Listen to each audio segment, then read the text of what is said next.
Mitzi swung open the drawing-room door to usher in Colonel and Mrs. Easterbrook, employing her own unique style of announcement.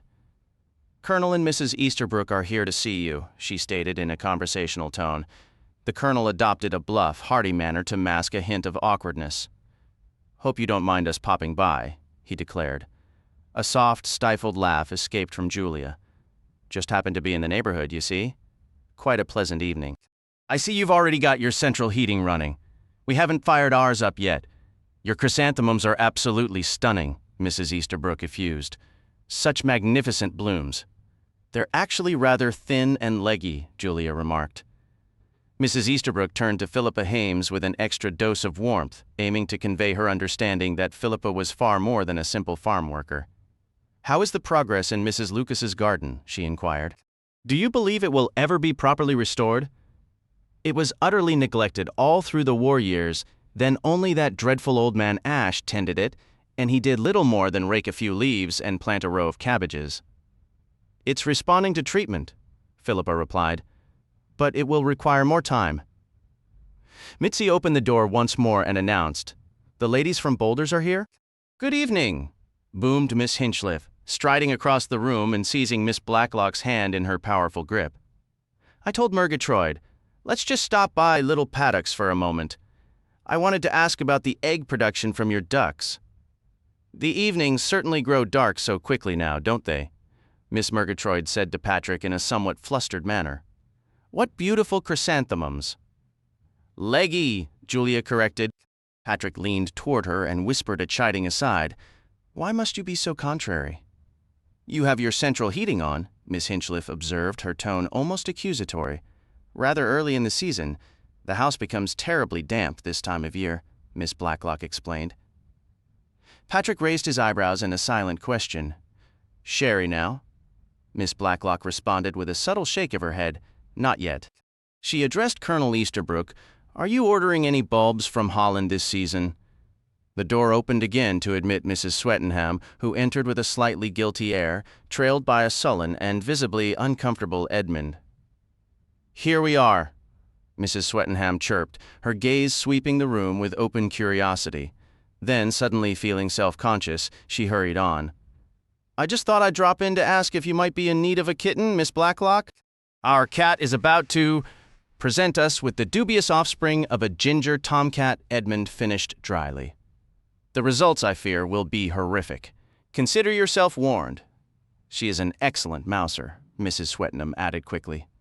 She then turned her attention to the flowers. "What lovely chrysanthemums! You've got your central heating on, I see," Edmund noted, with an air of someone making a fresh observation. "Aren't people just like broken records?" Julia murmured under her breath. Meanwhile, Colonel Easterbrook had cornered Patrick, speaking with fierce intensity. "I don't care for the news, not one bit. If you ask me, war is inevitable. Absolutely inevitable." "I never bother with the news," Patrick said dismissively. The door opened for a final time, and in bustled Mrs. Harmon. Her battered felt hat was perched precariously on the back of her head in a vague nod to fashion, and she had swapped her usual pullover for a somewhat droopy, frilly blouse. "Hello, Miss Blacklock," she exclaimed, her round face beaming. "I'm not too late, am I? When does the murder begin?" A series of audible gasps rippled through the room. Julia let out a small, approving chuckle, Patrick's face crinkled with amusement, and Miss Blacklock offered a smile to her latest guest. "Julian is absolutely furious that he can't be here," Mrs. Harmon continued cheerfully. "He simply adores a good murder. That's actually why he delivered such a splendid sermon last Sunday, though I suppose I shouldn't say it was splendid since he's my husband, but it truly was, didn't you think? Far better than his usual ones. But as I was saying, it was all because he'd been reading Death Does the Hat Trick. It put him in just the right morbidly inspired frame of mind. Have you read it? The girl at the pharmacy saved a copy just for me. It's completely bewildering. Just when you think you've figured it out, the entire story flips upside down and there's a delightful number of murders. 4 or 5, I think. Well, I left it in the study while Julian was locking himself in there to work on his sermon, and he picked it up and simply couldn't stop reading. As a result, he had to write his sermon in a frantic rush, forced to express his points very plainly without any scholarly flourishes or academic citations, and of course, it turned out far better. Oh dear, I'm chattering away. But please, do tell me, when is this murder going to start? Miss Blacklock glanced at the mantel clock. If it's going to start, she said brightly, it should start very soon. It's just a minute until the half hour. In the meantime, have a glass of sherry. Patrick moved quickly through the arch. Miss Blacklock went to the table near the arch where the cigarette box sat. I'd adore some sherry, said Mrs. Harmon. But what do you mean by if? Well, said Miss Blacklock, I'm just as much in the dark as you are. I don't know what. She stopped and turned her head as the small clock on the mantel began to chime. It had a clear, bell-like tone. Everyone fell silent and still, all eyes fixed on the clock. It chimed a quarter, and then the half. As the final note faded, every light in the room went out. Delighted gasps and feminine squeals of excitement rose in the darkness. It's starting, cried Mrs. Harmon in rapture. Dora Bunner's voice called out anxiously, Oh, I don't like this. Other voices chimed in, How utterly terrifying. It's giving me chills. Archie, where are you? What are we supposed to do? Oh my, did I step on your toe? I'm so sorry. Then, with a sudden crash, the door swung open. A powerful flashlight beam swept rapidly across the room. A man's harsh, nasal voice, familiar to all from pleasant afternoons at the movies, crisply commanded the group. Hands up, I said, hands up, the voice snapped.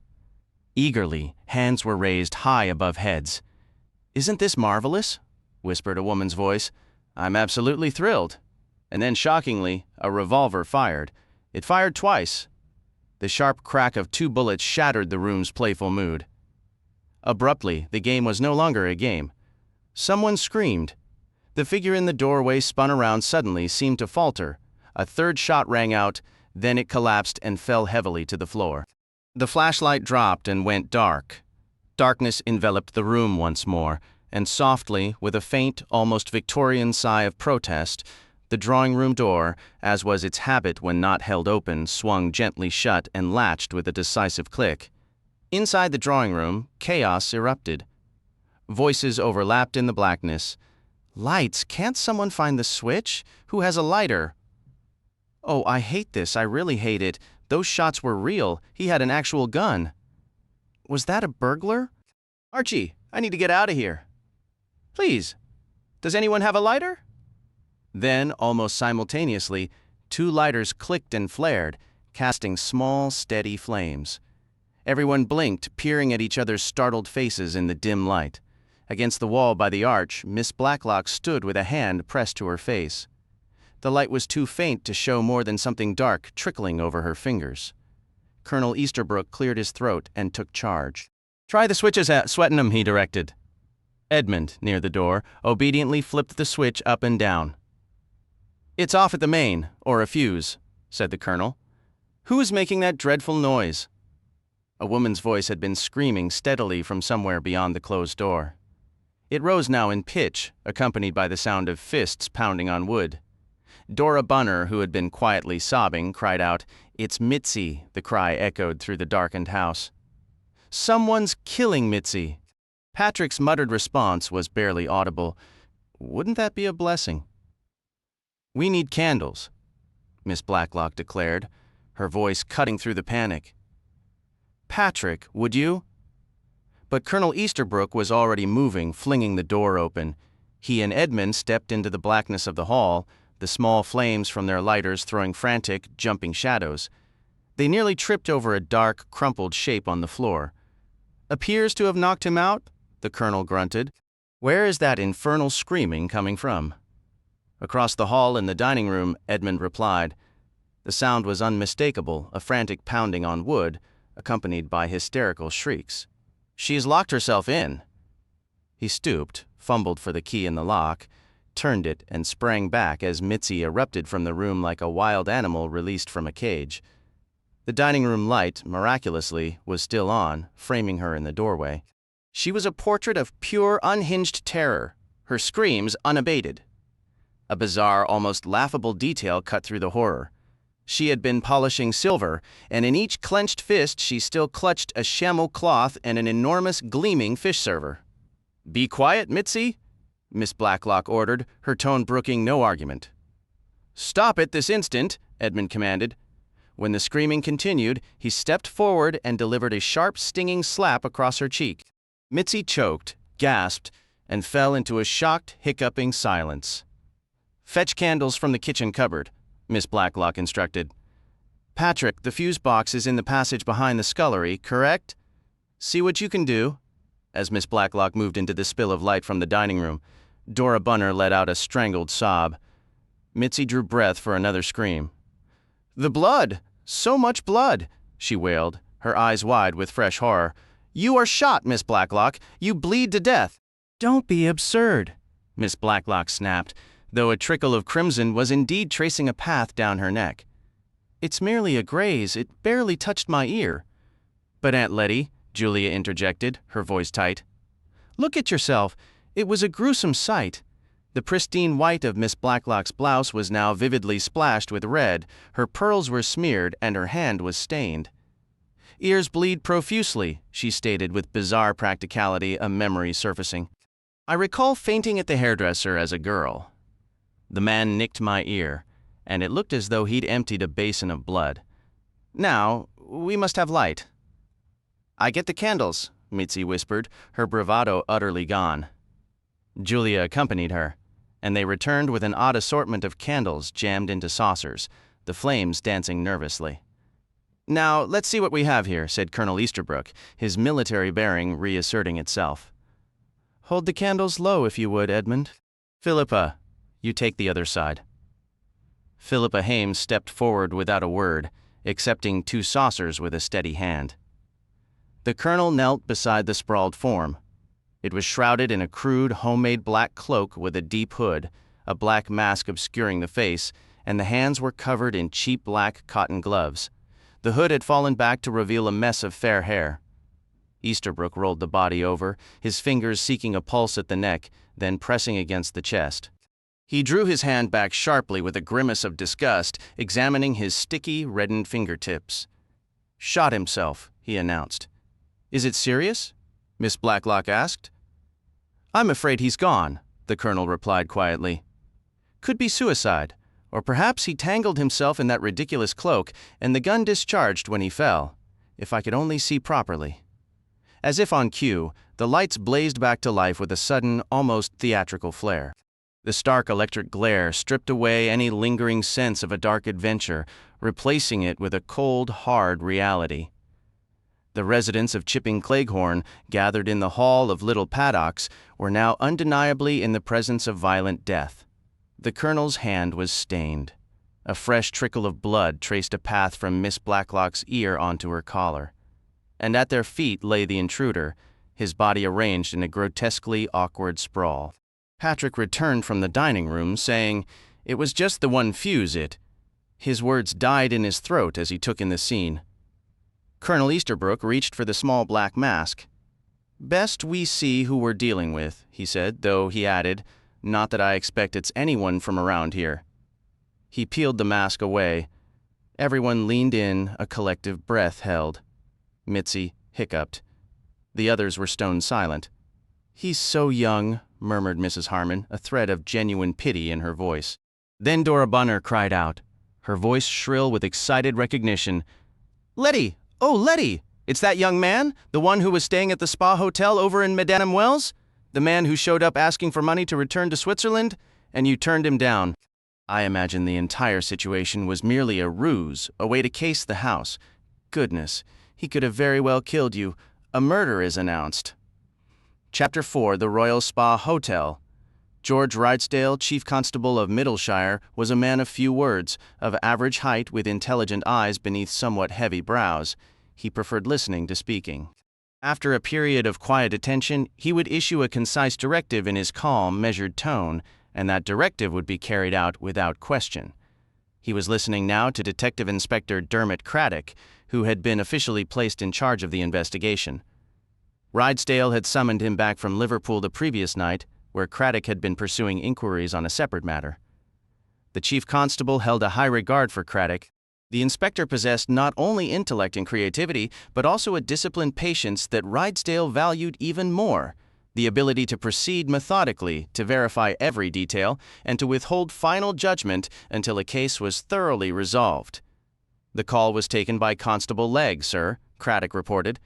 "He handled it admirably with quick thinking and composure, and it couldn't have been simple. Nearly a dozen people all trying to speak at once, including one of those excitable European types who loses all reason at the sight of a uniform. She was convinced she was about to be arrested and created an absolute scene." "Has the deceased been identified?" Rydesdale inquired. "Yes, sir. Rudy Schertz, Swiss nationality. He was employed as a receptionist at the Royal Spa Hotel in Meadenham Wells. With your approval, sir, I intend to start at the hotel before proceeding to Chipping Cleghorn. Sergeant Fletcher is already there. He'll interview the bus company personnel and then continue to the house." Rydesdale gave a nod of assent. The door opened and the chief constable glanced up. "Come in, Henry," he said. "We've landed something a bit out of the ordinary here." Sir Henry Clithering, the former Commissioner of Scotland Yard, entered, his eyebrows slightly raised. He was a tall, distinguished-looking older gentleman. "This might pique even your jaded interest," Rydesdale continued. "I have never been jaded," Sir Henry retorted with mock indignation, though a flicker of genuine curiosity crossed his face as he recalled a similar case from his own past involving a forged invitation. "The latest fashion," Rydesdale explained, "appears to be advertising your murders in advance. Show Sir Henry that notice, Craddock." "The North Benham News and Chipping Cleghorn Gazette," Sir Henry remarked, taking the paper. "Quite a title." He read the brief paragraph indicated by Craddock's finger. Yes. Rather unconventional. Any lead on who placed the advertisement?" Rydesdale asked. "According to the description, sir. It was submitted by Rudy Schertz himself on Wednesday." "And no one questioned it?" "The clerk who accepted it didn't find it strange. The young woman with the nasal voice who handles the classifieds seems perfectly incapable of thought, sir," Craddock replied. "She likely just counted the words and collected the payment." "What was the purpose?" Sir Henry asked. "Draw a crowd of locals," Rydesdale suggested. "Get them all gathered in one spot at a specific time, then rob them of their cash and jewelry. As a scheme, it's not without a certain twisted ingenuity." "What sort of place is Chipping Cleghorn?" Sir Henry wondered. "A large, spread-out, quaint village.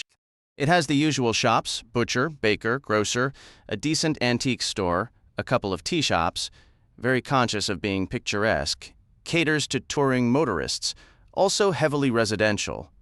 Old cottages once occupied by farm workers are now renovated homes for retired schoolteachers and former military officers. A fair amount of building was done in the area during the last century." "I know the type," said Sir Henry. "Perfectly nice elderly ladies and retired colonels." "Yes. If they spotted that advertisement, they'd all come nosing around at 6:30 to see what was happening." "Good Lord, I wish my own particular old dear were here. She'd love to sink her very proper teeth into this. It would be absolutely her sort of puzzle." "Who is this particular old dear of yours, Henry? A relative?" "No," Sir Henry replied with a sigh. He spoke with a kind of reverence. "She's not a relative. She's simply the most brilliant detective the good Lord ever created. A natural talent, nurtured in just the right environment." He turned to face Craddock directly. "Don't you dare underestimate the elderly ladies in your village, son," he advised. "If this turns into a serious mystery, which I highly doubt it will, remember that a single woman of a certain age, who enjoys her knitting and her garden, is miles ahead of any detective sergeant. She can tell you what could have happened, what should have happened, and even what did happen. And she'll explain the why behind it all." "I'll certainly keep that in mind, sir," replied Detective Inspector Craddock with perfect formality. No observer would have guessed that Dermot Eric Craddock was actually Sir Henry's godson, and that the two shared a relaxed, familiar rapport. Rydesdale provided his friend with a concise summary of the case. "I'll concede they were all expected at 6:30, he said. "But would this Swiss man have known that schedule? More importantly, would they have been carrying anything valuable enough to justify a robbery? Perhaps an antique brooch or two, a simple pearl necklace, a bit of spare change, maybe a few banknotes. Nothing substantial," Sir Henry mused. "Did Miss Blacklock keep large sums of cash at home?" She claims not, sir. About £5, I believe. Hardly worth the effort, Rydesdale noted. What you're suggesting, Sir Henry continued, is that this individual enjoyed the performance, the thrill of the act itself, not the profit. Pure theater, inspired by the cinema? It's entirely possible. So, how did he manage to shoot himself? Rydesdale pulled a report closer. Preliminary findings indicate the revolver was fired at very close range. There's singeing. Nothing conclusive to determine accident or suicide. It could have been intentional, or he might have stumbled, fallen, and the weapon he was holding close to his body discharged. Likely the latter. He looked at Craddock.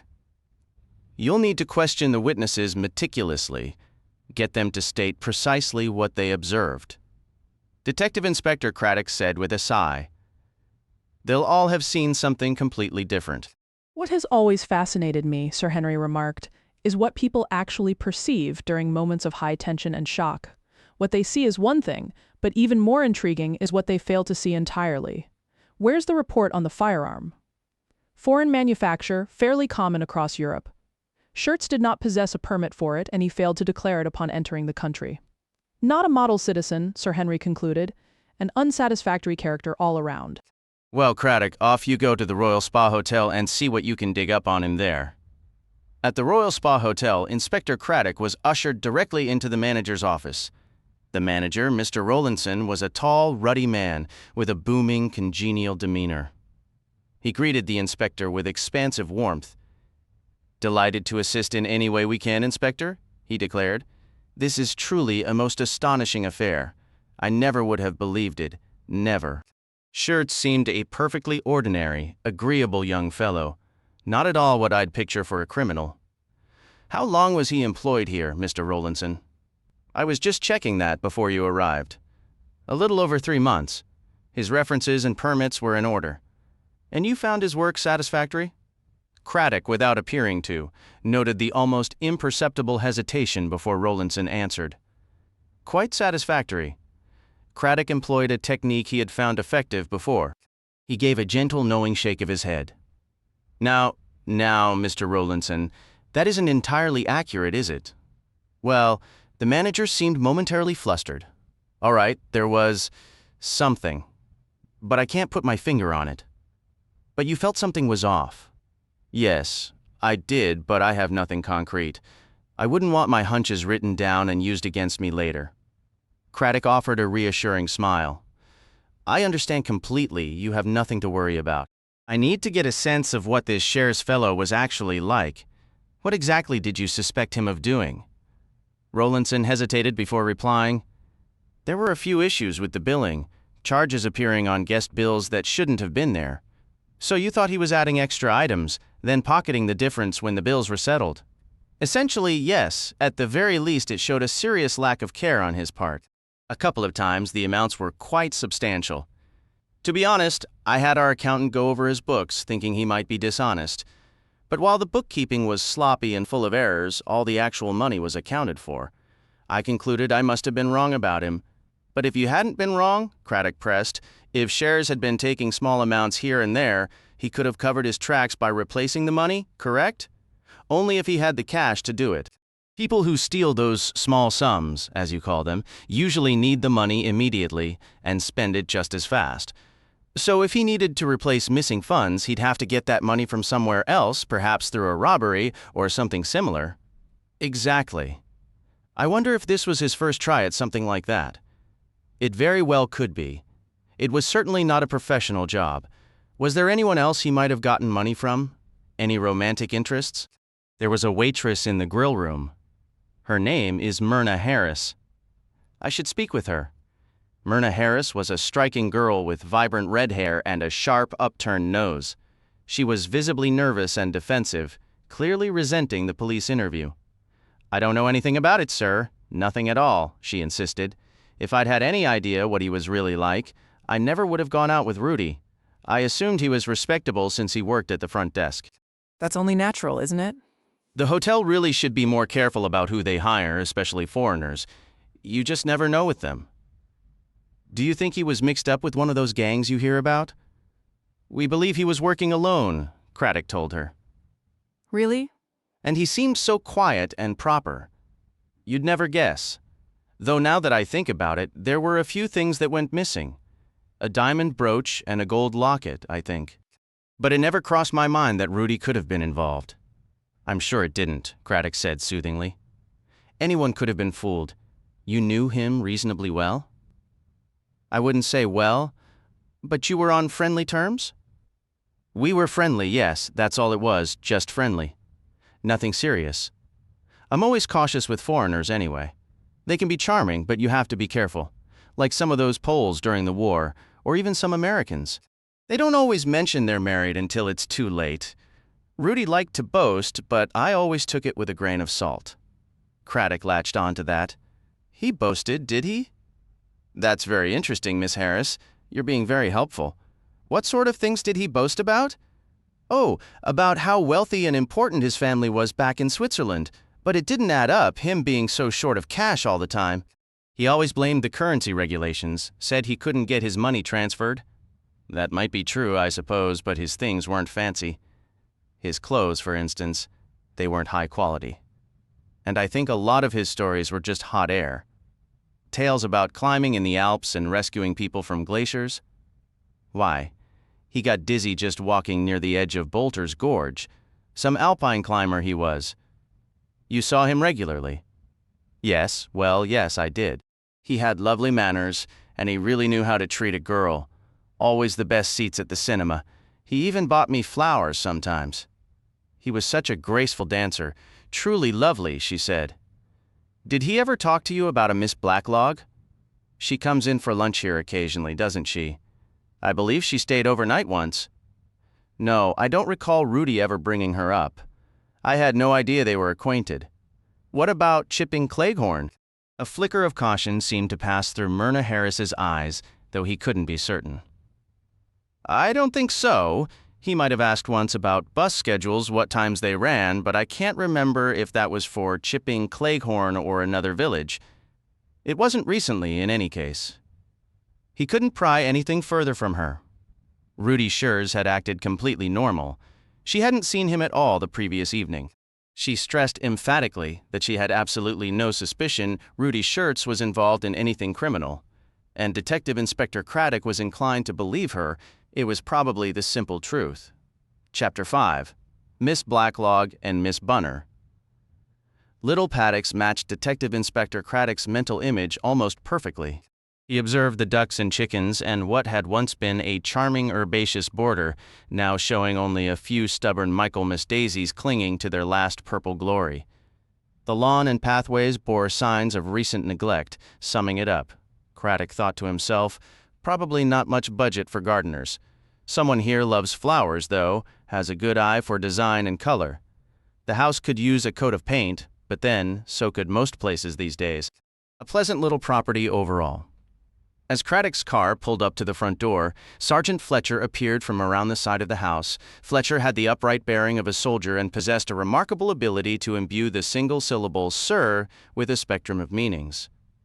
There you are, Fletcher. Sir, acknowledged Sergeant Fletcher. Anything to report? We've completed the initial sweep of the house, sir. Schurz doesn't appear to have left any fingerprints behind. He was wearing gloves, of course. No indications of forced entry on any doors or windows. Our information suggests he took the bus from Meadenham, arriving here around 6 o'clock. The side door was reportedly locked by 5:30. It looks as though he must have simply walked in through the front. Miss Blacklog states that door is typically not locked until the household retires for the night. The maid, however, insists it was locked all afternoon, but she'd claim anything. You'll find her rather temperamental. A refugee from Central Europe of some sort. Troublesome, is she? Sir, replied Sergeant Fletcher with profound feeling. Craddock allowed himself a slight smile. Fletcher continued his report. The electrical system checks out everywhere. We haven't yet determined how he manipulated the lights. It was only the one circuit that failed. The drawing room and the hall. In a modern installation, the wall fixtures and lamps wouldn't all be on a single fuse, but this is old-fashioned wiring. We don't see how he could have tampered with the fuse box itself. It's located out by the scullery, so he would have had to pass through the kitchen, where the maid would have certainly seen him. unless she was in on it with him? That is a distinct possibility. Both are foreigners, and I wouldn't trust her an inch, not a single inch. Craddock noticed a pair of enormous, terrified dark eyes staring out from a window beside the front door, the face pressed flat against the glass. Is that her? That's correct, sir. The face vanished. Craddock rang the bell. After a considerable wait, the door was opened by an attractive young woman with chestnut hair and an air of detached boredom. Detective Inspector Craddock, he announced.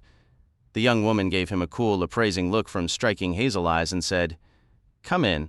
Miss Blacklog is expecting you." Craddock noted the hall was long and narrow and seemed absurdly crowded with doors. The young woman opened one on the left and announced, "Inspector Craddock, Aunt Letty." Mitzi refused to answer the door. "She's barricaded herself in the kitchen and is producing the most dramatic moaning sounds you've ever heard." "I doubt we'll be offered any lunch," she remarked to Craddock before leaving, adding as an aside, "She isn't fond of the police." With that, she closed the door behind her. Craddock stepped forward to greet the owner of Little Paddocks. Before him stood a tall, energetic woman around 60, her distinguished face framed by naturally wavy gray hair. Intelligent and resolute, she had sharp gray eyes and a square, determined chin, with a surgical dressing visible on her left ear. She wore no makeup, dressed plainly in a well-tailored tweed suit and a pullover. Around her neck, an unexpected set of old-fashioned cameos added a Victorian touch, hinting at a sentimental side not otherwise apparent. Beside her stood a woman of similar age, with an eager, round face and untidy hair escaping from a hairnet, whom Craddock immediately recognized as Dora Bunner, the companion noted by Constable Legg, who had privately described her as scatty.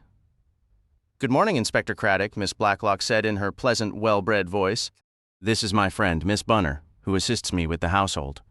Please, have a seat. I suppose you won't be smoking?" "Not while on duty, I'm afraid, Miss Blacklock." "What a pity," she replied. Craddock's eyes swept the room with a practiced glance.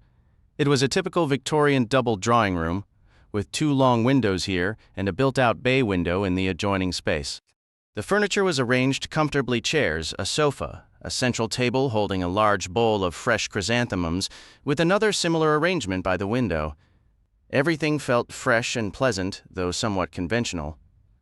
The only discordant note was a small silver vase on a table near the archway, containing dead violets. Knowing Miss Blacklock would not tolerate withered flowers in her home, he surmised this was the sole sign that something unusual had disrupted the household's orderly routine. "I assume, Miss Blacklock, that this is the room where the incident took place?" he asked. "Yes, it is. You should have seen it last night," Miss Bunner burst in. "It was an absolute mess. 2 small tables were knocked over, one with a leg broken off, and people were stumbling about in the dark. Someone even left a lit cigarette burning, which damaged one of the nicer pieces of furniture. Young people especially can be so terribly careless about such things. Thankfully, none of the china was broken." Miss Blacklock gently but firmly interrupted. "Dora, while all that is annoying, they are merely trifles. I believe it's best if we simply answer Inspector Craddock's questions." "Thank you, Miss Blacklock," Craddock said. "I'll come to last night's events shortly.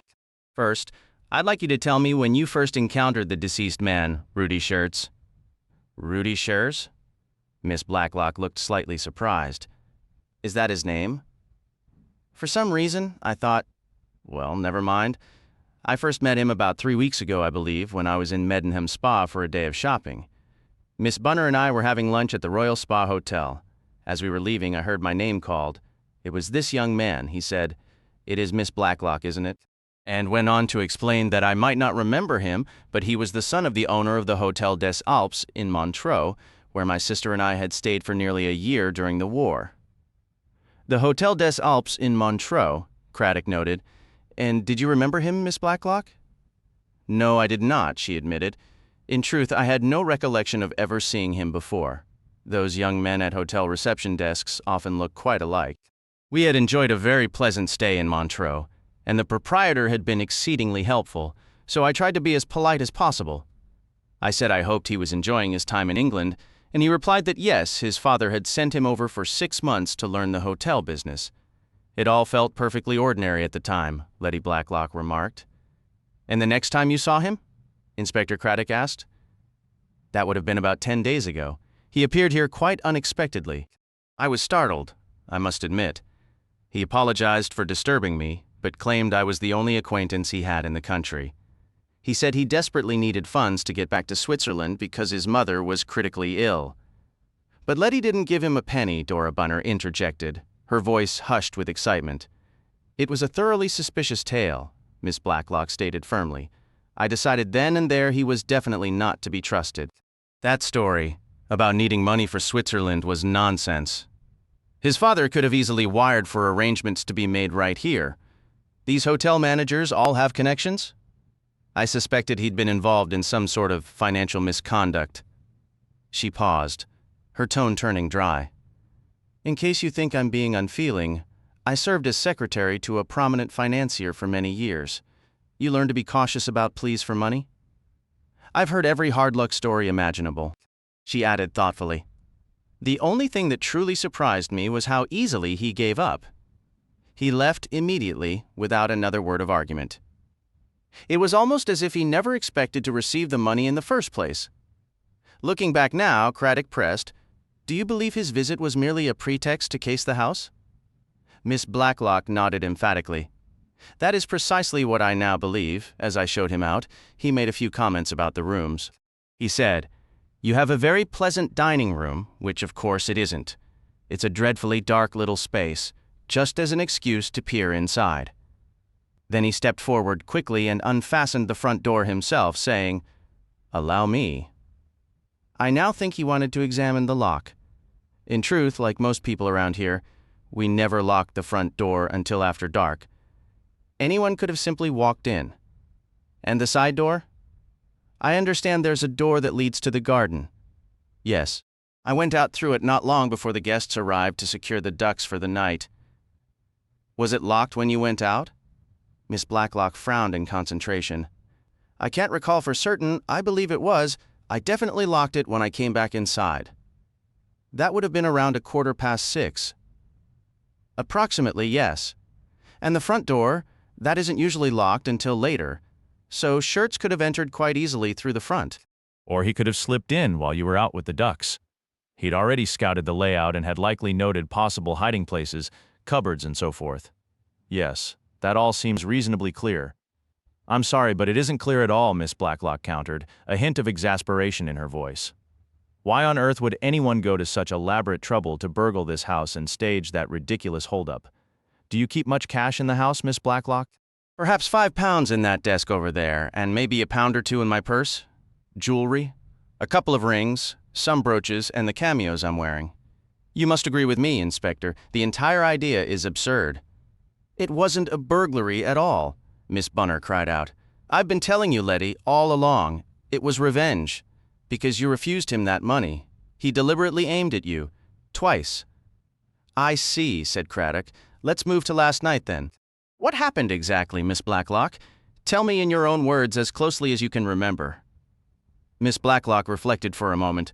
The clock struck, she began. The one on the mantelpiece, I remember saying that if anything were going to happen, it would have to happen soon. And then the clock struck.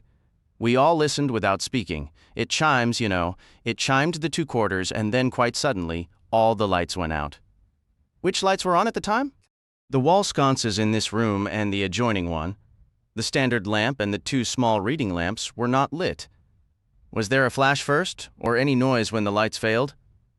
I don't believe so. I'm certain there was a flash, insisted Dora Bunner, and a crackling sound. Dangerous indeed, Inspector Craddock prompted. What happened next, Miss Blacklock? The door swung open, she replied. Which door, exactly? There are 2 in that room. This one right here. The other is just a dummy. It doesn't open at all. The door opened, and there he stood, a masked man, holding a revolver. It felt completely absurd, like something from a bad play, though at the time I simply assumed it was a foolish prank. He said something, I can't recall the exact words. Hands up, or I shoot, Miss Bunner interjected with theatrical flair. Something along those lines, Miss Blacklock agreed, though she sounded uncertain. And everyone raised their hands? Oh yes, Miss Bunner chimed in eagerly. We all did, it seemed part of the act. I did not, Miss Blacklock stated crisply. The whole charade struck me as utterly ridiculous. I was more irritated than frightened. Then what occurred? A flashlight beam was suddenly directed straight into my eyes. It was blinding. Then, almost unbelievably, I heard a bullet whistle past my head and strike the wall beside me. Someone screamed, and I felt a sharp, burning pain in my ear just as the second shot rang out. It was absolutely terrifying. Miss Bunner added breathlessly. What happened after that, Miss Blacklock? It's rather a blur. The shock and the pain left me disoriented. The figure seemed to turn, then stumble. There was another shot, his torch went dark, and the room erupted into chaos. Everyone was pushing, shouting, colliding in the darkness. Where were you standing at that moment, Miss Blacklock? She was near the table. She had picked up that vase of violets, Miss Bunner supplied urgently. Actually, I was over here, Miss Blacklock corrected, moving to the small table by the archway. It was the cigarette box I was holding, not the flowers. Inspector Craddock examined the wall behind her. The 2 bullet holes were clearly visible. The bullets had already been retrieved and sent for ballistic comparison. He said quietly, You had an extraordinarily close call, Miss Blacklock. He shot directly at her, Miss Bunner insisted, deliberately. I watched him. He swept the light around until it settled on her, held it steady, and fired. He intended to kill you, Letty. Now, Dora, dear, you've worked yourself into a state going over it all repeatedly. He shot at you, Dora repeated stubbornly. He meant to shoot you, and when he missed, he turned the gun on himself. I'm sure of it. I doubt very much he meant to take his own life, Miss Blacklock countered. He didn't strike me as the type. Tell me, Miss Blacklock, the inspector pressed, up until the revolver was fired, you believed this was all a joke? Naturally. What else was I to think? Who did you suppose was behind this joke? You initially thought Patrick was responsible, Dora Bunner reminded her. Patrick? The inspector's tone sharpened. My young cousin, Patrick Simmons, Miss Blacklock explained, a note of annoyance in her voice. When I first saw that peculiar advertisement, it crossed my mind that it might be his idea of humor. He denied it, of course. And you were worried, Letty, Miss Bunner persisted. You pretended not to be, but you were. And rightly so. It announced a murder, your murder. If that man hadn't missed, you would be dead. Where would we all be then? Dora Bunner was trembling, her face crumpling as if she might cry. Miss Blacklock gave her shoulder a reassuring pat. There, Dora. Dear, don't upset yourself. It's not good for you. Everything is perfectly all right now. We've had a dreadful scare, but it's over, she added, with a practical shift in tone. You must steady yourself for my sake, Dora. I depend on you to keep the household running. Isn't today the day the laundry is due? Oh, gracious, Letty, how fortunate you remembered. I do hope they return that missing pillowcase. I must make a note in the ledger. I'll see to it immediately. And take those violets with you, Miss Blacklock said. Nothing depresses me more than dead flowers. What a shame. I only picked them fresh yesterday. They simply didn't hold up at all. Oh, goodness, I must have neglected to add water to the vase. Imagine that. I'm forever forgetting little details. Now, I really must check on the laundry. They could arrive at any moment. She hurried off, her spirits seemingly restored. She isn't very robust, Miss Blacklock explained. And too much excitement doesn't agree with her. Is there anything else you need to understand, Inspector? I'd just like a clear picture of how many people live here in the household and a bit about each of them. Certainly. Besides myself and Dora Bunner, I have 2 younger cousins staying with me currently, Patrick and Julia Simmons. Cousins? Not a nephew and niece? No. They address me as Aunt Letty, but technically they are more distant relations. Their mother was my second cousin. Have they always resided with you? Oh, heavens no, only for the past 2 months. Before the war, they lived on the French Riviera. Patrick served in the Navy, and Julia, I believe, worked for a government department. She was stationed in Llandudno. When the war concluded, their mother wrote to ask if they might come to me as paying guests. Julia is training as a pharmacy technician at Milchester General Hospital, and Patrick is pursuing an engineering degree at Milchester University. Milchester, as you're aware, is just 50 minutes away by bus, and I was quite pleased to have them. This house is really too spacious for me alone. They contribute a modest amount for room and board, and it has worked out nicely," she added with a smile. "I enjoy having some youthful energy around the place." "Then there is a Mrs. Hames, I understand?" "Yes, she is employed as a gardening assistant at Dias Hall, Mrs. Lucas's estate. The cottage there is occupied by the elderly gardener and his wife, so Mrs. Lucas inquired if I could accommodate her here. She's a very pleasant young woman. Her husband was killed in Italy, and she has an 8-year-old son at a preparatory school. I've arranged for him to stay here during the holidays, and for domestic help. A part-time gardener comes on Tuesdays and Fridays. A Mrs. Huggins from the village comes up 5 mornings a week, and I have a refugee woman with a rather difficult-to-pronounce name who acts as a cook and general helper. You'll likely find Mitzi rather challenging, I'm afraid. She suffers from a sort of persecution complex." Craddock nodded. In his mind, he recalled yet another of Constable Legg's characteristically blunt assessments. Having labeled Dora Bunner as flighty and deemed Letitia Blacklog perfectly sound, he had summarized Mitzi with the single word, liar. As if she had guessed his thoughts, Miss Blacklog remarked, "Please try not to judge the poor woman too harshly just because she tells falsehoods. I truly believe that, like many habitual liars, there is a kernel of truth beneath her fabrications. For instance, while her tales of wartime horrors have expanded until every grim story ever printed seems to have happened to her or her relatives personally, she did experience a genuine shock initially and did witness at least one family member killed. I suspect many displaced persons feel, perhaps with some justification, that their claim to our attention and sympathy rests on their atrocity value, so they embellish and invent," she continued. "To be perfectly frank, Mitzi is an exasperating person. She irritates and angers everyone. She is distrustful and moody, constantly having sensations and feeling slighted. But despite all that, I genuinely feel sorry for her." She smiled slightly. "And also, when she puts her mind to it, she can prepare a very nice meal." "I'll do my best not to upset her unnecessarily," Craddock assured her. "Was that Miss Julia Simmons who let me in earlier?" "Yes. Would you like to speak with her now?" "Patrick has gone out. Philippa Hames, you will find working at Dias Hall." "Thank you, Miss Blacklog. I would like to see Miss Simmons now, if I may." Julia, when she entered the room and settled into the chair recently occupied by Letitia Blacklog, carried an air of calm self-possession that Craddock, for reasons he couldn't quite pinpoint, found irritating. Julia met his eyes with a steady, clear look and waited. Miss Blacklog had discreetly stepped out. "Tell me about last night, Miss Simmons," Craddock began. "Last night?" Julia echoed, her expression blank. "We all slept heavily, probably just the letdown after everything." "I mean from 6 o'clock onward." "Oh, that! A parade of tedious guests arrived." "Who were they?" She gave him that same transparent stare. "Haven't you already gathered all this?" "I'm the one asking questions, Miss Simmons," Craddock replied, his tone still pleasant. "My apologies. I find going over the same ground dreadfully dull. You clearly don't share that view very well. There was Colonel and Mrs. Easterbrook, then Miss Hinchliffe and Miss Murgatroyd, followed by Mrs. Swettenham and her son Edmund, and finally Mrs. Harmon from the vicarage. They showed up in that exact order, and if you must know what they said, each one, in turn, made the same 2 remarks.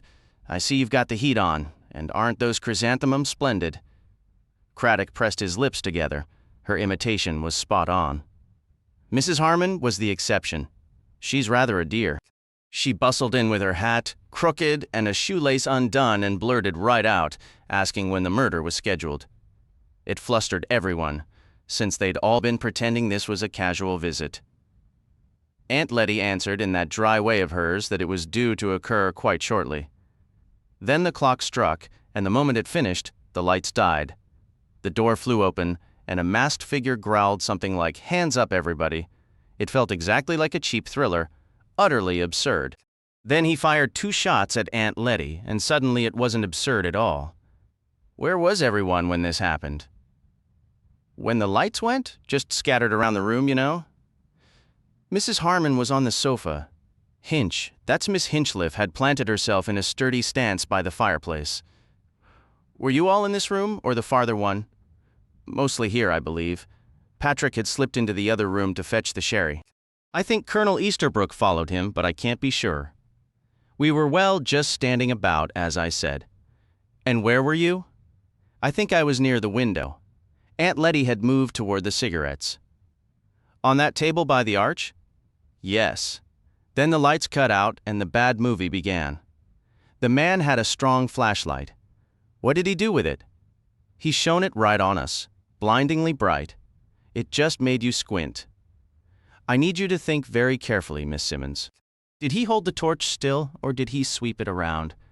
Julia paused, her manner becoming less bored. He moved it, she said slowly, like a spotlight in a ballroom.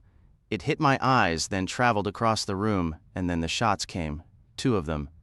And after that, he spun around, and Mitzi started shrieking like a fire alarm from somewhere. His light went dark, and there was a 3rd shot. Then the door swung shut. It does that, you know, slowly, with a creepy whine, and there we all were in the blackness, utterly lost, with poor Bunny whimpering and Mitzi wailing her way across the hall. In your opinion, did the man shoot himself on purpose, or do you think he tripped and the gun went off by accident? I haven't the slightest idea. The whole scene was so theatrical. Honestly, I still thought it was some idiotic prank until I saw the blood from Letty's ear. But even if you were going to fire a revolver to make it feel real, you'd aim carefully over someone's head, wouldn't you? You certainly would. Could he see clearly who he was shooting at? Was Miss Blacklog plainly visible in the torch beam? I don't know. I wasn't looking at her. I was watching the man. What I'm driving at is, do you believe he was deliberately targeting her? Aiming at her specifically? Julia seemed taken aback by the suggestion. You mean singling out Aunt Letty on purpose? Oh, I doubt it very much, after all. If he truly intended to harm Aunt Letty, there were countless better chances. Why gather a crowd of friends and neighbors just to complicate things? He could have easily taken a shot from behind a hedge in the classic manner any day of the week and likely escaped any consequences.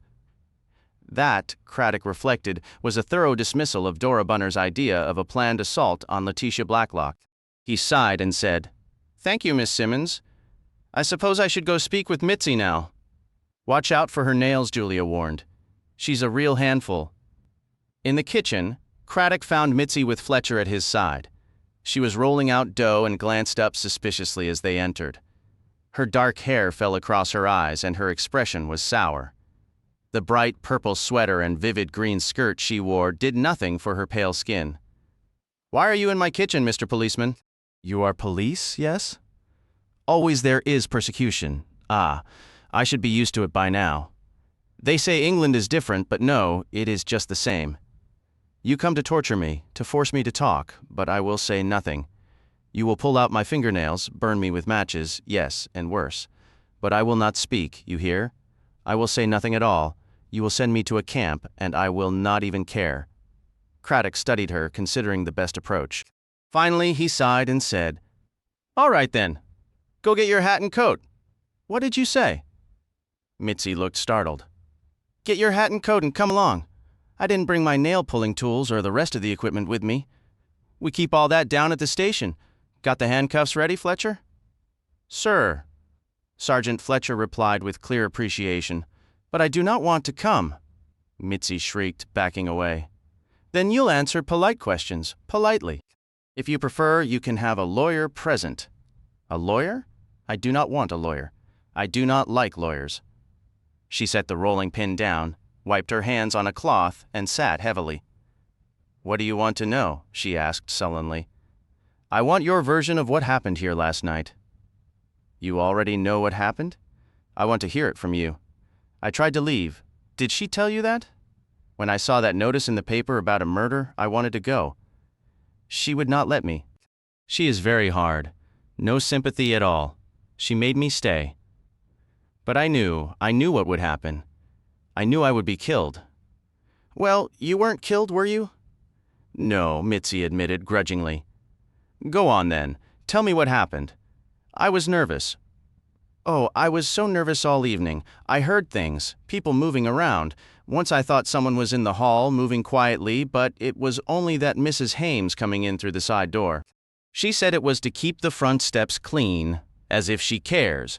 She is a Nazi herself, that one, with her blonde hair and blue eyes, so superior, looking at me and thinking I am nothing. Never mind Mrs. Hames. Who does she think she is? Has she had an expensive university education like I have? Does she have a degree in economics? No, she is just a hired worker. She digs and mows the lawn and gets paid every Saturday. Who is she to call herself a lady? I said. Never mind, Mrs. Hames. Continue. I took the sherry and the glasses and the little pastries I had made so nicely into the drawing room. Then the doorbell rang, and I answered it. Again and again I answered the door.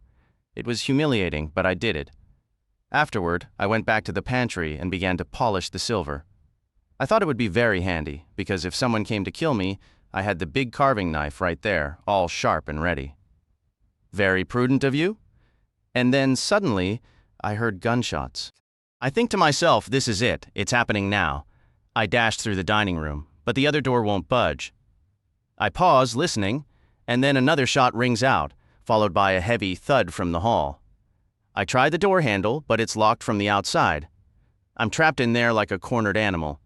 Fear takes over completely. I scream and scream, pounding on the door until, finally, they turn the key and let me out. I grab candles, so many candles, and then the lights flicker back on. That's when I see it, the blood.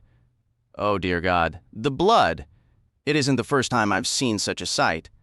My little brother, I watched him die right in front of me. I've seen blood in the streets, people shot and dying. Yes, Inspector Craddock said. Thank you for that. And now, Mitzi declared with a dramatic flourish, you can arrest me and take me away to prison. Not today, Inspector Craddock replied. As Craddock and Fletcher moved through the hall toward the front door, it suddenly swung open, and a tall, good-looking young man nearly ran into them. Well, if it isn't the detectives in the flesh, the young man exclaimed. Mr. Patrick Simmons, I presume? Correct, Inspector? You're the inspector, aren't you? And this must be the sergeant. That's right, Mr. Simmons. Do you have a moment to talk?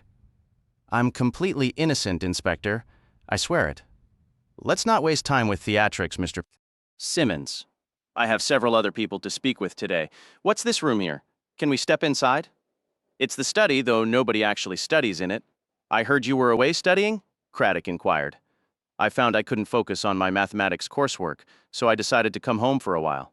In a straightforward manner, Inspector Craddock requested his full name, age, and details of his military service. Now, Mr. Simmons, would you describe what took place last night? We had a bit of a celebration, Inspector. Mitzi went all out making savory pastries. Aunt Letty even opened a fresh bottle of sherry. Craddock cut in. A new bottle? Was there an old one already open? Yes, about half full, but Aunt Letty didn't seem interested in it. Was she feeling nervous then? Not exactly nervous. She's usually very level-headed. I think old Bunny had been stirring up anxiety all day, predicting something terrible would happen. So Miss Bunner was genuinely worried? Oh, absolutely. She rather reveled in the drama, to be honest. She took the newspaper advertisement seriously.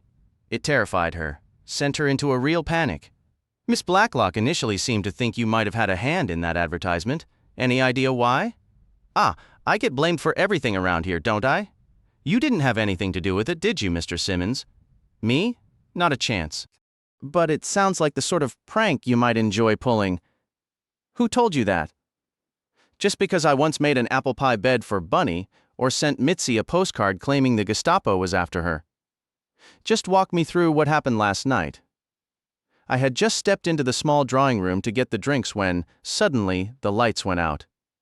I turned around and there was a man standing in the doorway shouting, "Hands up!" Everyone was gasping and shrieking. I was just wondering if I could rush him when he started firing a revolver. Then he crashed to the floor, his flashlight went dark, and we were left in total darkness again. Colonel Easterbrook began barking orders in his best military voice. "Lights," he commanded, but of course my lighter chose that moment to fail, typical for such contrary gadgets. Did it appear to you that the intruder was specifically aiming at Miss Blacklock? How could I possibly tell? I'd say he was just firing wildly for the thrill of it and then perhaps realized he'd gone too far, and then shot himself. It's possible. When I saw his face, he looked like the sort of pale, nervous, petty thief who might easily panic. And you're certain you'd never seen him before? Never. Thank you, Mr. Simmons. I'll need to interview the others who were here last night. What would be the best order to speak with them? Well, our Philippa, Mrs. Hames, works over at Dias Hall. The main gates are almost directly across from this one. After that, the Swettenhams are the closest. Anyone around here can point you in the right direction. A murder is announced. Chapter 7. Among those present Dias Hall had clearly seen better days since the war ended. Weeds had claimed what was once a tidy asparagus bed, with only a few stubborn green fronds still waving above the tangle. Bindweed and groundsel thrived with a kind of rude health, while a single section of the kitchen garden showed signs of a losing battle against the chaos. There, Craddock found a grizzled old man leaning on his spade with a look of profound dissatisfaction. "You're after Mrs. Ames, are you?" "Couldn't tell you where she's got to. She's got her own notions. That one. Doesn't care for advice. I could show her I'd be willing, but what's the use? These modern girls won't listen. Think they know it all because they've pulled on a pair of trousers and driven a tractor about, but this place needs proper gardening, and that's not something you learn between breakfast and lunch." "It certainly looks like it could use some attention," Craddock remarked. The old man took immediate offense. "Now you hold on, mister. What do you expect one man to do with all this? Used to have 3 men and a boy, it did. That's what it requires. There aren't many who could put in the hours I do. Out here till 8 some nights, I am. 8 o'clock.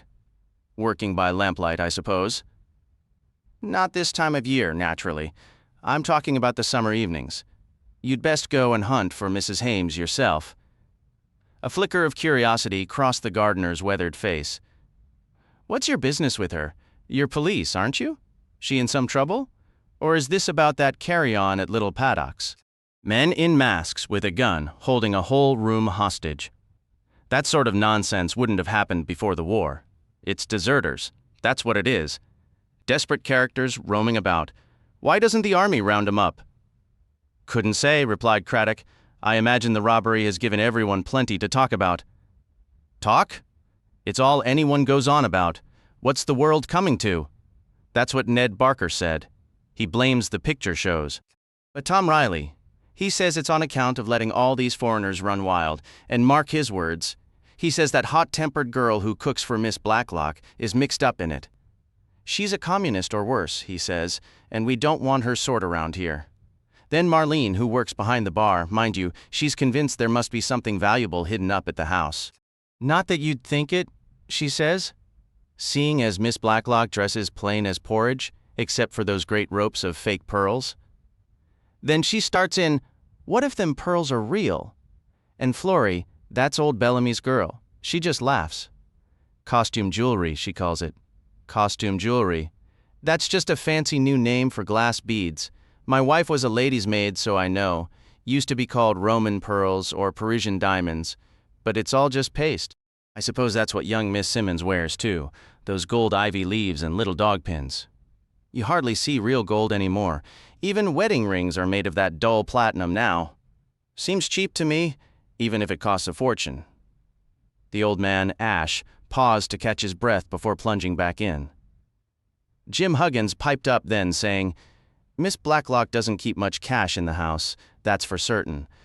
He ought to know, seeing as his wife does the cleaning up at Little Paddock's and she's a woman with her ear to the ground. Nosy, if you ask me." "Did he mention what Mrs. Huggins thought about it all?"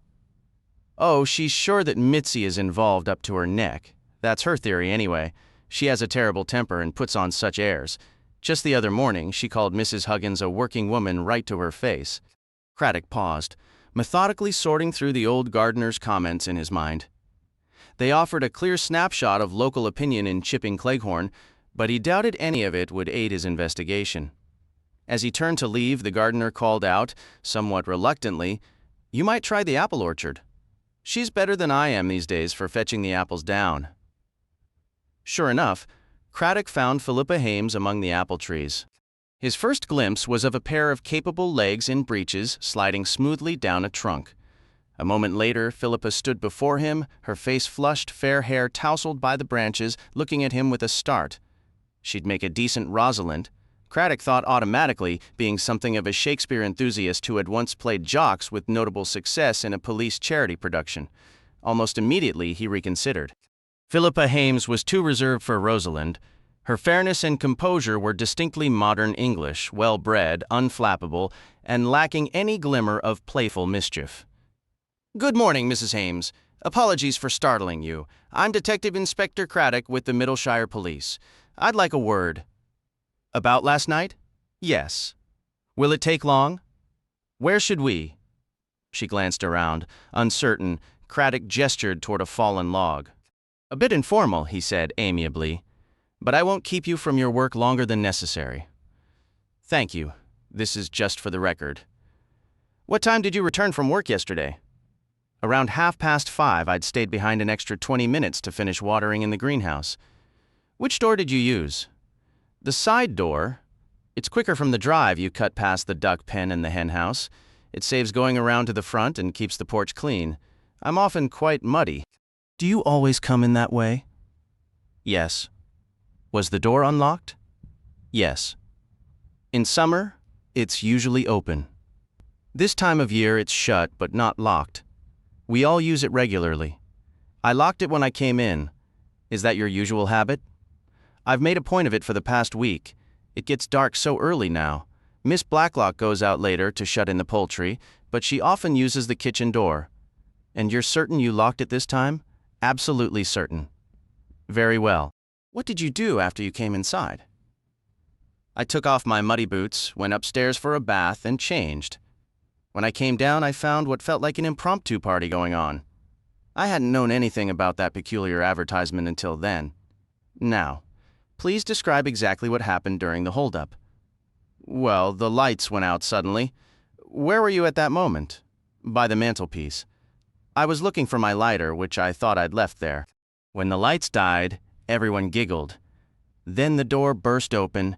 A man shone a torch on us, waved a revolver, and told us all to put our hands up." "And did you?" "Actually, no. I thought it was all a joke. I was tired and didn't see why I should bother." "So you were rather bored by the whole affair?" "I was, frankly. And then the revolver fired." The noise was staggering. It really frightened me.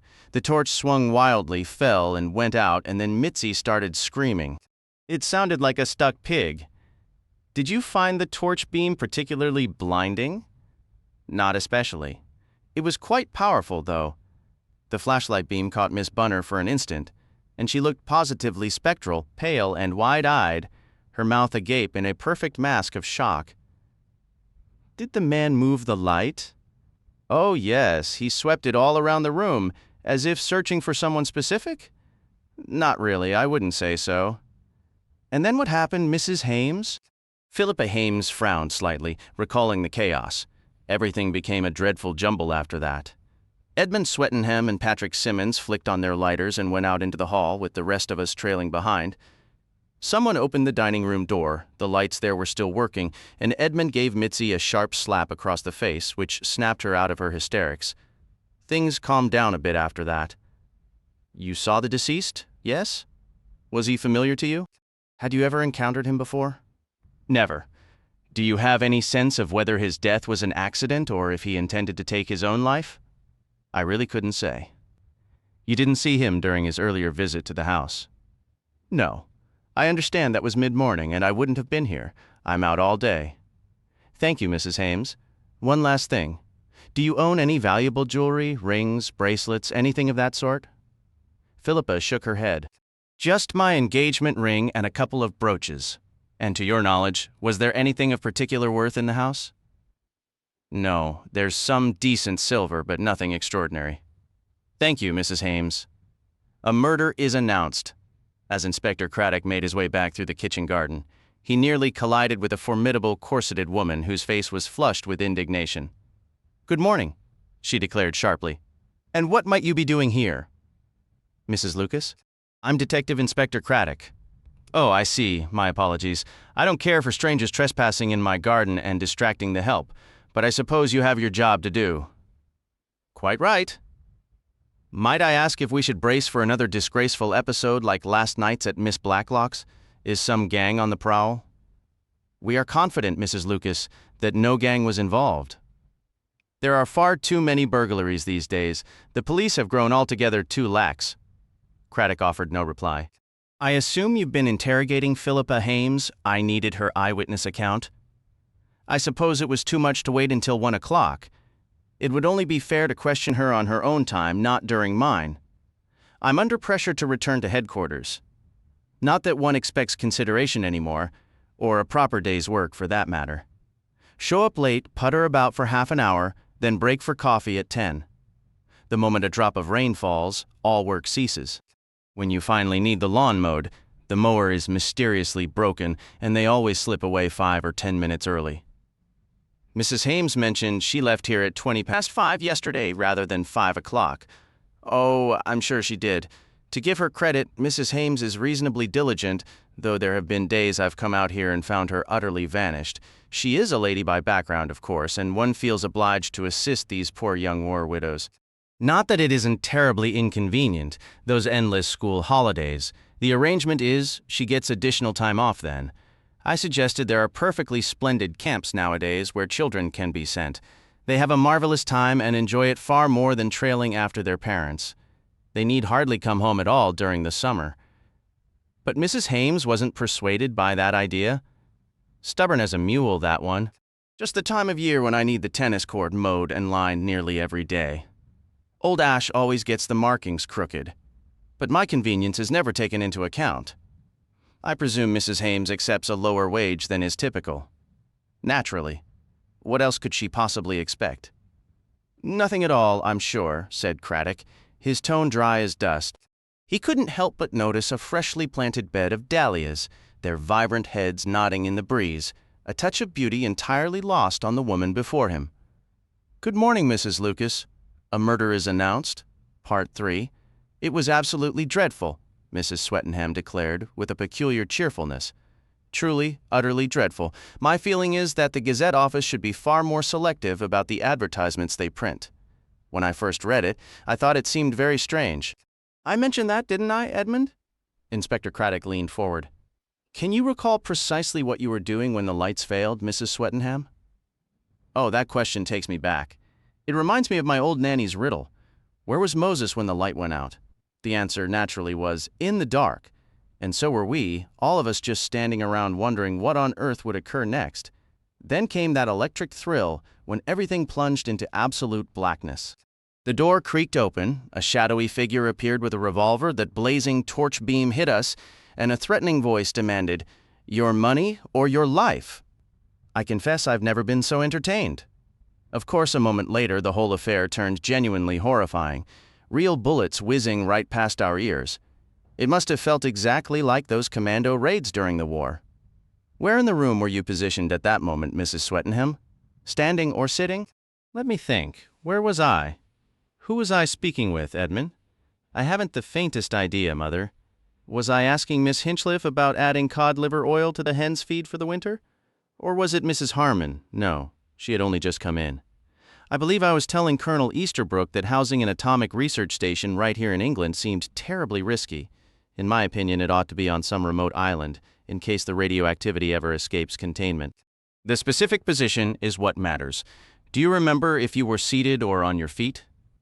Does it truly make a difference, Inspector?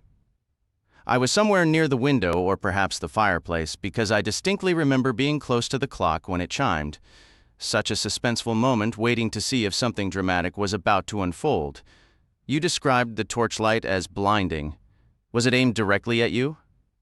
It was shining right in my eyes. I couldn't see a thing beyond it. Did the man keep the beam steady, or did he sweep it across the room from person to person? Oh, I really couldn't say. Which was it, Edmund?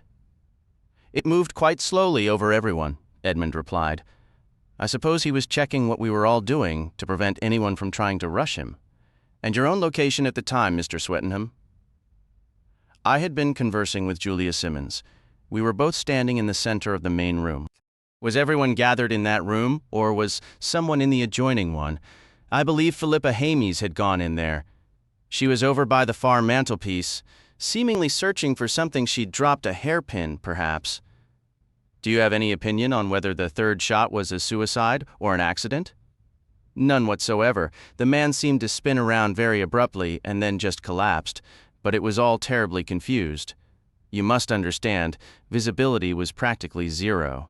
And then that refugee girl began screaming hysterically, which certainly didn't help the situation. I understand you were the one who unlocked the dining room door to release her. That's correct. And the door was definitively locked from the outside. Edmund studied the inspector's face with curiosity. Without a doubt. Why, you don't suppose? I merely prefer to establish all facts clearly. Thank you, Mr. Swettenham. A Murder is Announced, Part 5. Inspector Craddock found himself obliged to devote a considerable amount of time to Colonel and Mrs. Easterbrook. He endured a lengthy lecture on the psychological dimensions of the case. The psychological angle, that's the only modern approach, the Colonel informed him authoritatively. You must comprehend your criminal's mind. The entire setup here is perfectly clear to a man with my breadth of experience. Why did this fellow place that advertisement? Psychology. He desires to advertise himself, to force everyone to pay attention to him. He's likely been overlooked, perhaps scorned as a foreigner by the other staff at the Spa Hotel. Maybe some girl rejected him. He wants to command her attention. Who is the modern cinema idol? The gangster, the tough guy. Very well, he decides to play the part of the tough guy. Robbery with violence. A mask? A gun? Yet he craves a crowd. He absolutely needs one. So he sets the stage for spectators. Then, at the critical moment, the role consumes him. He's no longer just a thief. He becomes a murderer. He fires wildly without aiming. Inspector Craddock seized on a word. You used the term wildly, Colonel Easterbrook. Are you suggesting he wasn't aiming deliberately at a specific target, at Miss Blacklock, for instance? No, he simply discharged the weapon, as I said, at random. And that's what shocked him back to reality. The bullet struck someone. It was merely a graze, but he couldn't have known that. He snaps out of his fantasy with a jolt. All this charade he's been enacting becomes terribly real. He's shot at a person, possibly killed someone. His game is over, so in sheer blind terror, he turns the gun on himself.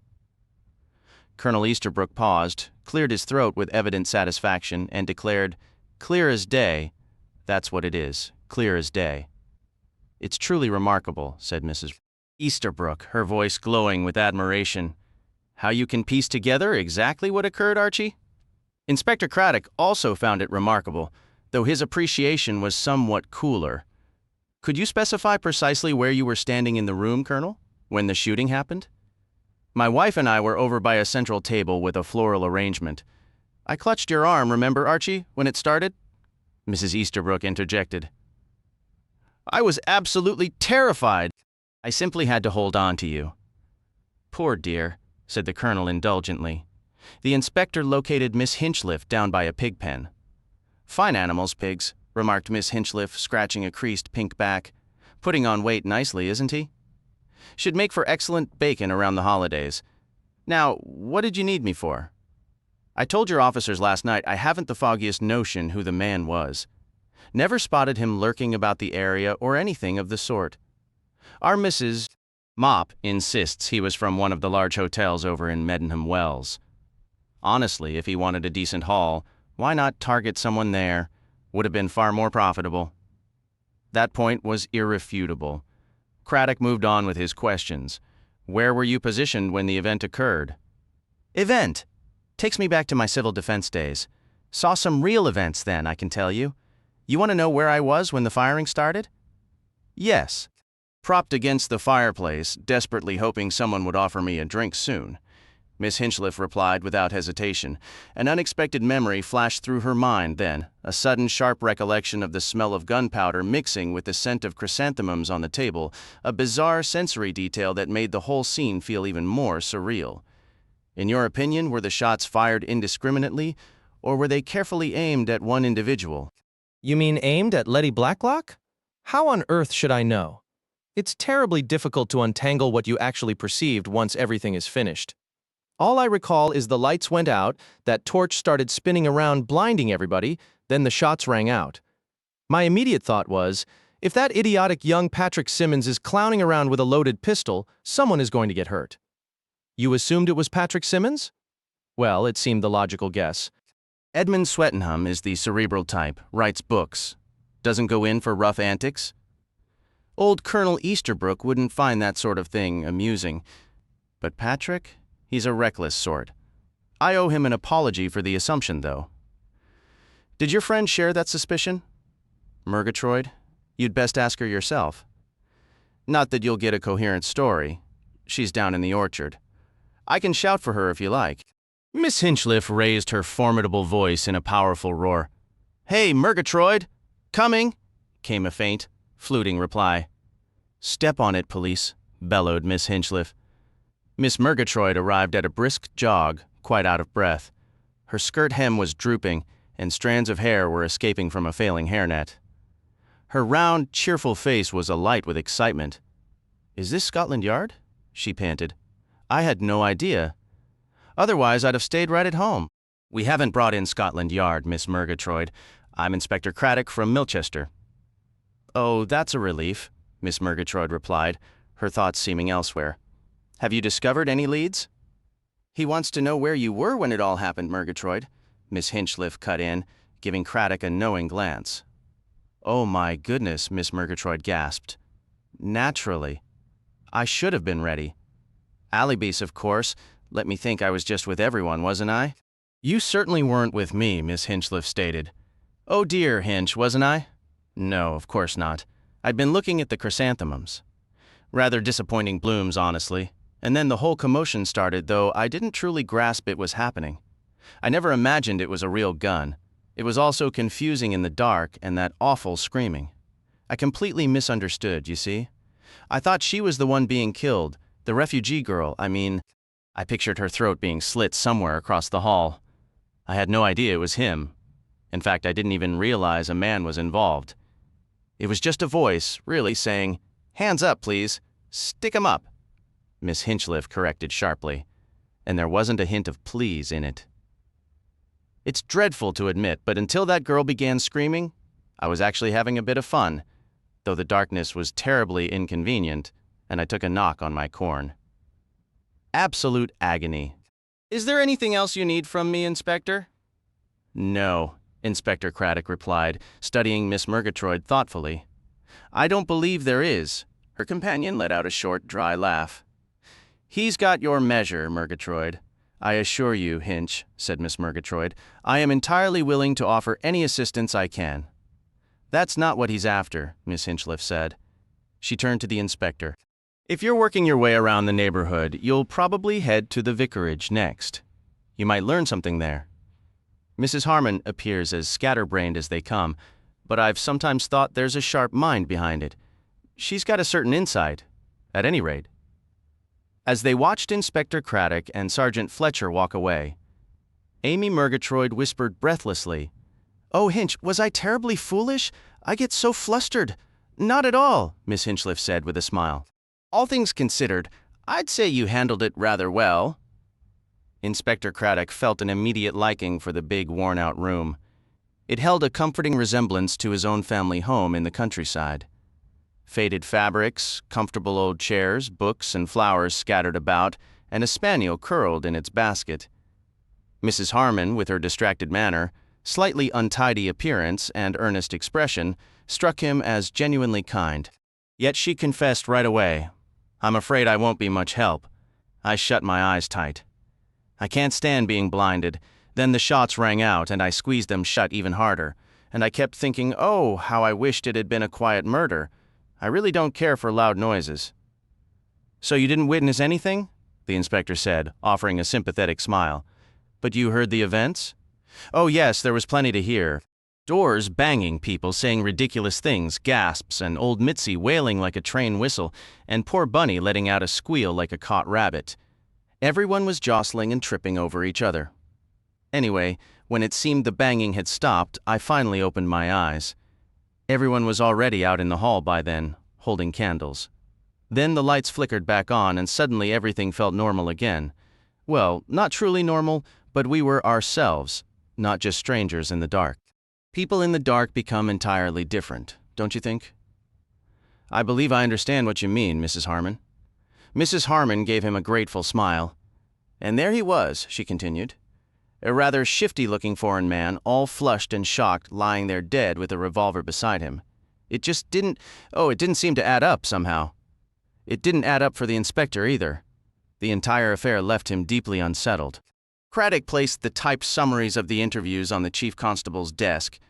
Rydesdale had just finished reviewing the cable from the Swiss authorities.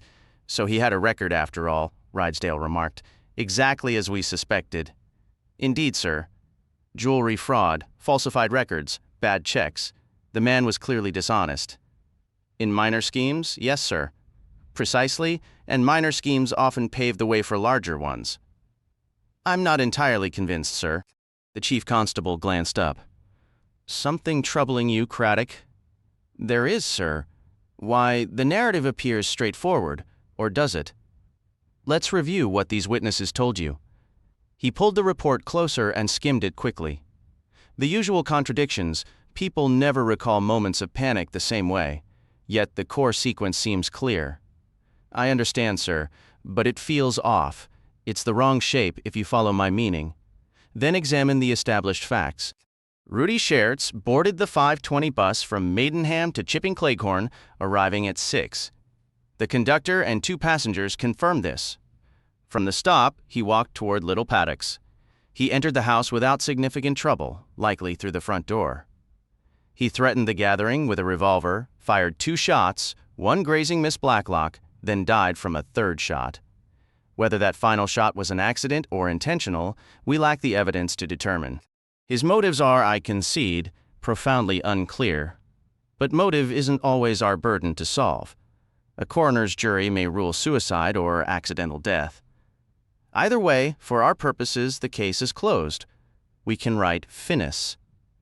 You're suggesting we simply accept Colonel Easterbrook's amateur psychology, Craddock said, his tone gloomy.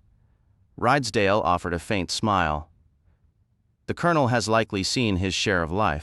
I'm as weary as anyone of the glib psychological terms tossed about these days, but we can't dismiss the possibility outright. I still feel the entire scene is fabricated, sir. Do you have reason to believe someone in Chipping Cleghorn is lying to you? Craddock paused. The foreign assistant, Mitzi. I think she knows more than she's sharing. That might be my own bias speaking. You suspect she could have been involved? Let him in. Perhaps even put him up to it? It's a possibility, sir. I wouldn't rule her out. But that implies there was something genuinely valuable in the house, money or jewels, and everyone, especially Miss Blacklock, has firmly denied that. So we're left with the absurd notion that there was a hidden treasure nobody knew about. Sounds like a plot from a cheap novel. I agree. It's ridiculous, sir. The other peculiar point is Miss Bunner's absolute conviction that Schertz intended to murder Miss Blacklock specifically. Well, from her statement, this Miss Bunner seems an entirely unreliable witness, yes, sir. Craddock interjected. Highly impressionable. You could plant any idea in her head. The curious thing here is that this particular theory is her own. No one suggested it to her. Everyone else contradicts it. For once, she's not simply echoing others. It is genuinely her own impression. And why would Rudy Schertz want to kill Miss Blacklock? Therein lies the problem, sir. I don't know. Miss Blacklock claims she doesn't know unless she's a far better liar than I judge her to be. Nobody knows. Therefore, it probably isn't true. He let out a weary sigh. Cheer up, Craddock, said the chief constable. I'm taking you to lunch with Sir Henry and myself.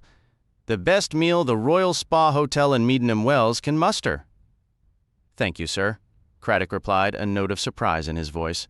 The invitation was an unexpected shift from the grim paperwork, a brief respite in the ornate dining room where the clink of fine china would momentarily replace the troubling echoes of gunshots in a quiet country house. We received a letter, he began, but stopped as Sir Henry Clithering walked in. Ah, Henry, just the man. Sir Henry, in a casual tone, replied, Morning, Dermot? I've got something for you, the chief constable said, holding up an envelope. An authentic letter from one of the old dears. She's staying at the Royal Spa Hotel and thinks she might have information about the Chipping Cleghorn affair. The old dears, Sir Henry said with a satisfied smile. What did I tell you? They notice everything. and unlike the old saying, they're not shy about sharing what they learn. What has this one dug up? Rydesdale skimmed the letter. Writes just like my grandmother, he remarked. Spiky handwriting, like a spider dipped in ink and half of it underlined. Plenty of apologies for wasting our valuable time, but she hopes it might be of some small help. Her name is Jane Marple. Jane Marple? Good heavens, Sir Henry exclaimed. Can it really be, George? That's my own personal top-tier old dear, the queen of them all. And instead of being safely at home in St. Mary Mead, she's somehow landed at Meadenham Wells just in time to get tangled in a murder. Once again, a murder is announced practically for Miss Marple's personal entertainment. Rydesdale gave a dry laugh. Well, Henry, I'll be happy to meet your celebrity. Let's go. We'll have lunch at the Royal Spa and speak with the lady. Craddock here looks deeply skeptical. Not at all, sir, Craddock said politely, though privately he thought his godfather sometimes exaggerated things. Another murder announcement indeed. Miss Jane Marple was almost exactly as Craddock had pictured, perhaps even more gentle and considerably older. She seemed truly ancient, with snow-white hair, a softly wrinkled pink face, and wide, innocent blue eyes. She was wrapped in layers of fluffy wool, a lacy shawl around her shoulders, and more wool in her lap, which she was knitting into what appeared to be a baby's blanket. She was flustered with delight at seeing Sir Henry, and grew even more fluttery when introduced to the Chief Constable and Detective Inspector Craddock. Oh, Sir Henry, what a lovely surprise. It's been so long. Yes, the rheumatism has been troublesome lately. I could never afford a place like this normally. The prices are simply shocking. But my nephew Raymond insisted on covering everything. You remember Raymond West, don't you? Everyone knows his name. Yes, the dear boy has done so well with his novels, though he does pride himself on never writing about anything cheerful.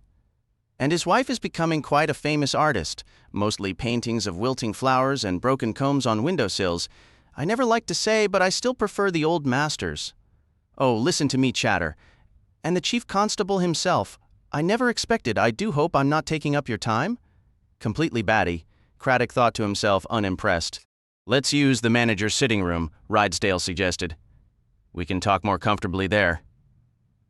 After Miss Marple had been carefully extracted from her wool and her stray knitting needles gathered, she followed them, still offering polite protests, into Mr. Rowlandson's cozy office. Now, Miss Marple, the Chief Constable began, tell us what you have. Miss Marple got straight to the point. It was a check, she said. He altered it. The young man from the front desk, the one who supposedly staged that robbery and then shot himself. He altered a check? Miss Marple nodded. Yes, I have it right here. She pulled it from her handbag and placed it on the table. It came with my other bank papers this morning. You can see it was made out for £7, and he changed it to 17. A clever alteration, right there before the 7, with the word teen added afterward, and a rather artistic little blot to blur the entire word. Quite skillfully executed, I must say. It would require a certain amount of practice. The ink matches perfectly, as I wrote the check at that very desk. One gets the impression he'd done this sort of thing rather often, wouldn't you agree? He chose the wrong victim this time, sir, Henry observed. Miss Marple nodded in firm agreement. Precisely. I'm afraid he was never destined for a successful career in crime. I was entirely the wrong sort of person. A preoccupied young wife, or a girl wrapped up in a romance, those are the ones who write checks for all manner of odd amounts and rarely scrutinize their bank statements, but an elderly woman who must watch every penny and has settled into very regular habits. That is a disastrous choice. £17 is a sum I would never write a check for. £20, a nice round figure, covers the monthly wages and my book subscriptions. As for my personal spending, I typically withdraw 7. It used to be 5, but the cost of everything has risen so. And I suppose he reminded you of someone? Sir Henry prompted, a glint of mischief in his eye. Miss Marple offered a smile and a gentle shake of her head. You are being quite mischievous, Sir Henry. But since you ask, he did. He put me in mind of Freddie Tyler from the fishmongers. He had a habit of slipping an extra 1 into the shillings column. With everyone eating so much fish these days, the bills were long, and many people never bothered to add them up properly. Just 10 shillings found its way into his pocket each time. Not a fortune, but enough for a new necktie or to take Jessie Spragg from the draper's shop to the cinema. Cutting a dash, that's what these young men are after. Well, during my very first week here, I spotted an error in my bill. I mentioned it to the young man, and he apologized most profusely and looked terribly distressed. But I thought to myself then, you have a shifty eye, young man. What I mean by a shifty eye, Miss Marple continued, is the sort that looks directly at you, unwavering, and never blinks or glances away. Craddock gave a slight, appreciative start. The description immediately brought to mind Jim Kelly, a notorious swindler he had recently helped send to prison. Rudy Scherz was a thoroughly unsavory character, Rydesdale stated. We've discovered he has a police record in Switzerland, made things too uncomfortable for him there, I expect, and came here with forged documents, Miss Marple suggested. Exactly, Rydesdale confirmed. He was keeping company with that little red-haired waitress from the dining room, Miss Marple added. Fortunately, I don't believe her affections were deeply engaged. She simply enjoyed the attention of someone a bit different. He brought her flowers and chocolates, which the local boys don't often do. Has she told you everything she knows? She asked, turning abruptly to Craddock. Or is there perhaps a little more to come? I can't be entirely certain, Craddock replied cautiously. I believe there is, said Miss Marple. She's been looking terribly worried. She brought me kippers instead of herrings this morning, and forgot the milk jug. Usually she is a most efficient waitress. Yes, she is worried. Afraid she might have to give evidence or something of that sort. But I expect... Her clear blue eyes swept over Detective Inspector Craddock's manly frame and handsome features with a distinctly appreciative, old-fashioned glance that you will be able to persuade her to share everything she knows. Detective Inspector Craddock felt a blush rise to his cheeks, and Sir Henry gave a quiet chuckle. It could be important, Miss Marple insisted. He may have told her who was behind it. Rydesdale stared at her. Behind what? I expressed myself so poorly. Who it was that put him up to it, I mean. So you believe someone put him up to it? Miss Marple's eyes widened in surprise. Oh, but it seems so obvious. Here is a presentable young man, someone who pinches a little here and fiddles a little there, alters a small check, perhaps helps himself to a piece of left-out jewelry, or takes a few dollars from a cash register. All sorts of minor petty thefts. He always made sure to have enough cash on hand to dress sharply and take a girl out, that sort of thing. Then, out of nowhere, he pulls a revolver, bursts into a room full of people, and starts shooting. He would never have done something like that, not in a million years. It just doesn't add up. Craddock took a sharp breath. That was exactly what Letitia Blacklock had said. What the vicar's wife had said. What he himself felt more and more strongly. It didn't make sense. And now here was Sir Henry's dear old friend saying the same thing, with absolute conviction in her gentle, lilting voice. Maybe you could tell us, Miss Marple, he said, his tone suddenly challenging. What do you think really happened? She looked at him, surprised. But how could I possibly know? There was a report in the paper, but it said so little. One can speculate, of course, but without accurate information. George, Sir Henry, cut in. Would it be completely out of line to let Miss Marple read the notes from Craddock's interviews with everyone in Chipping Cleghorn? It might be unorthodox, Rydesdale replied, but I didn't get where I am by sticking strictly to the rules. Let her read them. I'd be curious to hear her thoughts. Miss Marple flushed with embarrassment. I'm afraid Sir Henry has been telling stories about me. He is always too generous. He gives far too much weight to any little observations I may have made over the years. Truly, I have no special talent, none at all, except perhaps a certain understanding of human nature. People, I find, are often far too trusting. I confess I have an unfortunate tendency to suspect the worst. It isn't a pleasant quality, but so often events prove it right. Read these, said Rydesdale, pushing the typewritten pages toward her. It won't take long. After all, these are your kind of people. You must know dozens like them. You might notice something we've missed. We're about to close the case. Let's get an amateur's perspective before we file it all away. I don't mind telling you Craddock here isn't satisfied, he says, just like you, that it doesn't make sense. There was silence while Miss Marple read. Finally, she set the papers down. It's all very interesting, she said with a sigh. All the different things people say and believe. what they think they saw. It's so tangled, nearly all of it so ordinary, and if one detail isn't ordinary, it's terribly hard to pick it out, like finding a needle in a haystack. For a fleeting moment, Craddock had wondered if Sir Henry might be onto something with this quaint old woman. Maybe she would pinpoint a detail everyone else had overlooked. Older people often noticed things others missed. He remembered his own great-aunt Emma, who could always tell when he was lying because his nose twitched. But this? Just vague, fluffy generalities. Was that all the famous Miss Marple could offer? Annoyed, he spoke more brusquely than he intended. The plain truth is the facts are clear. However, these accounts differ. Every person in that room witnessed the same thing. A masked man with a revolver and a flashlight who opened the door and held them all at gunpoint.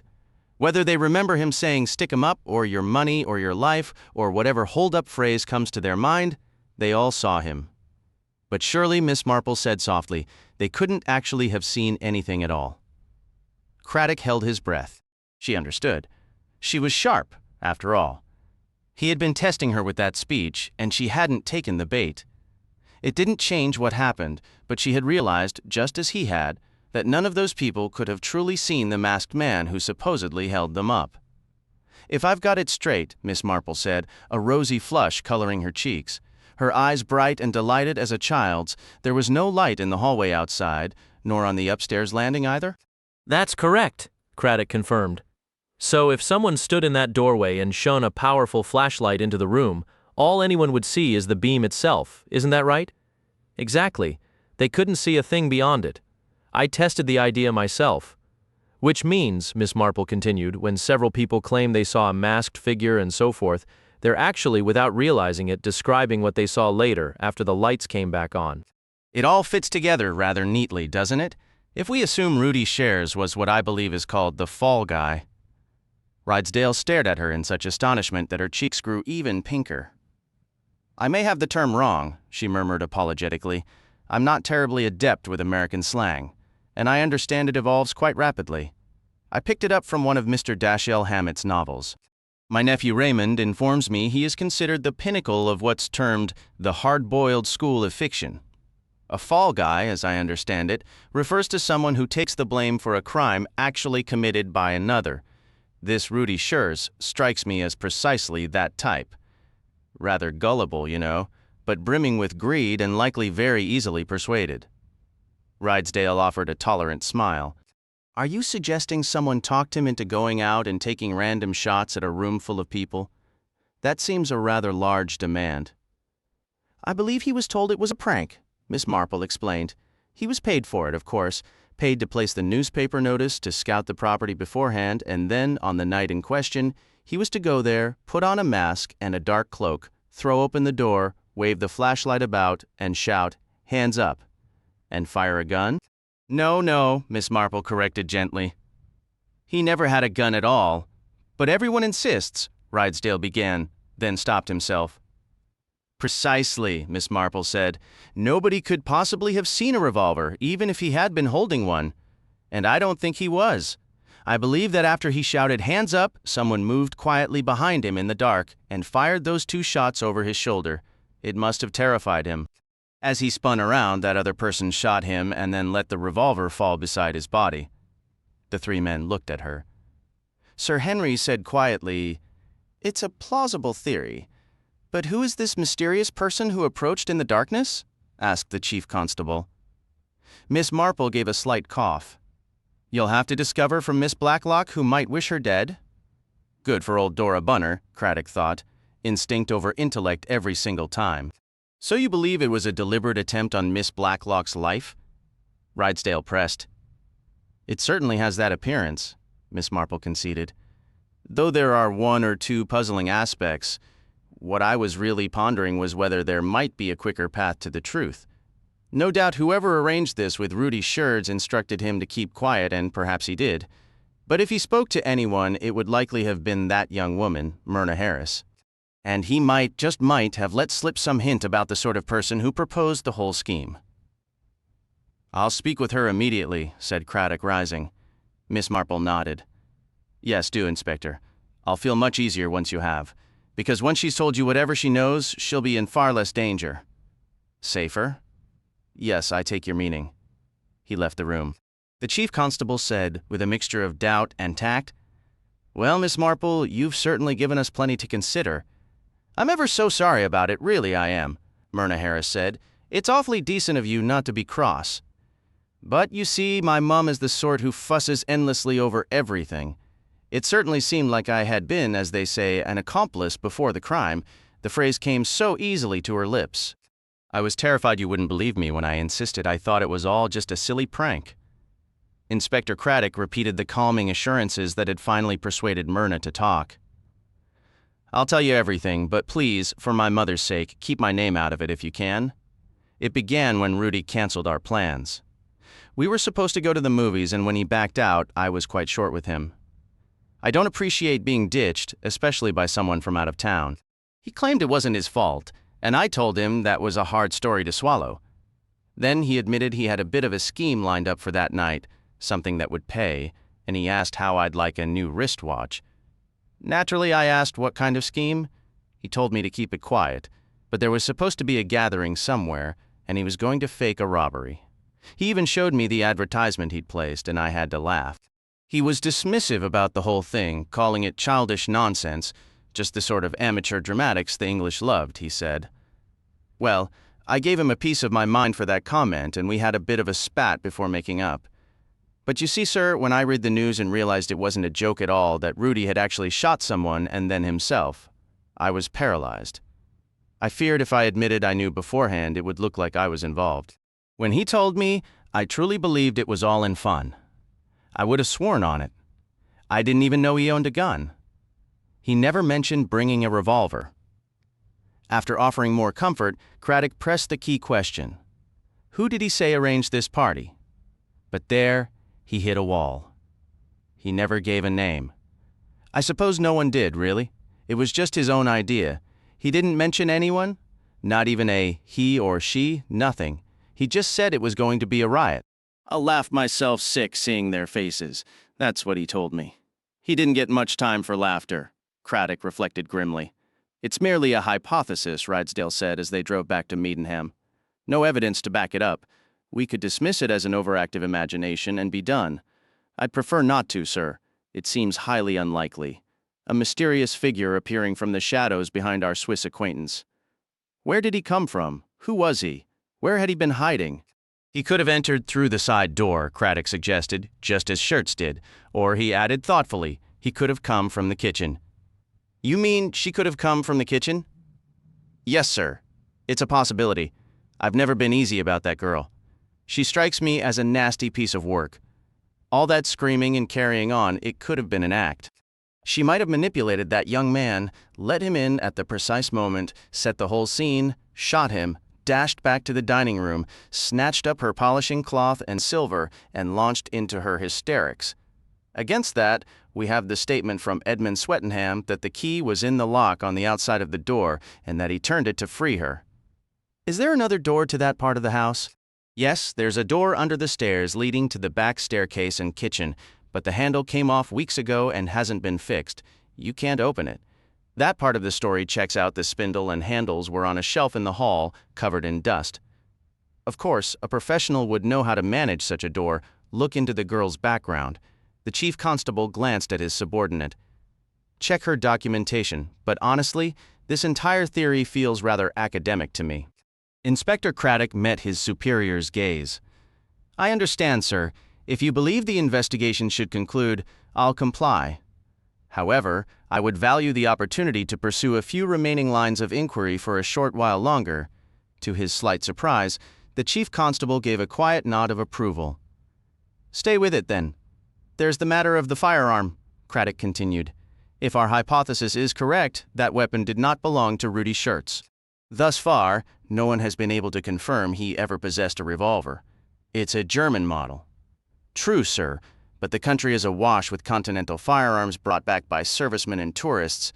The make alone isn't conclusive. A fair point. Any other angles? We need a motive. If this theory holds any water, then last Friday's incident was not a prank or a simple robbery. It was a deliberate, premeditated attempt on Miss Blacklock's life. The question is, why? It stands to reason that if anyone holds the key to that question, it would be Miss Blacklock herself. I was given to understand she dismissed that notion rather firmly. She dismissed the idea that Rudy Shares intended to kill her, which was perfectly correct. But there's another consideration, sir. Go on. Whoever it was might try again. That would certainly lend weight to your theory, the chief constable remarked dryly. Incidentally, keep an eye on Miss Marple, will you? Miss Marple? Why is that? It appears she is taking up temporary residence at the Chipping Cleghorn Vicarage, traveling into Medenham Wells twice weekly for some treatments. The vicar's wife, it seems, is the daughter of an old friend. Sporting Spirit, that elderly lady. I suppose a quiet life in the country lacks excitement, and nosing about after potential killers provides a certain thrill. I rather wish she weren't coming, Craddock said, his tone serious. Afraid she'll get in your way? It's not that, sir. She's a kindly person. I shouldn't like to see anything happen to her. Assuming, of course, that there is any truth to this speculation. Every morning except Sunday between 7:30 and 8:30, Johnny Butt made his rounds through the village of Chipping Cleghorn on his bicycle.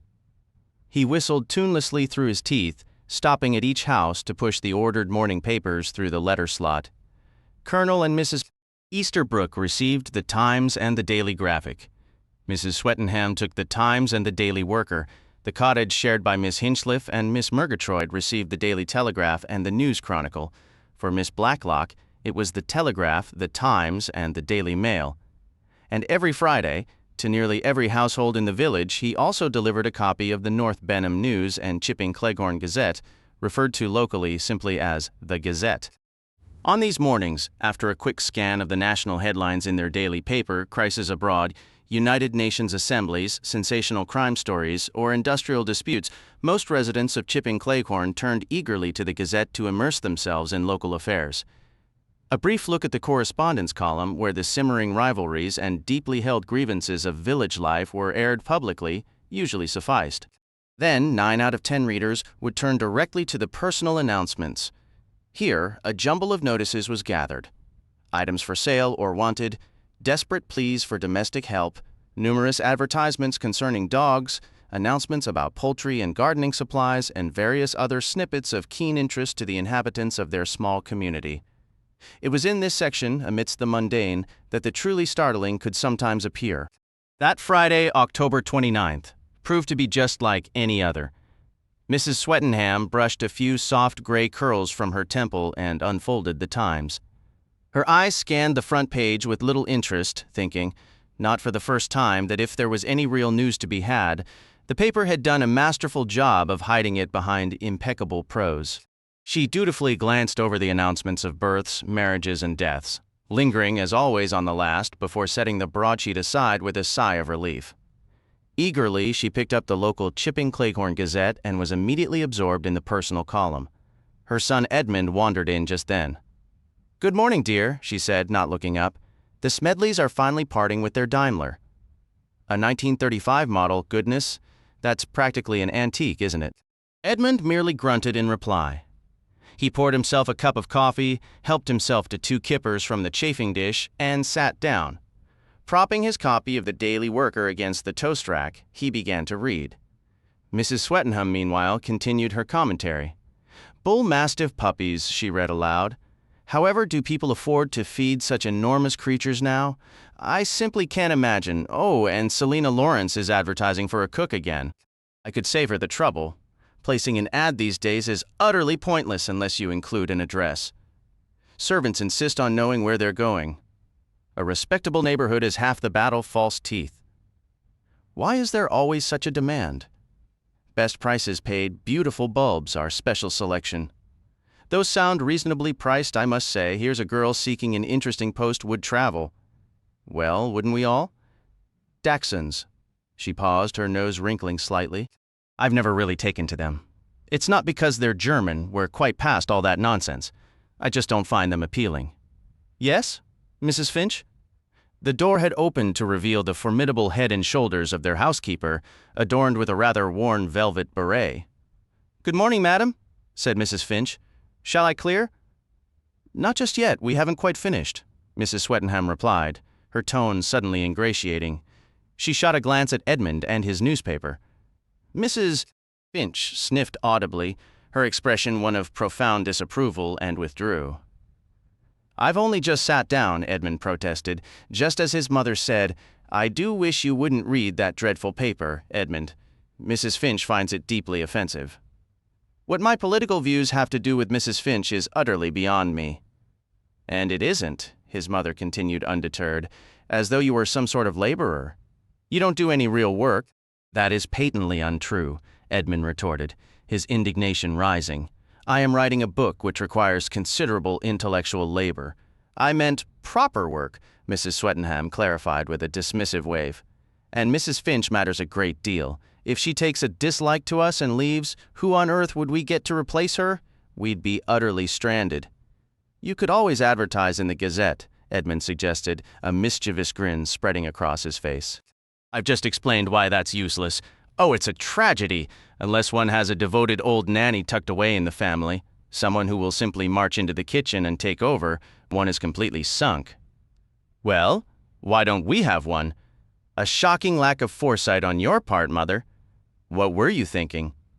"You had an eye, darling," she reminded him primly. "No foresight whatsoever," Edmund murmured, returning to his paper.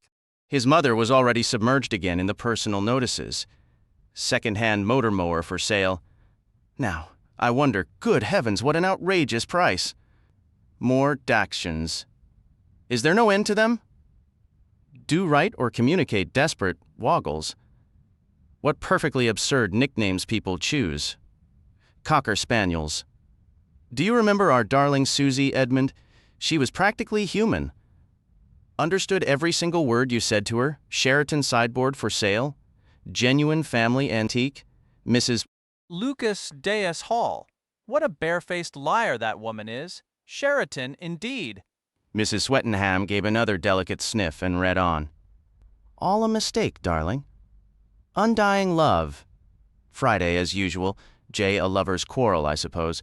Or perhaps it's a code for burglars. One reads such things. Good Lord, more dachshunds. Really, I do believe the world has gone quite mad for breeding the things. There are other dogs, you know. Your Uncle Simon used to raise Manchester Terriers. Such elegant little creatures.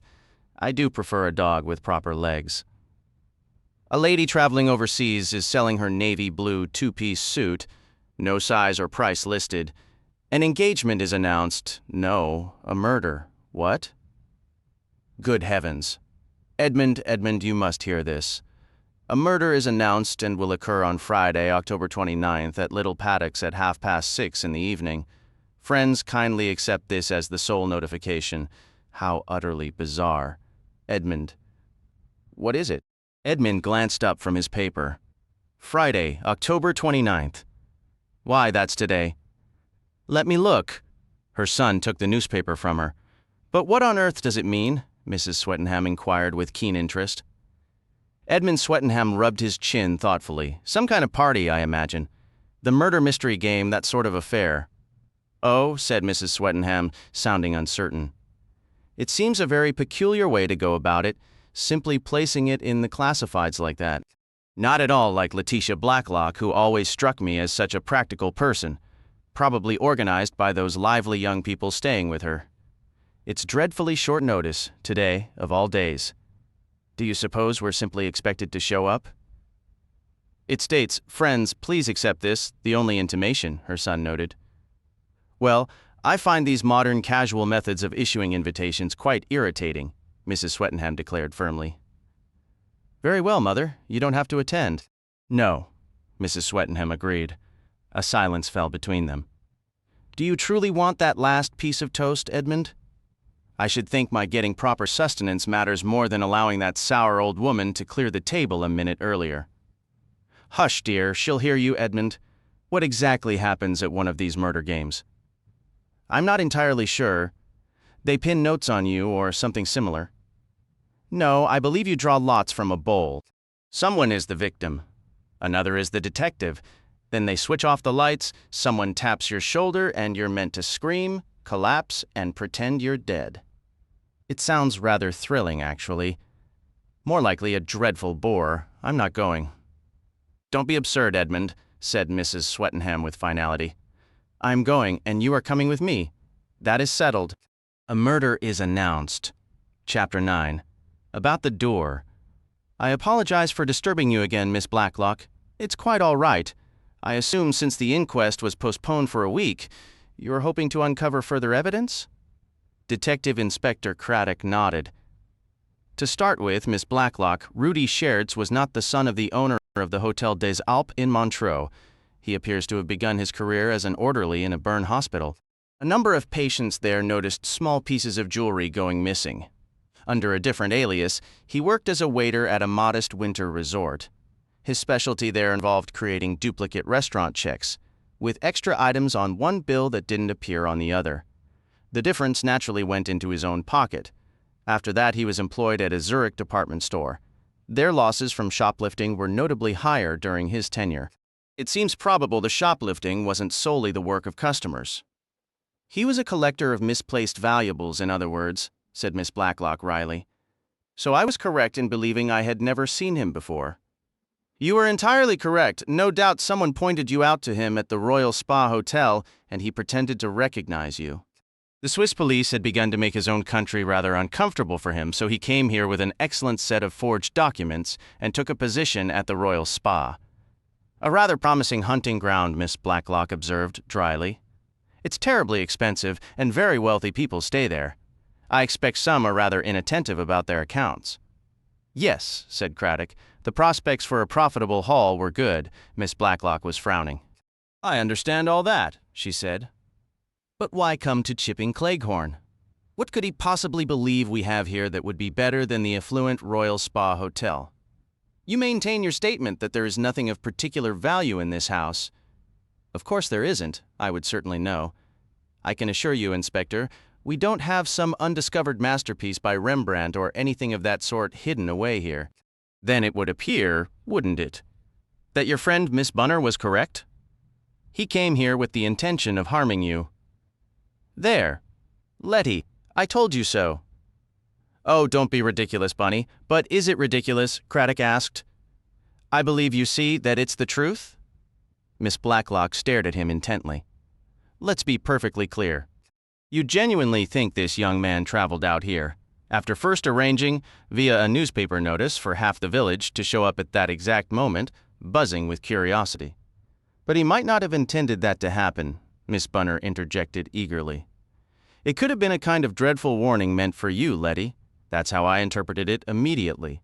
A murder is announced. I felt in my bones it was ominous. If everything had gone according to his plan, he would have shot you and escaped. And how would anyone have ever discovered who was responsible? That's a fair point, Miss Blacklock conceded. But I knew that advertisement wasn't a prank, Letty. I said so, and consider Mitzi. She was terrified as well. Ah, said Craddock, Mitzi. I would very much like to learn more about that young woman. Her work permit and documents are entirely in order. I don't doubt that, Craddock replied dryly. Scherz's papers seemed perfectly correct, too. But why would this Rudy Scherz want to murder me? That is what you aren't even trying to explain, Inspector Craddock.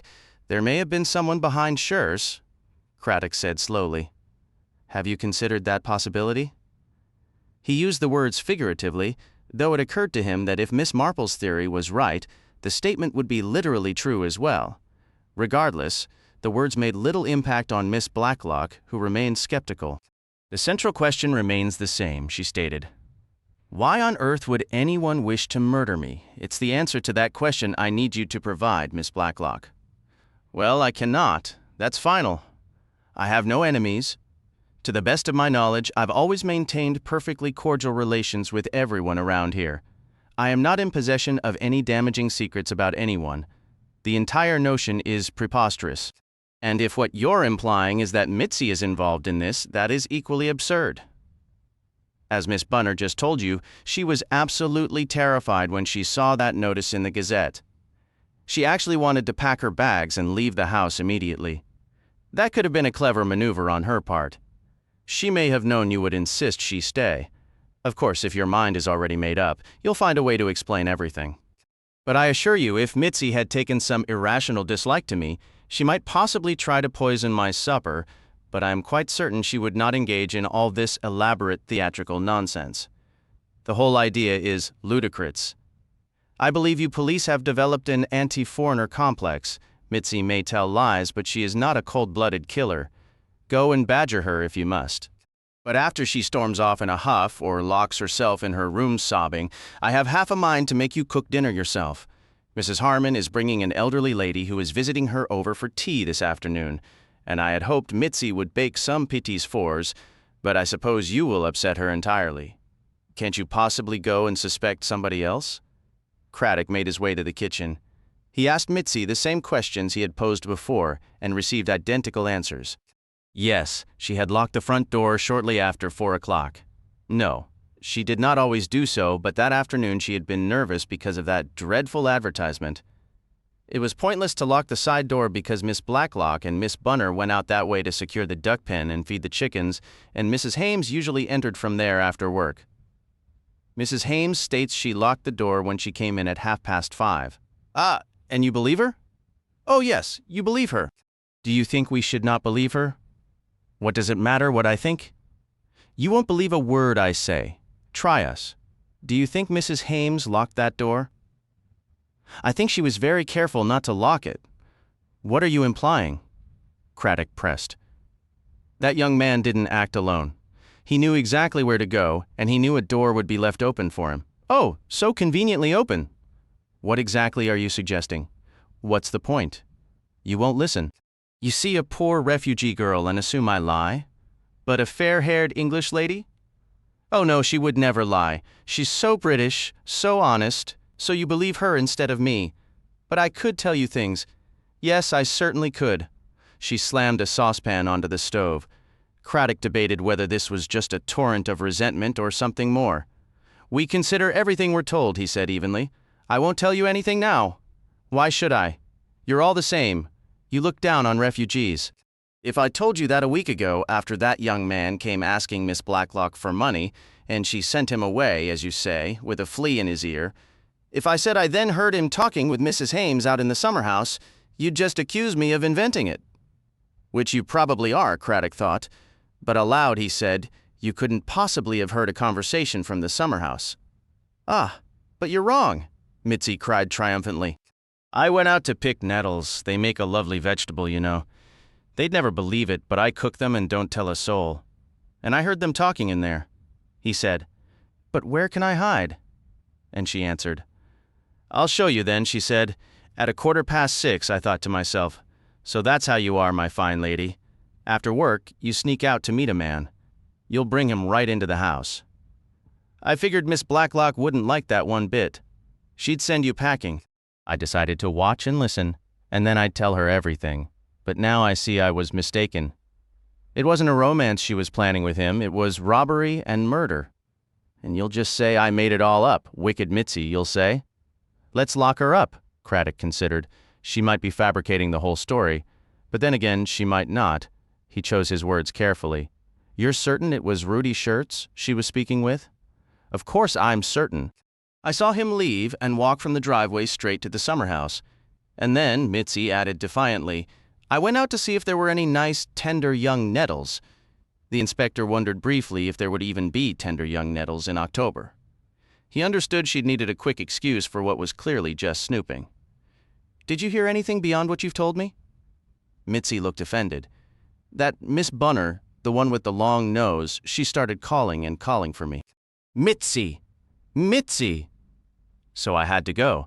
She's so irritating, always meddling, says she'll teach me to cook. Her cooking, everything she makes tastes like water, water, water. Why didn't you mention any of this the other day? Craddock asked sternly. Because I didn't remember. I didn't think about it then. It was only later that I said to myself, it was all planned back then, planned with her help. You're absolutely sure it was Mrs. Hames. Oh yes, I'm sure, I'm very sure. She's a thief, that one. A thief who runs with thieves. What she earns working in the garden isn't enough for a fine lady like her. No. She had to rob Miss Blacklock, who's been nothing but kind. She's bad, bad, bad, that woman. Suppose, said the inspector, watching her closely, Someone claimed they saw you talking to Rudy Schurz? The suggestion landed with less impact than he'd hoped. Mitzi merely snorted and tossed her head. If anyone says they saw me talking to him, that's lies. Lies, lies, she said with contempt. Telling lies about people is easy, but here in England you have to prove they're true. Miss Blacklock told me that, and it's true, isn't it? I don't converse with murderers and thieves. No English policeman will claim I do. And how am I supposed to prepare lunch with you standing here, talking endlessly? Please leave my kitchen. I need to focus on making a very delicate sauce. Craddock left without argument. His suspicions about Mitzi were slightly unsettled. Her account regarding Philippa Hames had been delivered with such earnestness. While he still considered Mitzi a liar, he sensed a kernel of truth in this particular story. He decided he would question Philippa on the matter. During their previous conversation, she had struck him as a composed and well-mannered young woman. He had felt no distrust toward her. Lost in thought as he crossed the hall, he reached for the wrong door. Miss Bunner, coming down the stairs, quickly corrected him. "Not that one," she said. "It doesn't open. Try the next one on the left. It's all very confusing with so many doors." "There certainly are a lot," Craddock agreed, glancing around the narrow hallway. Miss Bunner happily listed them off. "First, there's the cloakroom door, then the coat closet, and on that side, the dining room. Over here, there's the false door you just tried. Then the actual drawing room door, followed by the china cabinet, the little flower room, and finally, the side door. It's terribly easy to mix them up, especially these two being so close. I've done it myself many times. We actually used to have the hall table right against it, but we moved it over against that wall not long ago." Almost automatically, Craddock had noticed a faint horizontal line across the panels of the door he had attempted. He now realized it was the mark left by the table. Something clicked in his mind as he asked, "Moved? How long ago?" Fortunately, with Dora Bunner, no explanation for a question was ever necessary. She delighted in sharing any piece of information, no matter how trivial. "Let me think. It was quite recently. Maybe 10 days or a fortnight." "Why was it moved?" "I can't quite recall. Something to do with the flower arrangements, I believe. Philippa had done a large vase. She has a real talent for arranging flowers full of autumn colors and branches. It was so big it would catch your hair as you walked by." Philippa suggested moving the table, saying the display would look much better against a plain wall anyway. Of course, we had to take down Wellington at Waterloo. I was never terribly fond of that print. It's stored under the stairs now, so it's not actually a dummy door? Craddock asked, examining it. "Oh, it's a real door, structurally speaking," Miss Bunner clarified. "It leads to the small drawing room, but when the rooms were combined, the second door became unnecessary, so it was secured." "Secured how?" Craddock tested it again gently. "Nailed shut? Or just locked?" "Locked, I think, and bolted as well." He saw the bolt at the top and slid it back. It moved with surprising ease. "When was it last opened?" he inquired. "Oh, years and years ago, I should imagine. It hasn't been opened since I've lived here, that's for certain." "Do you know where the key is?" "There's a collection of old keys in the hall drawer. It's likely among those." Craddock followed her and sifted through a rusty assortment of keys pushed to the back of the drawer. Selecting one that looked different from the others, he returned to the door. The key slid in, turned smoothly, and with a gentle push, the door opened silently. "Oh, do be careful," Miss Bunner exclaimed. "There might be something leaning against it inside. We never use it." "Don't you?" said the inspector, his expression now grim. He stated with emphasis, "This door has been opened very recently, Miss Bunner. The lock has been oiled, and so have the hinges." She stared at him, her simple face blank with astonishment. "But who could possibly have done such a thing?" she pressed. "That's precisely what I intend to discover," Craddock replied, his tone severe. His mind raced. An outsider? No, the culprit was here, inside this very house. The person was in the drawing room that evening. A murder is announced. Chapter 10, Pip and Emma. This time, Miss Blacklock gave him her full attention. She was, as he had recognized, a sharp and perceptive woman, and she quickly understood the significance of his findings. "I see," she said, her voice calm. That does change the situation entirely. No one had any business tampering with that door. To my knowledge, no one has. You understand the implication, the inspector pressed.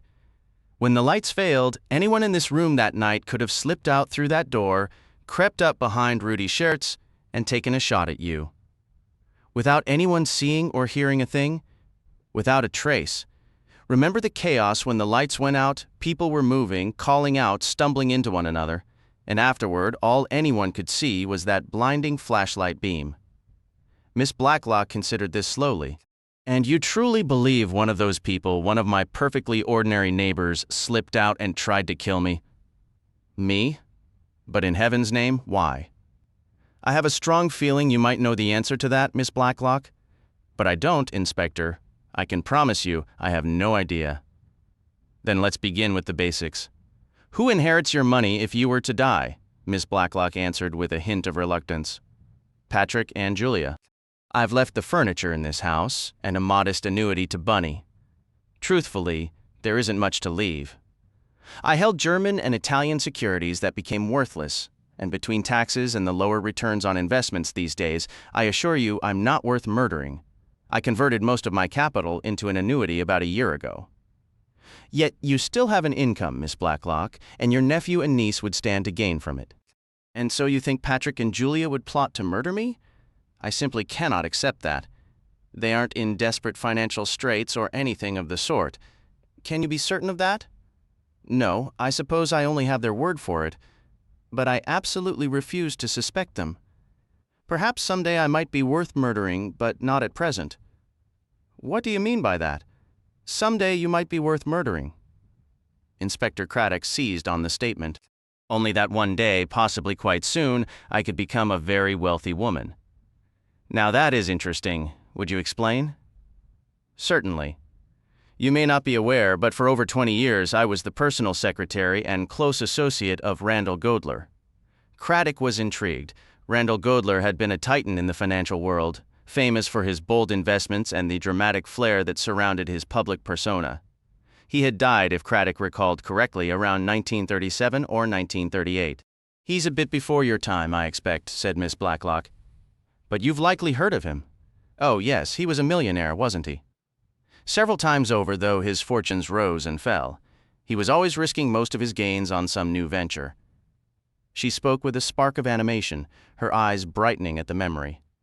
It reminded her of a trip they once took to his lakeside estate, where he'd sketched out a wild investment scheme over cigars as a storm rolled in. In any case, he died an exceedingly rich man. He had no children, he left his fortune in a trust for his wife during her lifetime, and after her death, it comes to me outright. A vague recollection stirred in the inspector's mind, headlines about a vast fortune for devoted secretary. For the past 12 years or so, said Miss Blacklock with a faint ironic smile, I've had a splendid motive for murdering Mrs. Godler, though I suppose that doesn't help you much, does it? Forgive me for asking, did Mrs. Godler resent her husband's decision regarding his fortune? Miss Blacklock now looked openly amused. You needn't be so delicate. What you really mean is, was I Randall Godler's mistress? No, I was not. I don't believe Randall ever had a romantic thought about me, and I certainly never had one about him. He was devoted to Belle, his wife, and that devotion never wavered until the end of his life.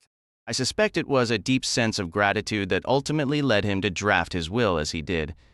You must understand, Inspector, in those early, uncertain years when Randall was still building his empire, he faced a moment of near ruin. It all hinged on a relatively small sum of ready cash needed to secure a major deal, a bold, thrilling venture typical of his daring nature. He simply didn't have the funds to bridge the gap. That's where I stepped in. I had some money of my own at the time, and I believed in Randall completely. I liquidated everything I owned and handed it over to him. That move saved the day. Within a week, he was a man of immense wealth. After that, he essentially treated me as a junior partner. Oh, those were exhilarating times. I relished every moment.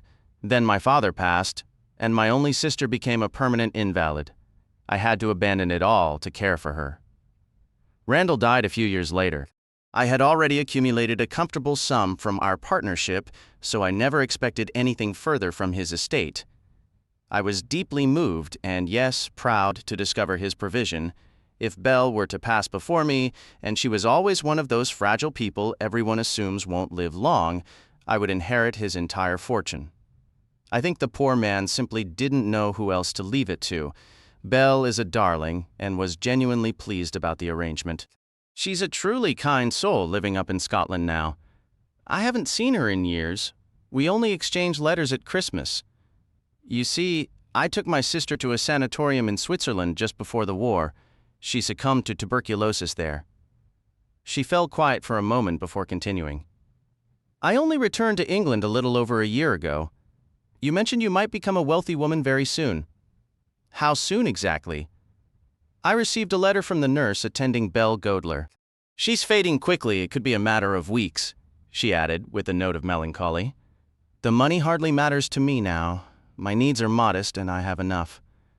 There was a time when I would have thrilled at the chance to play the markets again, but now, well, one grows old. So you see, Inspector, if Patrick and Julia had a financial motive to kill me, they'd be utter fools not to wait those few extra weeks. I understand, Miss Blacklock, Craddock replied. But what happens if you were to die before Mrs. Godler? Where would the money go then? You know, I've never given it much serious thought. Pip and Emma, I suppose? Craddock looked puzzled, and Miss Blacklock offered a faint smile. Does that sound absurd? I believe if I predeceased Belle, the estate would pass to the legal issue, or whatever the legal term is, of Randall's only sister, Sonia. Randall had a terrible falling out with her over her marriage. She wed a man he considered not just a crook, but thoroughly disreputable. And was he? Oh, undoubtedly, yet apparently he possessed a certain charm for women. He was Greek, or perhaps Romanian. What was his name? Stamfordis, Dmitri Stamfordis. Randall cut Sonia out of his will when she married him. Well, Sonia was independently wealthy. Randall had already settled substantial trusts on her, structured to keep the funds from her husband's grasp. But when his lawyers pressed him to name a contingent beneficiary, he reluctantly listed Sonia's children, simply because he couldn't think of anyone else. He wasn't the type to leave his fortune to charities, and were there children from the marriage? That's where Pip and Emma come in, she said, a hint of old amusement in her voice. I know it sounds ridiculous. All I recall is that Sonia wrote to Belle once after her marriage, telling her to inform Randall she was blissfully happy and had just had twins, naming them Pip and Emma. As far as I know, she never wrote again. Belle could likely tell you more. Miss Blacklock seemed entertained by her own account. The inspector, however, remained solemn. So it boils down to this, he said, his tone shifting to one of dry, pragmatic assessment. The entire fortune, a vast sum built on nerve and a timely loan, now dangles over a pair of whimsically named twins who might as well be characters in a storybook. It's almost laughable if it weren't so dangerously consequential. If you had died the other night, there are likely at least two individuals who would have inherited a significant fortune. You are mistaken, Miss Blacklock, in believing no one has a motive for your death. There are two people at minimum with a very strong interest. How old would this brother and sister be now? Miss Blacklock thought for a moment. Let me see, 1922. No, it's hard to recall exactly. I'd say they're around 25 or 26. Her expression grew serious. But you can't possibly think. I believe someone shot at you with the intention to kill. It's possible that same person or persons might try again. I must urge you to be extremely careful, Miss Blacklock. One murder was attempted and failed. I fear another may be planned very soon. Meanwhile, Philippa Hames paused in her gardening, straightening her back and brushing a stray lock of hair from her damp forehead. She was weeding a flower bed. Yes, Inspector. She looked at him with polite inquiry. He studied her more closely this time. She was a striking girl, very much the classic English type with her pale ash-blonde hair and long, thoughtful face. There was a certain stubbornness in her chin and mouth, a sense of something held tightly in check. Her blue eyes were steady and revealing nothing. She struck him as the sort of person who could keep a secret indefinitely. I apologize for disturbing you while you're working, Mrs. Hames, he said, but I didn't want to wait until you returned for lunch.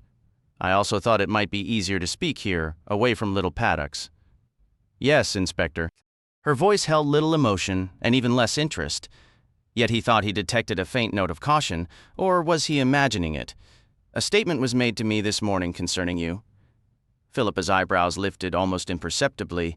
You told me, Mrs. Hames, that this man, Rudy Shares, was completely unknown to you. That's correct? That, when you saw him lying there dead, it was the first time you had ever laid eyes on him. Is that true? Absolutely. I had never seen him before in my life. You did not, for example, speak with him in the summer house at Little Paddocks? In the summer house? He was nearly certain he heard a flicker of fear in her tone. Yes, Mrs. Hames. Who says that?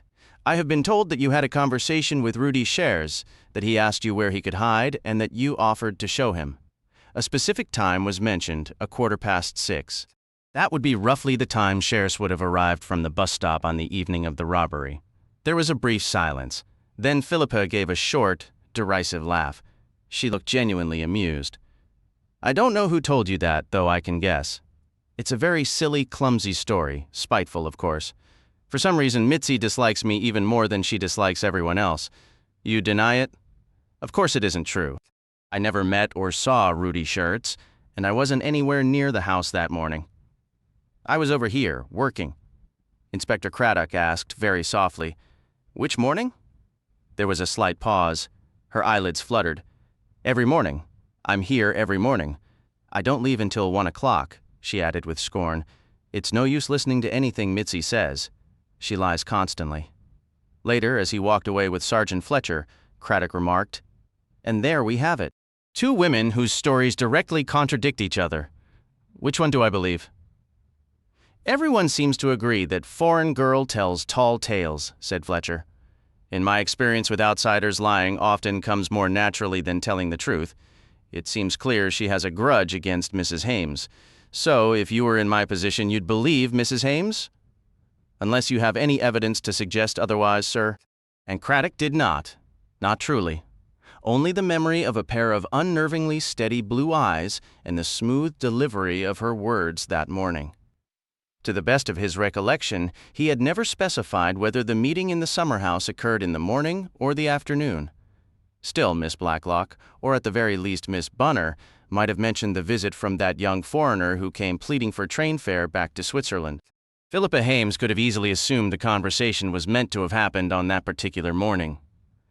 Yet Craddock remained convinced he had detected a thread of fear in her voice when she asked, In the summer house? He resolved to keep an open mind on the matter.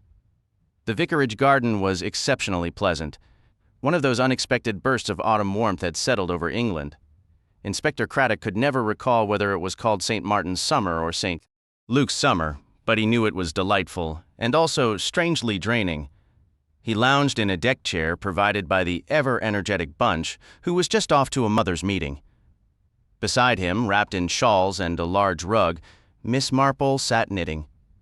The sunshine, the tranquility, the steady click of her needles, it all lulled him toward drowsiness. Yet at the same time, a nightmarish sensation lingered at the edge of his mind.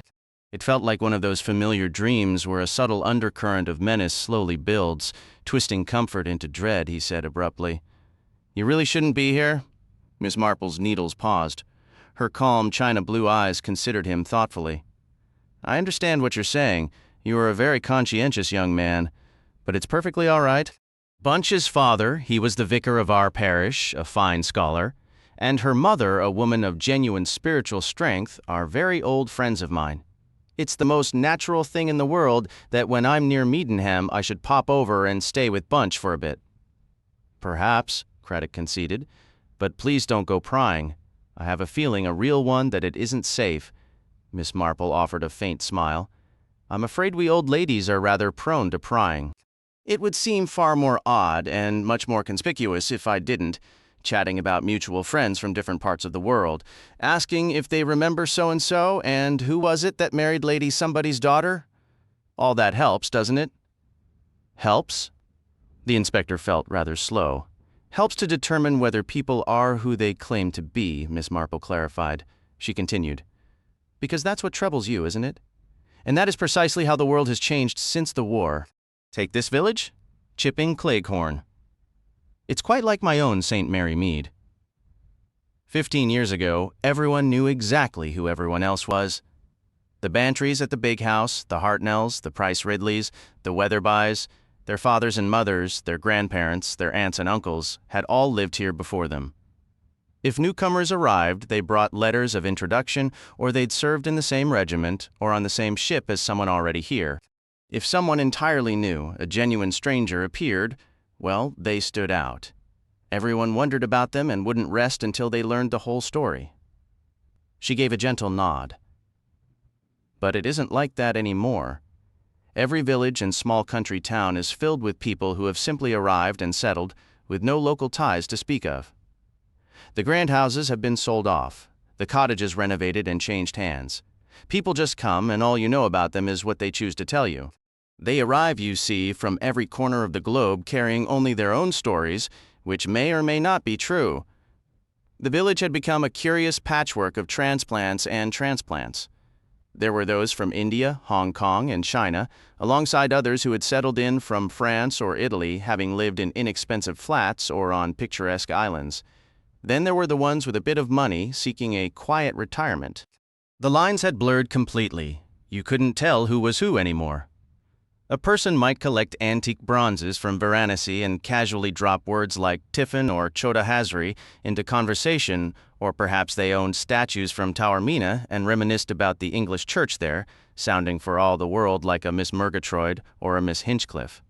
They could hail from the Orient or the Riviera. The community, with a shrug, accepted every newcomer without question.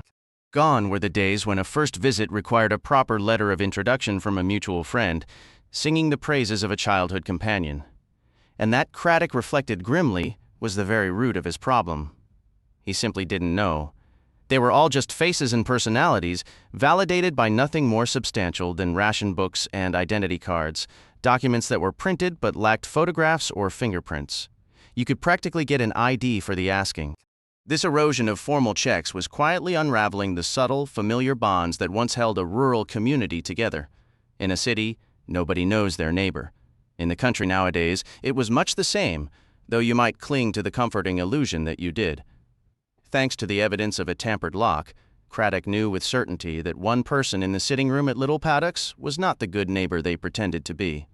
The thought filled him with a cold dread for Miss Marple. She was clever, yes, but also frail and elderly. What might happen to her? To a certain extent, he admitted aloud, we can verify the backgrounds of these people. But he knew the task was far more difficult than it sounded. India, China, Hong Kong, the south of France, it was a world away from the straightforward checks of 15 years prior. He was acutely aware of the shadowy trade in borrowed identities, often taken from those who had perished tragically in distant cities. There were entire networks dealing in purchased or forged documents, 100 different small illegal enterprises humming along. A proper investigation was possible, but it would consume time, a luxury he did not have, not with the widow of Randall Godler fading fast. Feeling weary and burdened, he sat bathed in the afternoon sun and unburdened himself to Miss Marple, recounting the whole tangled tale of Randall Godler and of Pip and Emma. 2 names, nothing more, he sighed. They're probably nicknames. They might not even exist.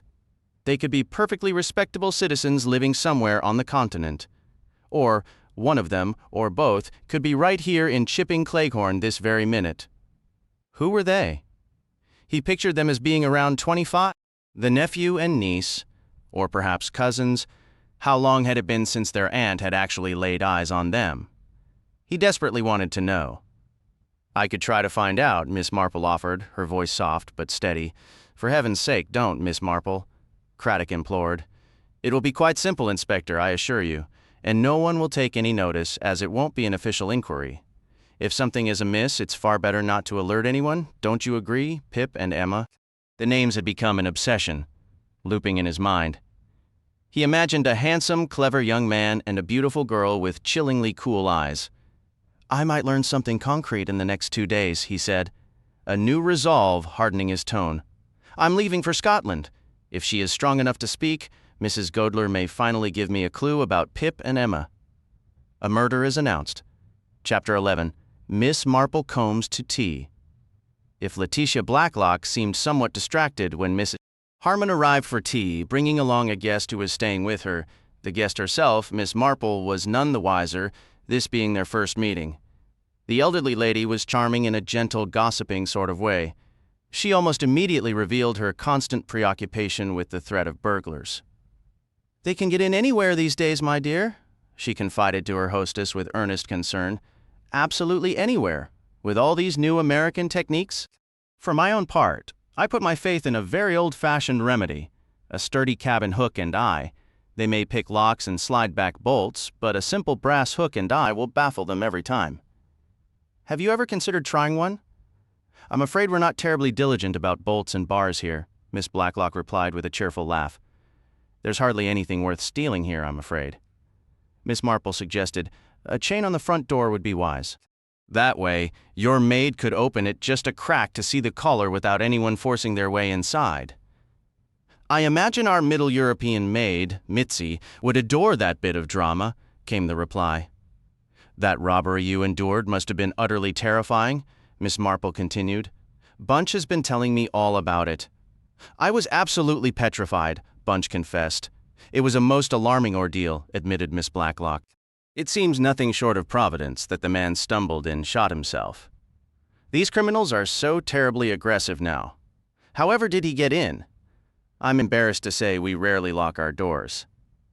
"Oh, Letty," Miss Bunner burst out, "I completely forgot to mention how odd Inspector Craddock was this morning. He was absolutely determined to open that second door, you know, the one that's never used over there. He hunted for the key and insisted the hinges had been recently oiled. I can't imagine why anyone would bother since." She caught Miss Blacklock's sharp, silencing look too late and halted, her mouth agape. "Oh, Lottie, I'm so sorry. I mean, Letty, please forgive me. Oh dear, I am hopeless." "It's quite all right," Miss Blacklock said, though her irritation was plain. "However, I believe Inspector Craddock would prefer that particular detail not be discussed. I wasn't aware you were present during his examination, Dora." "You do understand, Mrs. Harmon?" "Of course," Bunch assured her. "We won't say a word, will we, Aunt Jane? Though it does make one wonder why he—" She trailed off, lost in thought. Miss Bunner fidgeted, looking thoroughly wretched before blurting, "I always manage to put my foot in it. I'm nothing but a nuisance to you, Letty." "You are a great comfort to me, Dora," Miss Blacklock said swiftly. "And in a village as small as Chipping Cleghorn, there are very few real secrets in any case." "That is profoundly true," Miss Marple agreed. "I'm afraid gossip does travel in the most remarkable ways. Servants, of course, though one has so few these days. Still, there are the daily helpers, and they might be worse, going from house to house, sharing all the news." "Oh," Bunch Harmon exclaimed suddenly, "I've just realized, if that other door could open, then someone might have slipped out from here in the dark to commit the robbery, except they didn't, because it was that man from the Royal Spa Hotel. Or was it?" She frowned, her theory unraveling. "Wait, no, that doesn't quite fit. Did everything occur in this very room?" Miss Marple inquired, adding apologetically, "You must think me dreadfully nosy, Miss Blacklock, but it is all so thrilling, exactly like the stories in the papers, and to happen to someone one knows. I am simply longing to hear every detail, to picture this scene properly." She was promptly treated to a lively, overlapping account from Bunch and Miss Bunner, with Miss Blacklock occasionally interjecting corrections. In the midst of it, Patrick entered and, with good humor, joined in the retelling, even going so far as to play the part of Rudy Schurz himself. And Aunt Letty was standing right there, near the archway. "Go and show them, Aunt Letty." Miss Blacklock obliged, and then Miss Marple was shown the actual bullet holes in the wall. "What a miraculous escape," she gasped. "It truly was providential." "I was just about to offer cigarettes to my guests," Miss Blacklock said, gesturing toward the large silver box on the table. "People are so careless with their smoking nowadays," Miss Bunner remarked with disapproval. "No one respects fine furniture as they once did. Just look at this dreadful burn on the table. Someone left a cigarette right on it. It's disgraceful." Miss Blacklock sighed. "Sometimes I fear I care too much about material things, but it's such a beautiful table, Letty." Miss Bunner admired her friend's possessions with a fervor as if they were her own, a trait Bunch Harmon had always found rather touching. There was not a trace of envy in her. "It's a charming table," Miss Marple remarked politely, "and that china lamp is quite lovely." Once again, Miss Bunner accepted the praise as if the lamp were her own, not Miss Blacklog's. "Isn't it exquisite? It's Dresden. There are two of them. The other is in the guest room, I believe." "You seem to know the location of every object in this house, Dora, or at least you believe you do," said Miss Blacklog with a good-natured chuckle. "You're far more attached to my belongings than I am." A faint blush colored Miss Bunner's cheeks. "I do appreciate beautiful things," she said, her tone a mix of defiance and longing. "I must admit," Miss Marple added, "that my own modest possessions are very precious to me as well. So many memories, you understand? It's much the same with photographs. People these days keep so few pictures around. I, for one, enjoy preserving all the snapshots of my nieces and nephews from infancy through childhood and beyond. There's a perfectly dreadful one of me at age 3. Bunch chimed in. "I'm clutching a fox terrier and squinting horribly. I imagine your aunt has quite a collection of your photographs," Miss Marple said, turning to Patrick. "Oh, we're only distant cousins," Patrick replied. "I believe your mother, Eleanor, did send me a baby picture of you, Pat," Miss Blacklog recalled, "but I'm afraid I didn't hold on to it. Truthfully, I'd forgotten how many children she had, or even their names, until she wrote to me about you two visiting." "Another sign of our times," Miss Marple observed. "Nowadays, one often doesn't know the younger generation of family at all. In earlier days, with all the large family gatherings, that would have been unthinkable." "The last time I saw your mother, Pat and Julia, was at a wedding 3 decades ago," Miss Blacklog said. "She was a very lovely girl." "That explains why her children turned out so well," Patrick said with a grin. "You have a marvelous old photo album," Julia added. "Remember, Aunt Letty? We were looking through it just the other day. The hats everyone wore, and how terribly fashionable we all thought we were," Miss Blacklog sighed. "Don't worry, Aunt Letty," Patrick teased. "In about 30 years, Julia will stumble upon a snapshot of herself and be utterly horrified by how ridiculous she looks." "Did you do that intentionally?" Bunch asked Miss Marple as they walked home. "Bringing up photographs, I mean?" "Well, my dear, it is rather interesting to learn that Miss Blacklog didn't recognize either of her young relatives by sight. Yes, I believe Inspector Craddock will find that information quite noteworthy." Edmund Swettenham perched somewhat unsteadily on a garden roller. "Good morning, Philippa," he said. "Hello. Are you terribly busy?" "Reasonably so." "What are you working on?" "Can't you tell?" "Not really. I'm no gardener. It looks like you're fiddling with dirt in some manner." "I'm pricking out winter lettuce." "Pricking out? What an odd phrase." "It sounds like pinking." "Do you know what pinking is?" "I only learned recently. I always thought it was a term for a formal duel." "Did you want something specific?" Philippa asked coolly. "Yes, I wanted to see you." Philippa shot him a swift glance. "I wish you wouldn't come here like this. Mrs. Lucas won't approve." "Doesn't she permit you to have admirers?" "Don't be ridiculous. Admirers, that's another delightful word. It captures my attitude perfectly. Respectful, keeping a polite distance, yet persistently devoted. Please leave, Edmund. You have no right to be here." "You're mistaken," Edmund declared triumphantly. "I have every right." "Mrs. Lucas telephoned my mother this morning to say she has a surplus of vegetable marrows. Dozens of them, and she wondered if we'd like to trade a jar of honey for a marrow or two." "That's hardly a fair trade. Vegetable marrows are practically worthless right now. Everyone has an overabundance." "Naturally. That's precisely why Mrs. Lucas called. If I recall correctly, the last proposed exchange was some skim milk, mind you, for a few lettuces. That was when lettuces were still early in the season and costing about a shilling each." Philippa remained silent. Edmund reached into his pocket and pulled out a small jar of honey. "Consider this my excuse," he said, his tone light but deliberate, "in the most generous and legally questionable sense of the word. If Mrs. Lucas happens to peek into the potting shed, I'm simply here on a mission for vegetable marrows. This is strictly horticultural, nothing more." "I understand." "Do you read Tennyson?" Edmund asked, shifting to a casual, conversational tone. "Not really. You ought to. Tennyson is due for a major revival. Soon, when you switch on the radio, it'll be Idylls of the King you hear, not endless Trollope. I always found that Trollope obsession rather insufferable. A little is fine, but one shouldn't drown in it.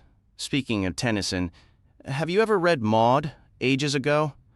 It has its moments, he remarked, then quoted softly, faultily faultless, icily regular, splendidly null. That's you, Philippa. Not exactly flattering.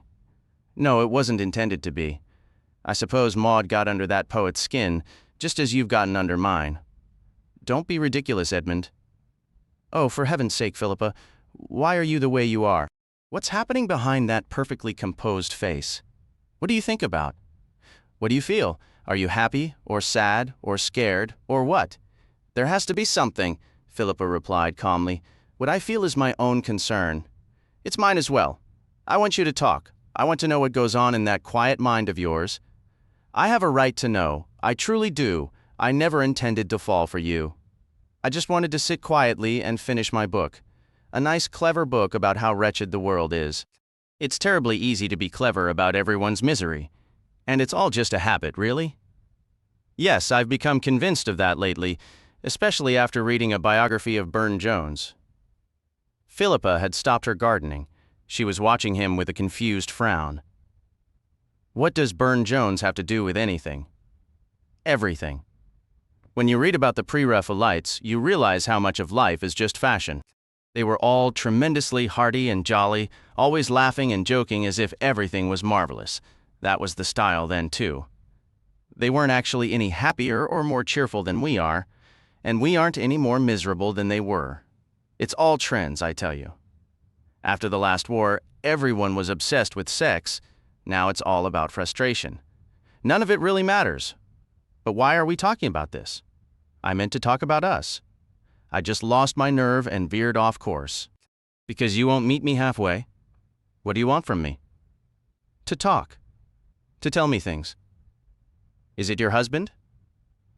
Did you adore him so much that when he died you just closed up like a vault? Is that it? Fine, you loved him and he's gone. Well, other women have lost husbands, plenty of them, and some loved theirs deeply. They'll tell you so in bars, maybe shed a tear when they've had enough to drink, and then sometimes seek comfort with someone else. It's one way to cope, I suppose. You have to move forward, Philippa. You're young, and you're incredibly beautiful, and I'm hopelessly in love with you. Talk about your husband. Tell me about him. There's nothing much to tell. We met, and we married. You must have been very young. Too young? So you weren't happy with him? Go on, Philippa. There's nothing more to say. We were married. We were as content as most couples, I imagine. Harry was born. Ronald went overseas. He was killed in Italy. And now there's Harry. And now there's Harry. I like Harry. He's a wonderful boy. He likes me too. We get along well. So what do you say, Philippa? Should we get married? You can keep gardening. I'll keep writing my book, and on holidays we'll set work aside and just enjoy ourselves. With a little tact, we can manage not to live with my mother. She can contribute something to support her beloved son. I'm a bit of a sponge, I write, what some might call trivial books. My eyesight is poor, and I talk far too much. That's the worst of it. Will you give it a try? Philippa studied him. She saw a tall, somewhat serious young man with a worried expression and large glasses. His sandy hair was tousled, and he looked at her with a warm, reassuring friendliness. No, Philippa stated firmly.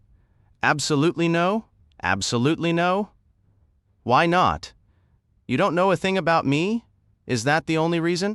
No, you don't know anything about, well, anything, Edmund thought for a moment. Maybe I don't, he conceded.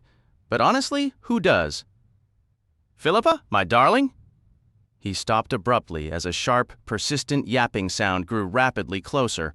Picus in the High Hall garden, Edmund quoted, when twilight was falling except it's 11 in the morning. Phil, Phil, Phil, Phil, they were crying and calling. Your name doesn't really fit the rhythm, does it? Sounds more like an ode to a fountain pen? Don't you have another name? Joan. Now please, you should go. That's Mrs. Lucas coming. Joan, Joan, Joan, Joan. A bit better, but still not perfect. When greasy Joan the pot doth keel, that doesn't paint a very charming picture of domestic life either, does it? Mrs. Lucas is. Oh, for heaven's sake, Edmund exclaimed. Just get me a confounded vegetable marrow, would you? A murder is announced. Sergeant Fletcher found himself alone at Little Paddock's. It was Mitzi's day off, and she always caught the 11 o'clock bus to Medmenham Wells. By prior arrangement with Miss Blacklock, Fletcher had free rein of the house while she and Dora Bunner were down in the village. He worked quickly. Someone inside had carefully oiled and prepared that door, enabling them to slip unseen from the drawing room the moment the lights failed. That ruled out Mitzi, who wouldn't have needed to use it. So who did that leave? Fletcher considered the neighbors, but he doubted they'd had a chance to tamper with the door. His focus narrowed to Patrick and Julia Simmons, Philippa Hames, and possibly Dora Bunner. The Simmons siblings were in Milchester, and Philippa Hames was at her job. The sergeant was free to search for any hidden clues, yet the house proved frustratingly ordinary. As an expert in electrical systems, Fletcher found nothing suspicious in the wiring or fixtures to explain how the lights had been fused. A swift check of the bedrooms yielded this same bland normality. In Philippa's room, he found photographs of a solemn-eyed little boy, some earlier pictures of the same child, a stack of schoolboy letters, and a couple of old theater programs. Julia's drawer was filled with snapshots from the south of France, bathing photos, a villa surrounded by mimosa. Patrick's held a few naval mementos. Dora Bunner's possessions were sparse and seemingly innocent. Still, Fletcher was certain someone in the house had oiled that door. His thoughts were interrupted by a noise downstairs. He moved quickly to the staircase and peered down. Mrs. Swettenham was crossing the hall with a basket on her arm. She glanced into the drawing room, then crossed to the dining room, emerging a moment later without the basket. A floorboard creaked unexpectedly under Fletcher's foot, and she turned her head sharply. "Is that you, Miss Blacklock?" she called up. "No, Mrs. Swettenham, it's me," Fletcher replied. She gave a little gasp. "Oh, you startled me. I thought it might be another burglar." Fletcher descended the stairs. "This house doesn't seem very secure against burglars," he remarked. "Can anyone just wander in and out as they please?"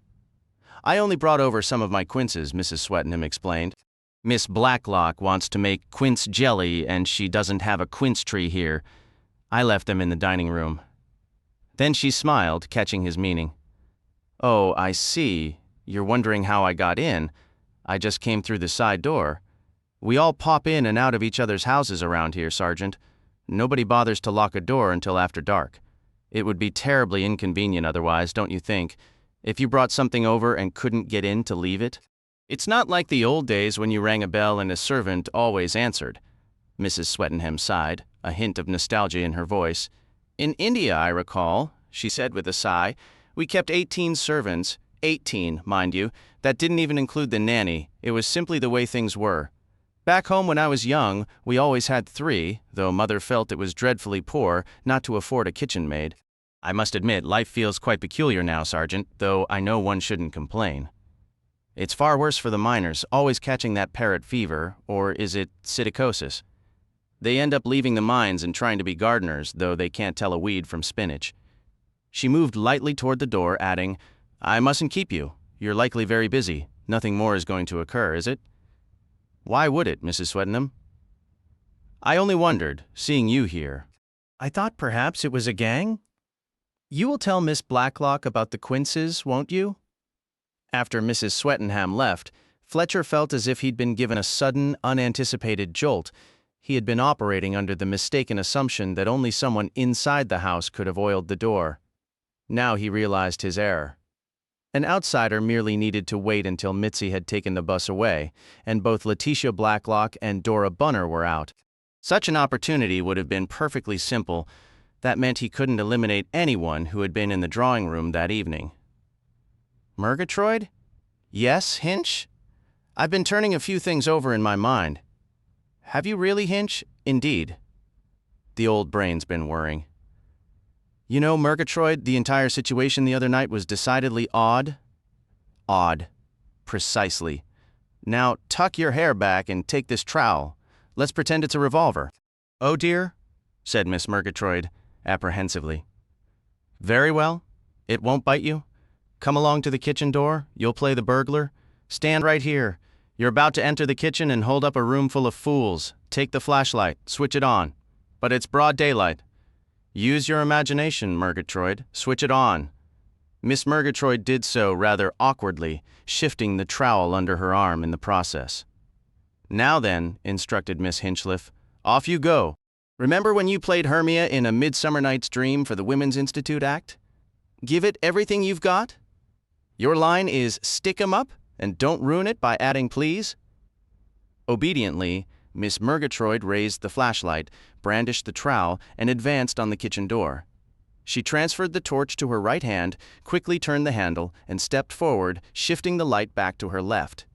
"Stick 'em up," she trilled, then added with irritation, "Goodness, this is terribly difficult, Hinch. Why is that?" "The door. It's a swing door. It keeps coming back at me, and both my hands are full." "Exactly!" Miss Hinchliffe boomed, "and the drawing-room door at Little Paddock's always swings shut. It isn't a swing door like this one, but it certainly doesn't stay open. That's precisely why Letty Blacklock bought that perfectly lovely heavy glass doorstop from Elliott's on the High Street. I don't mind admitting I've never forgiven her for snatching it ahead of me. I was haggling the old miser down from 8 guineas to £6.10, and then Blacklock swoops in and buys the blasted thing. I'd never seen such an attractive doorstop. You rarely find those glass bubbles in such a large size. Perhaps the burglar used the doorstop to prop the door open, Miss Murgatroyd suggested timidly. Use your common sense, Murgatroyd. What would he do? Fling the door open, say, "Pardon me a moment," bend down to position the stop, and then return to the matter by announcing, "Hands up, try bracing the door with your shoulder." "It's still terribly awkward," Miss Murgatroyd complained. "Exactly," said Miss Hinchliffe. "A revolver, a flashlight, and a door to hold open. It's a bit much, isn't it? So what's the answer?" Miss Murgatroyd did not attempt to supply one. She merely looked on, inquiring and admiring at her commanding friend, and waited to be enlightened. "We know he had a revolver since he fired it," Miss Hinchliffe remarked. "And we know he had a flashlight because we all saw it, unless we're all under some mass hypnosis, like those tedious explanations for the Indian rope trick. Honestly, that Colonel Easterbrook and his endless stories about India are such a bore. So the real question is, did someone hold that door open for him?" But who could have done such a thing? "Well, you could have, for one, Murgatroyd. As I recall, you were standing right behind it when the lights went out." Miss Hinchliffe let out a hearty laugh. "You're a highly suspicious character, aren't you? Though nobody would ever guess it just looking at you. Hand me that trowel, will you? Thank goodness it isn't actually a revolver. At this rate, you'd have managed to shoot yourself by now." "It's a most peculiar business," Colonel Easterbrook muttered to himself. "Most peculiar, Laura dear." "Yes, darling? Could you step into my dressing room for a moment?" "What is it, Archie?" Mrs. Easterbrook appeared in the doorway. "Do you recall my showing you that revolver of mine?" "Oh, yes, that nasty black thing. A souvenir from the war." "Exactly. It was in this drawer, wasn't it?" "Yes, it was. Well, it isn't there now?" "Archie, how strange." You haven't moved it or anything? "Oh, no, I wouldn't dare touch the horrid object. Do you think Mrs. Butt might have?" I shouldn't think so. Not for a minute. She wouldn't do a thing like that. Should I ask her? No, better not. Don't want to start a lot of talk. Tell me, when was it I showed it to you?" Oh, about a week ago. You were complaining about your collars in the laundry, and you opened this drawer wide and it was there at the back. I asked you what it was. "Yes, that's right. About a week ago. You don't happen to remember the date?" Mrs. Easterbrook considered, her eyelids lowered, a shrewd mind at work. "Of course," she said. "It was Saturday, the day we were supposed to go to the pictures, but we didn't end up going." Are you sure it wasn't before that? Wednesday, Thursday, or even the week before?" "No, dear," said Mrs. Easterbrook firmly. "I remember quite distinctly. It was Saturday, the 30th. It only seems longer because of all the trouble since, and I can tell you why I remember. It was the day after the holdup at Miss Blacklock's. Seeing your revolver reminded me of the shooting the night before." "Ah," said Colonel Easterbrook. "That's a great weight off my mind. Oh, Archie, why?" "Because if that revolver had gone missing before the shooting, well, it might possibly have been my revolver that was stolen by that Swiss fellow. But how would he have known you had one? These criminal gangs have an extraordinary network. They find out everything about a place and who lives there. You do know a lot about these things, Archie." "Huh, yes. I've seen a thing or two in my time. Still, since you definitely remember seeing my revolver after the holdup, well, that settles it. The revolver that Swiss fellow used couldn't have been mine, could it? Of course it couldn't. A great relief. I would have had to go to the police about it. And they ask all sorts of awkward questions. Bound to. As a matter of fact, I never actually took out a license for it. Somehow, after a war, one forgets these peacetime regulations. I always thought of it as a war souvenir, not as a proper firearm. Yes, I see, of course. But all the same, where on earth can the blasted thing be? Perhaps Mrs. Butt did take it. She's always seemed perfectly honest, but maybe she felt nervous after the holdup and thought she'd like to. Well, have a revolver in the house for protection. Naturally, she'd never admit to doing that. I won't even ask her. She might take offense. And then what would we do? This is such a large house. I simply couldn't manage. Quite so, said Colonel Easterbrook. Better not say anything at all. Laura Easterbrook turned to her husband with a newspaper in hand. Archie, you must hear this. Colonel Easterbrook merely grunted, his attention fixed on an editorial that had him bristling. The trouble with these chaps, he declared, slapping the page, is that not a single one has any real understanding of India? None whatsoever. I'm sure they don't, dear.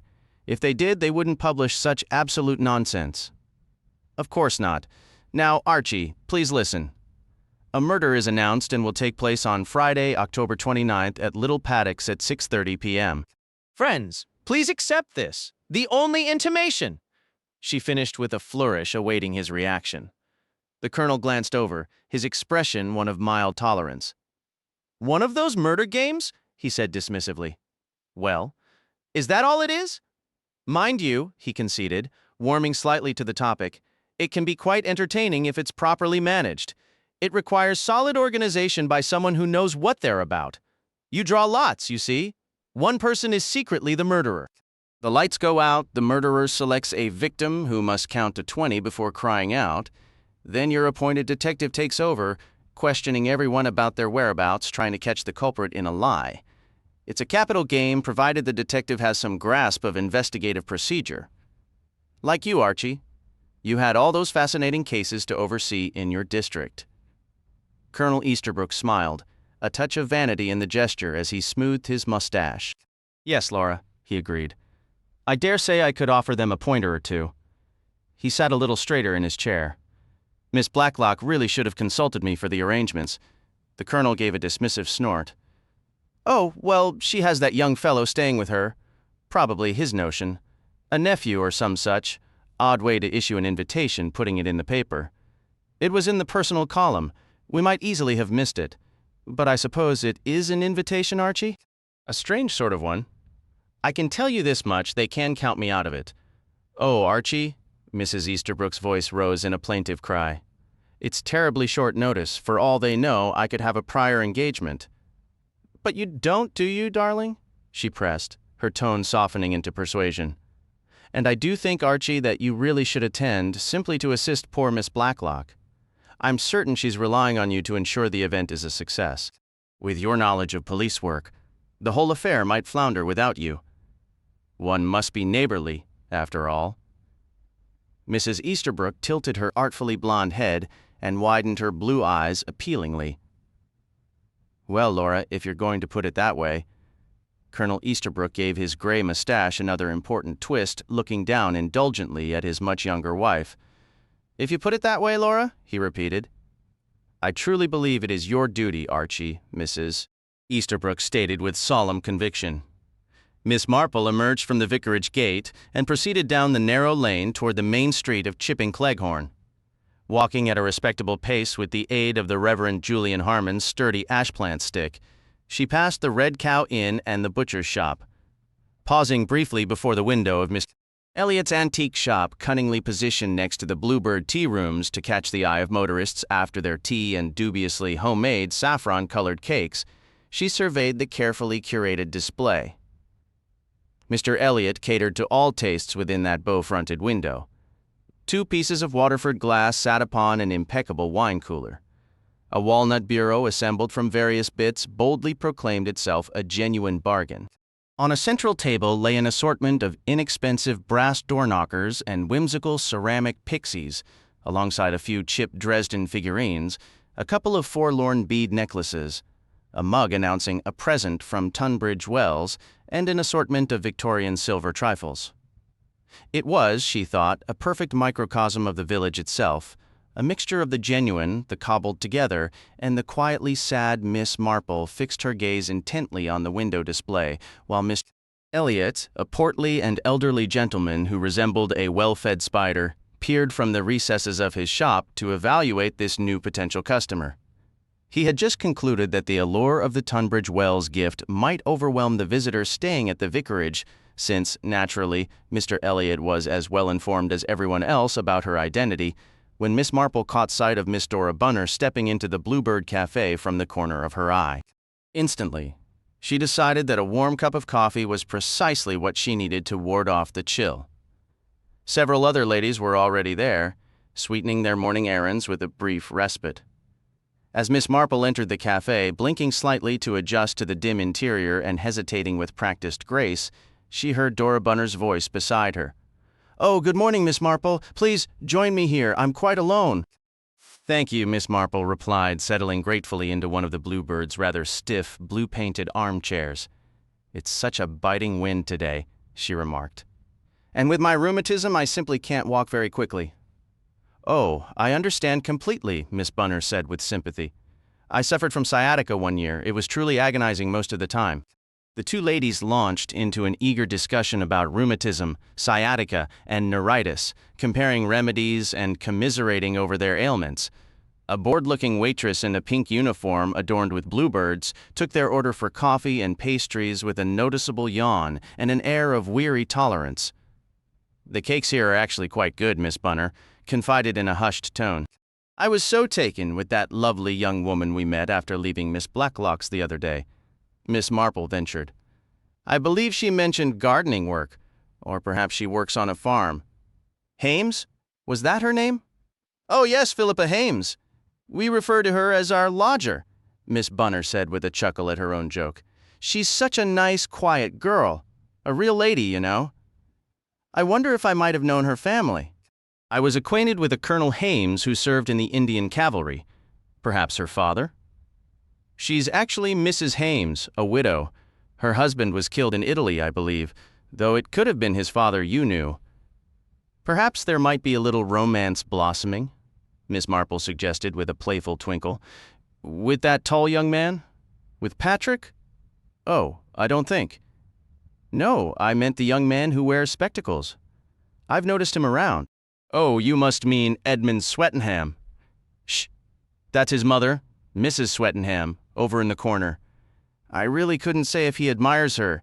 He's such an odd young man, sometimes he says the most unsettling things. He's supposed to be quite clever, you know," Miss Bunner added with clear disapproval. "Cleverness isn't everything," Miss Marple observed, shaking her head gently. Just then their coffee arrived, delivered with a clatter by the same indifferent waitress. They politely offered each other cakes from the plate. "I was so interested to learn you attended school with Miss Blacklock. Yours is truly a long-standing friendship." "Yes, indeed," Miss Bunner sighed. "Very few people are as loyal to old friends as dear Miss Blacklock. Oh, those days feel like such a long time ago now. She was such a pretty girl, full of life. It all seems so terribly sad in retrospect." Miss Marple, though unaware of the specific cause for this sadness, sighed and shook her head in agreement. "Life can be very hard," she murmured. "And such affliction borne with such bravery," Miss Bunner whispered, her eyes growing misty. "There's a verse that always comes to mind. True patience, true resignation. That kind of courage and patience ought to be rewarded. That's what I always say. I feel that nothing is too good for dear Miss Blacklock, and whatever good fortune comes her way, she truly deserves it." "Money," Miss Marple noted thoughtfully, "can certainly make one's journey through life much smoother." She felt this was a safe observation, assuming Miss Bunner was alluding to Miss Blacklock's future financial prospects. However, the mention of money sparked a different reaction in Miss Bunner. "Money," she exclaimed, a sudden edge of bitterness in her voice. You truly cannot understand what money means, or rather, the crushing weight of not having it until you've lived through it yourself. Miss Marple gave a sympathetic nod, her white hair catching the light. Miss Bunner's words tumbled out faster now, her cheeks flushed with emotion. People say things like, "I'd rather have flowers on the table than a meal without them," but how many of those people have ever missed a meal? They don't know what real hunger is, that gnawing emptiness day after day, making do with bread, a scrape of margarine, and a jar of meat paste. You dream of a proper plate of meat and vegetables, and the shabbiness darning clothes until your fingers ache, hoping the patches don't show. Applying for jobs only to be told you're too old. If you do land one, your body betrays you, you faint, and you're back where you started. The rent is a constant shadow, always due, always threatening to put you out on the street. These days, what's left after that is so little. An old age pension doesn't stretch far? It really doesn't. I understand, Miss Marple said softly, her eyes full of compassion as she watched Miss Bunner's face twitch. I happened to see Letty's name in the paper, a luncheon for the Milchester Hospital. There it was in print, Miss Letitia Blacklog. It all came rushing back. I hadn't heard of her in years. She'd been secretary to that wealthy man, Goedler. She was always a clever girl, the sort who gets ahead in the world. Not so much because of her looks, but her character. I thought she might remember me. She's someone from the old days, from school, the kind who knows you're not just writing a begging letter. Tears welled in Dora Bunner's eyes. And then Letty came and brought me here to Little Paddocks. She said she needed help. I was so surprised. Newspapers do get things wrong after all. She was so kind, so understanding, reminiscing about all our old times. I would do anything for her. I truly would. I try my best, but I'm afraid I muddle things sometimes. My head isn't what it used to be. I make mistakes and say foolish things. But she's so patient. The real kindness is that she always pretends I'm useful to her. Isn't that something? That is real kindness, Miss Marple agreed gently. I used to worry, even after I settled here, about what would become of me if anything ever happened to Miss Blacklog. With all these motors speeding about, accidents happen, don't they?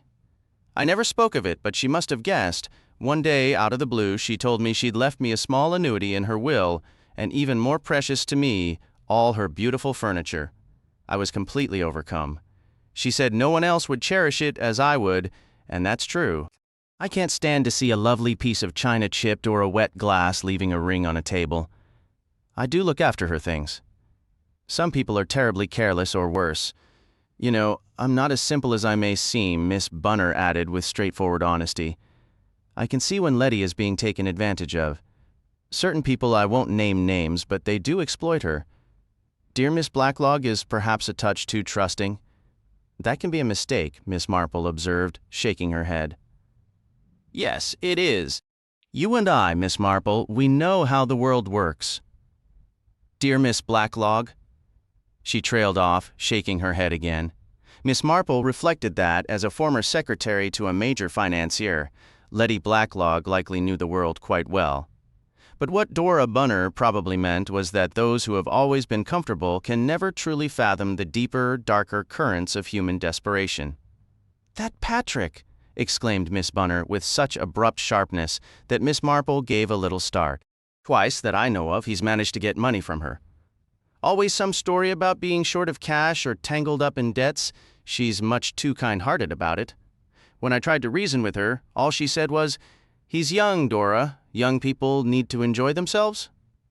Well, that is often true, Miss Marple replied gently, and he is such a pleasant-looking young man. Looks aren't everything, Dora Bunner retorted. He has a mean streak, always making jokes at other people's expense, and I'm sure he's always running around with one girl or another. I'm just a silly old woman to him. He doesn't care whose feelings he hurts. Young people can be thoughtless, Miss Marple observed sympathetically. Leaning in closer, Miss Bunner lowered her voice. You must promise not to repeat this, she insisted, but I can't shake the feeling that he's involved in this awful business. I think he knew that Swiss fellow, or perhaps Julia did. I wouldn't dare suggest it to dear Miss Blacklock. I tried once and she nearly bit my head off, and of course it's delicate, him being her nephew, or is it her cousin? So if that young man really did shoot himself, Patrick might bear some responsibility, don't you think? If he encouraged him, the whole thing has me terribly confused. And all this fuss about the other door into the drawing room, that worries me too. The inspector said the hinges had been oiled. Because, you see, I happened to notice. She broke off abruptly. Miss Marple chose her words carefully. It must be a great burden for you, she said kindly. Naturally, you wouldn't want to cause trouble with the police. That's exactly it, Dora Bunner cried. I lie awake worrying. You see, I came across Patrick in the shrubbery just the other day. I was hunting for eggs. One of the hens has taken to laying outside, and there he was, holding a small oil can and a feather. He jumped like a guilty thing when he saw me and said, I was just wondering what this was doing here. A quick excuse, if you ask me. He must have invented it on the spot. And how would he have stumbled upon something like that in the bushes unless he was actively looking for it? Of course, I didn't say a word. No, naturally not. But I gave him a look he won't forget. Dora Bunner reached for a garishly pink-frosted cake and took an absent-minded bite. And then, another time, I accidentally overheard him having a very strange argument with Julia. They seemed to be quarreling. He said, If I thought you had anything to do with something like that, and Julia, always so cool, just replied, Well, little brother, what would you do about it? Unfortunately, I stepped on that loose floorboard that always squeaks, and they noticed me, so I put on a cheerful voice and said, You two having a spat? And Patrick immediately said, I'm just warning Julia to stay away from those black market schemes. It was all very smooth, but I don't believe for a minute that's what they were discussing. And if you want my opinion, I think Patrick tampered with that lamp in the drawing room, the one that made the lights go out. I remember clearly it was the shepherdess figurine, not the shepherd, and the very next day. She stopped short, her face flushing. Miss Marple glanced over her shoulder to see Miss Blacklock standing behind them, having just entered quietly. Enjoying coffee and a chat, Bunny? Said Miss Blacklock, a note of reproof in her tone. Good morning, Miss Marple. Rather chilly today, isn't it? We were just talking, Miss Bunner said hastily. There are so many rules and restrictions these days. One hardly knows what to do. Just then the cafe door swung open with a jingle and Bunch Harmon hurried in. Hello, everyone, she said brightly. Am I too late for coffee? Not at all, dear, Miss Marple answered. Sit down and have a cup. I think we should be getting back, Miss Blacklock said. Have you finished your shopping, Bunny? Bunny? Her voice softened again, though her eyes still carried a hint of gentle disapproval. Yes, thank you, Letty. I just need to stop by the pharmacy on the way for some aspirin and a few corn plasters. Once the doors of the Bluebird Cafe closed behind them, Bunch inquired, What were you two discussing? Miss Marple did not answer immediately. She waited until Bunch had placed their order before speaking. Family loyalty is a powerful force, my dear. Very powerful indeed. It reminds me of a case.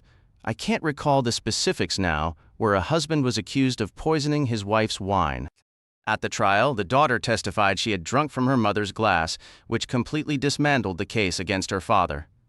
Rumor has it she never spoke to him or lived under the same roof again. Of course, a father is one matter, and a nephew or a distant cousin is another. Still, the principle remains, no one wants to see a member of their own family face the gallows, do they? No, Bunch replied thoughtfully. I suppose they wouldn't. Leaning back in her chair, Miss Marple murmured almost to herself, People are remarkably similar. No matter where you go, who do I resemble? Well, dear, you are very much your own person. I can't say you remind me of anyone in particular. Except perhaps. Here it comes, Bunch said with a smile. I was just thinking of a parlor maid I once had. A parlor maid? I'd be a dreadful parlor maid. Yes, dear. And so was she? She was hopeless at serving, placed everything on the table askew, mixed the kitchen cutlery with the dining silver, and her cap, this was years ago, mind you, was perpetually crooked. Bunch instinctively adjusted her own hat. Anything else? She asked, feigning concern. I kept her because she was cheerful to have around the house, and she made me laugh. She had a wonderfully blunt way of speaking. Came to me one day and said, I don't mean to gossip, ma'am, but the way Florrie sits down, it's just like a married woman. And sure enough, Poor Florrie was in a delicate situation involved with that rather polished assistant from the hairdresser's. Fortunately, it was early enough, and I had a quiet word with the young man. They had a lovely wedding and settled down quite happily. Florrie was a good girl, just a bit too easily impressed by a refined appearance. "She didn't commit murder, did she?" Bunch asked. "The parlor maid, I mean." "Goodness, no," Miss Marple said. "She married a Baptist minister and they had 5 children."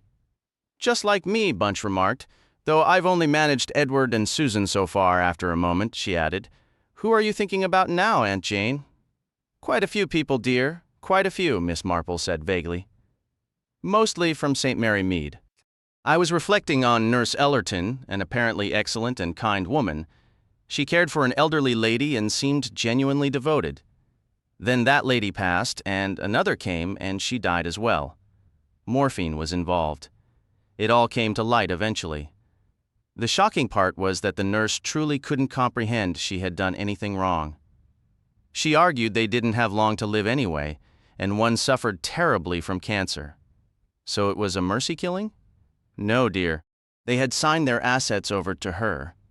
She had a fondness for money, you see. Then there was that young man on the cruise ship, Mrs. Pusey's nephew from the newsagents. He brought her stolen goods to dispose of, claiming they were souvenirs from abroad. She believed him completely. When the police began asking questions, he tried to strike her on the head to keep her quiet. Not a pleasant young man, though very handsome. He had 2 girls infatuated with him and spent a fortune on one. "The nastier of the 2, I imagine," said Bunch. "Precisely, dear. And then there was Mrs. Cray from the wool shop. Utterly devoted to her son, spoiled him rotten, of course. He fell in with a rather dubious crowd. Do you recall Joan Croft, Bunch?" "I don't believe I do. I thought perhaps you'd met her during one of your visits. She was the sort who would stride about smoking a cigar. There was an incident at the bank once, an attempted robbery. Joan happened to be inside. She tackled the man, wrestled his gun away, and was commended for her bravery by the magistrate." Bunch listened intently, committing each detail to memory. "And then?" she prompted. "Then there was that young woman at St. Jean des Collines that summer. So reserved, not just quiet, but deeply silent. Everyone liked her, yet no one truly knew her. We learned later her husband had been convicted of forgery. That isolation changed her. It made her turn inward, a little strange in the end. Dwelling on sorrow will do that? Any retired colonels from India in these stories, darling?" "Of course, dear. There was Major Vaughan at the Larches and Colonel Wright at Simla Lodge, both perfectly respectable. But I do recall Mr. Hodgson, the bank manager. He went on a cruise and married a woman young enough to be his daughter. No one knew her background, only what she chose to tell him, and that wasn't truthful. No, dear, it most certainly was not." "Not a bad list," Bunch said, nodding and counting on her fingers. "We have devoted Dora, Handsome Patrick, Mrs. Swettenham and Edmund, Philippa Hames, Colonel Easterbrook and his wife, and between us, I think you're spot on about her. But I can't see any motive for her to harm Letty Blacklock. Miss Blacklock might have known something about her, something she wished to keep hidden. Oh, darling, that old scandal?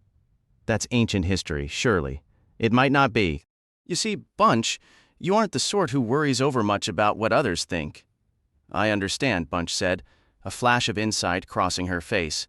"If you'd been through hardship like a shivering stray cat, and then found a warm home, a saucer of cream, a gentle hand that called you pretty pussy and cherished you, you'd fight to keep that." She sighed. "Well, you've certainly given me a full gallery of characters to consider. You didn't get them all quite right, you know," Miss Marple remarked gently. "Didn't I? Where did I slip up?" "Julia? Pretty Julia is peculiar." 3 shillings and 6pence, announced the sullen waitress, emerging from the dimness. And she added, her chest rising beneath the patterned uniform, "I'd like to know, Mrs. Harmon, why you're calling me peculiar." "My aunt joined the peculiar people, but I've always been Church of England, as the late Reverend Hopkinson could confirm." "I'm so terribly sorry," Bunch said quickly. "I was only quoting a song. I didn't mean you at all. I didn't even know your name was Julia." "What a coincidence," said the waitress, her mood lifting. "No harm done, I'm sure. But when you hear your name, it's only human to listen. Thank you." She took her tip and departed. Aunt Jane, Bunch said, noticing the older woman's troubled expression. "What's wrong?" "But surely," Miss Marple murmured, almost to herself, "that couldn't be possible." "There's no reason." "Aunt Jane." Miss Marple sighed, then offered a bright smile. "It's nothing, dear." "Did you think you knew who committed the murder?" Bunch pressed. "Who was it?" "I don't know at all," Miss Marple admitted. "I had a fleeting idea, but it's gone now. I wish I did know. Time is so terribly short." "What do you mean short?" "That elderly lady in Scotland could pass away at any moment." Bunch stared. "Then you truly believe in Pip and Emma? You think it was them, and that they'll try again?" "Naturally they'll try again," Miss Marple said, her mind elsewhere. "If someone has resolved to commit murder, they don't stop simply because the first attempt failed, especially if they feel secure from suspicion." "But if it is Pip and Emma," Bunch reasoned, "then there are only two people it could possibly be. It must be Patrick and Julia. They're siblings, and they're the only ones who fit the age profile." "My dear, it's far more complicated than that. There are countless possibilities and connections to consider. There's Pip's wife, if he's married, or Emma's husband. There's their mother. She has a vested interest even if she isn't a direct beneficiary. If Letty Blacklock hasn't seen her in 30 years, she likely wouldn't recognize her now. One elderly woman can look very much like another. Remember how Mrs. Wotherspoon collected her own and Mrs. Bartlett's pension for years after Mrs. Bartlett had passed? Besides, Miss Blacklock is terribly nearsighted. Haven't you noticed how she squints at everyone? And then we have the father. By all accounts, he was a thoroughly disreputable character. Yes, but he's foreign. Only by birth. There's no reason to assume he speaks with an accent or waves his hands about dramatically. I suspect he could play the part of, say, a retired Anglo-Indian colonel just as convincingly as anyone else. Is that what you believe? No, I don't. Truly, I don't, dear. I simply mean there's an enormous sum of money involved, a fortune, and I'm afraid I know all too well the dreadful lengths people will go to in order to get their hands on that kind of wealth. I suppose they would, said Bunch, but it never truly does them any good, does it? Not in the long run? No, but they rarely understand that until it's too late. I can almost see the appeal. Bunch smiled her sweet, slightly lopsided smile. One likes to imagine it would be different for oneself. I feel that temptation too. She paused, thinking it over. You start pretending to yourself about all the good you could do with that money. Grand plans. Safe homes for children nobody wants. Respite for exhausted mothers. A peaceful retreat abroad for older women who've worked themselves to the bone. Her expression grew solemn, her eyes turning dark and troubled. I know what you're thinking, she said to Miss Marple. You're thinking I'd be the most dangerous kind, because I'd deceive myself. If you just wanted the money for purely selfish reasons, you might at least see your own greed clearly. But once you start pretending it's for some noble cause, you could almost persuade yourself that taking a life wouldn't matter so much. Then her eyes cleared. But I wouldn't, she said firmly. I wouldn't really kill anyone, not even if they were old or sick or causing terrible harm in the world. Not even if they were blackmailers or absolute monsters. She carefully fished a fly from her coffee dregs and set it on the table to dry. Because people cling to life, don't they?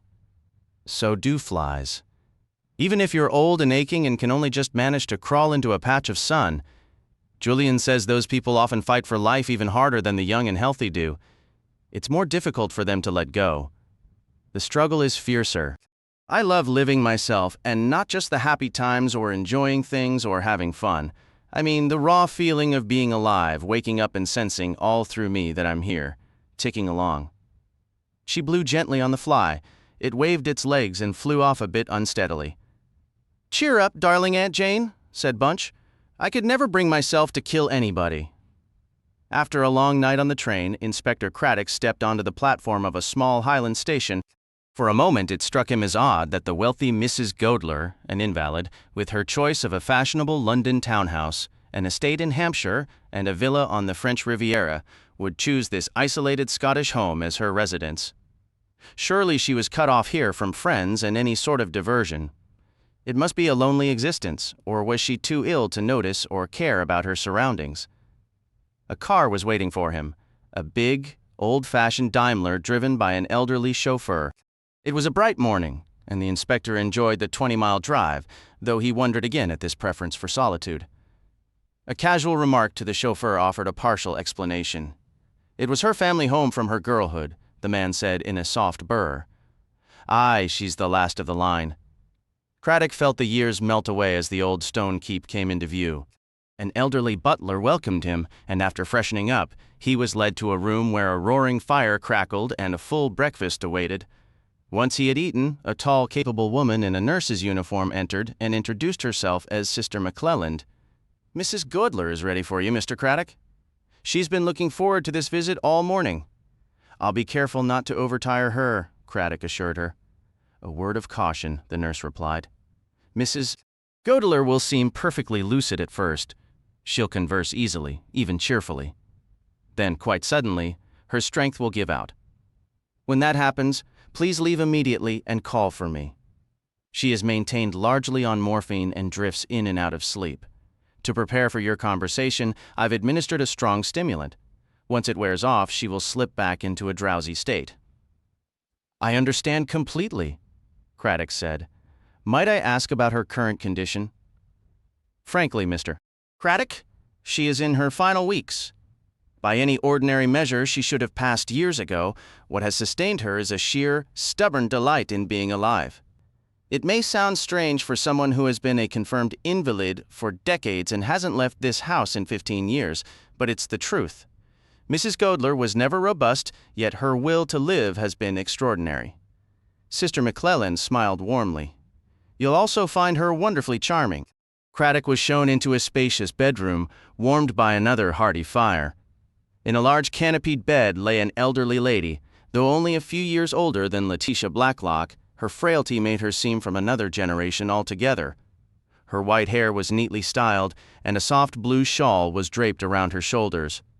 Her face bore the marks of pain, but also a gentle kindness, and her faded blue eyes held a surprisingly mischievous sparkle. How interesting, she said, her voice clear. I don't often get visits from the police. I understand Letitia Blacklock wasn't seriously hurt in that dreadful business. How is my dear Blackie? She's perfectly well, Mrs. Godler, and sends her love. It's been so long since I've seen her for years now, it's just been a Christmas card. I invited her here after she returned to England following Charlotte's passing, but she felt it might be too painful after all this time, and perhaps she was right. Blackie always did have good sense. She gave a light, knowing chuckle. An old school friend visited about a year ago, and we bored each other utterly. Once we exhausted all the do-you-remember stories, we had absolutely nothing left to say. It was terribly awkward. Craddock was happy to let her talk, allowing himself to settle into the atmosphere of the past, to sense the world the Godlers and Blacklock had shared.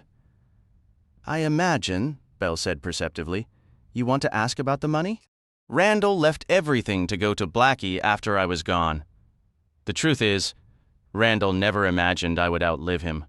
He was so strong, never ill a day in his life, while I was always the one with aches and pains, with doctors coming and going, looking terribly solemn. I wouldn't call you a complainer, Mrs. Godler. The old lady's eyes twinkled. Oh, I didn't mean it like that. I've never been one for self-pity. But everyone simply assumed the frail one would go first. Funny how things turn out, isn't it? No, it didn't happen like that. Why did your husband choose to leave his money the way he did? You're asking why he left it to Blackie? Not for the reason you're likely imagining. A mischievous glint was unmistakable in her eyes. The assumptions you officers make. Randall was never remotely in love with her, nor she with him. Letitia, you must understand, possesses a truly analytical mind. She lacks what you might call typical feminine sensitivities or vulnerabilities. I doubt she was ever truly in love with any man. She was never considered particularly pretty and showed little interest in fashion. She used a bit of makeup, mostly to conform, not to enhance her appearance. Her aged voice carried a note of pity as she continued. She never experienced any of the simple joys of being a woman. Craddock studied the delicate figure in the large bed with renewed interest. Belle Godler, he understood, had relished and still did relish her femininity. She gave him a knowing look. "I've always believed," she said, "it must be profoundly boring to be a man." After a thoughtful pause, she added, "I believe Randall viewed Blackie almost as a younger sibling. He trusted her judgment, which was consistently sound. She steered him clear of trouble on more than one occasion, you know." She mentioned bailing him out financially once. "That, yes, but I mean more than just money." The truth can be told after all this time. Randall sometimes struggled to distinguish between clever business and outright dishonesty. His moral compass wasn't always reliable. The dear man didn't always grasp the line between being shrewd and being underhanded. Blackie kept him honest. That's the thing about Letitia Blacklock, her integrity is absolute. She would never engage in anything deceitful. She has a remarkably strong character. I've always admired her. She and her sister had a wretched upbringing. Their father was a country doctor, immensely stubborn and narrow-minded, a complete domestic tyrant. Letitia broke free, came to London, and qualified as a chartered accountant. Her sister was an invalid, suffering from a physical deformity, and she lived in seclusion. So when their father died, Letitia gave up her entire career to return home and care for her. Randall was furious with her, but it changed nothing. Once Letitia decided something was her duty, she followed through. You couldn't sway her. How long was that before your husband passed away? About 2 years, I think. Randall had made his will before she left the firm, and he never changed it. He told me, "We have no one of our own. Our little boy died when he was 2, you see. After we're both gone, Blackie should have the money. She'll work the markets and make them take notice." "You understand," Belle continued. Randall adored the entire game of finance. It wasn't merely the wealth, but the adventure, the risks, the sheer thrill of it all. And Blackie shared that passion. She had the same daring spirit and the same sharp acumen. Poor dear, she missed out on all the usual pleasures, falling in love, the playful dance of courtship, having a home and children, all the genuine joys of life. Craddock found it striking. This genuine pity and almost affectionate disdain coming from a woman whose own life had been constrained by prolonged illness, who had lost her only child, whose husband had died, leaving her a lonely widow, and who had been a bedridden invalid for years. She seemed to read his thoughts, nodding slowly. "I know what you're thinking, but I have had everything that makes life meaningful. They were taken from me, yes, but I possessed them. I was pretty and lively as a girl. I married the man I adored, and his love for me never faded. My child died, but I had 2 precious years with him. I've endured considerable physical pain, but when you know pain, you learn to cherish the exquisite relief when it ceases. And people have always been kind to me. I consider myself a very fortunate woman, truly." Craddock quickly returned to an earlier point in their conversation. "You mentioned before, Mrs. Gudler?" "Belle Godler, you've said your husband left his fortune to Miss Blacklock because he had no other heir. But that isn't entirely accurate, is it? He did have a sister. Oh, Sonia. But they had a terrible falling out years ago and completely severed ties. He disapproved of her choice of husband. Yes, she married a man named, what was it again? Stamfordis. That's right, Dimitri Stamfordis. Randall always claimed he was dishonest. The 2 men disliked each other immediately, but Sonia was utterly infatuated and absolutely determined to marry him. And I never quite understood Randall's objection. Men have such peculiar views about these matters. Sonia wasn't some naive young girl. She was 25 and knew her own mind. He was a crook, I suppose, a genuine one. I believe he even had a police record, and Randall always suspected the name he used here wasn't his real one. Sonia was aware of all that. The point, which Randall could never grasp, was that Dimitri possessed a magnetic charm for women, and he was just as deeply in love with Sonia as she was with him. Randall insisted he was only after her money, but that simply wasn't true. Sonia was strikingly beautiful, you know, and she had tremendous spirit. If the marriage had soured, if Dimitri had been cruel or unfaithful, she would have simply cut her losses and left him. She was a wealthy woman and could live her life as she pleased. And the rift was never mended? No. Randall and Sonia had never been particularly close. She deeply resented his attempts to stop the wedding. She told him, "Fine. You're being impossible. Consider this the last you'll ever hear from me." But it wasn't the last you heard from her. Belle smiled faintly. No, about a year and a half later, I received a letter from her. She was writing from Budapest, I recall, though she didn't include an address. She asked me to tell Randall she was wonderfully happy and had just given birth to twins. And she told you their names? Belle smiled again. She said they were born just after noon, and she planned to name them Pip and Emma. That might have been just her sense of humor, of course. You never heard from her again? No. She mentioned she, her husband, and the babies were taking a brief trip to America. After that, nothing. I suppose you don't happen to have kept that letter? No, I'm afraid not. I read it to Randall, and he just grunted, "She'll live to regret marrying that man someday." That was all he ever said about it. We truly forgot about her. She vanished from our lives. Yet Mr. Godler still arranged for his estate to go to her children if Miss Blacklock passed away before you? Oh, that was my suggestion. When he explained the will to me, I asked, "But what if Blackie dies before I do?" He seemed surprised. I said, "I know Blackie is strong as an ox and I'm the frail one, but accidents happen, you know, and sometimes the sturdy gate outlasts the delicate hinge." He said, "There's no one else, absolutely no one," I replied. "There's Sonia," he immediately snapped, "and let that scoundrel get his hands on my money?" "Certainly not," I said. "Well then, her children, Pip and Emma, and there may be more by now," so he grumbled about it, but he did include the clause. "And from that day to this," Craddock said slowly, "you've had no word about your sister-in-law or her children." None. They could be dead. They could be anywhere. They could be in Chipping Cleghorn, Craddock thought. As if reading his mind, a flash of alarm appeared in Belle Godler's eyes. She whispered, "Don't let them hurt Blackie. Blackie is good, truly good. You mustn't allow any harm to come to." Her voice faded abruptly. Craddock saw the sudden ashen shadows around her mouth and eyes. "You're exhausted," he said. "I should leave." She nodded weakly. "Send Mac to me, please," she murmured. "Yes, tired." She made a feeble gesture with her hand. "Look after Blackie. Nothing must happen to Blackie. Protect her." "I'll do everything I can, Mrs. Godler," he assured her. He stood and quietly left the room. Her voice, a faint whisper, trailed after him as he left. "It won't be long now, until I'm gone. Dangerous for her.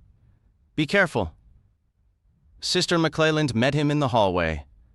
He paused, a knot of worry in his stomach. "I hope my visit didn't upset her." "I shouldn't think so, Mr. Craddock. I warned you her energy would fade quickly." Later, he tried another angle with the nurse. "I didn't get a chance to ask Mrs. Godler if she kept any old photographs. I was wondering if—" She cut him off gently. "I'm afraid not. All their personal belongings and furniture from the London house were put into storage when the war began. Mrs. Godler was critically ill at the time. The warehouse took a direct hit during the Blitz. She was heartbroken over losing so many family mementos and documents. There's truly nothing left.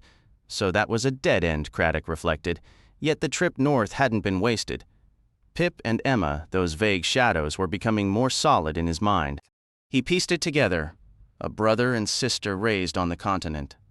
Their mother, Sonia, had been wealthy when she married, but European fortunes had a way of vanishing during the war. So here were two young people, children of a man with a criminal past, arriving in England with little to their names. What would they do? They'd look into any wealthy family connections. Their uncle, a man of enormous fortune, was dead. Their first move would likely be to check his will at Somerset House to see if any money had been left to them or their mother. There, they'd learn about Miss Letitia Blacklock. Then they'd investigate Randall Godler's widow, finding a frail invalid in Scotland with not long to live. If Letitia Blacklock died first, a vast inheritance would come to them. What next? They wouldn't bother with Scotland, Craddock reasoned. They'd find out where Letitia Blacklock was living now. And they'd go there, but not under their real names. Would they go together? Or separately? Emma, he wondered. Pip and Emma. He'd stake his reputation that one, or both of them, were in Chipping Cleghorn right now. In the kitchen of Little Paddocks, Miss Blacklock was issuing directions to Mitzi. We'll need sardine sandwiches in addition to the tomato, and a batch of those little scones you do so well. I'd also like you to bake your special cake. Is this a party that you require so much? It's Miss Bunner's birthday. A few people are coming for tea. At her age, birthdays are not a thing to celebrate. It is better to forget them. Well, she doesn't wish to forget. Several guests are bringing gifts, and it will be pleasant to have a small celebration. That is what you said the last time, and look what happened then. Miss Blacklock took a steadying breath. Well, it will not happen this time. How can you know what may happen in this house?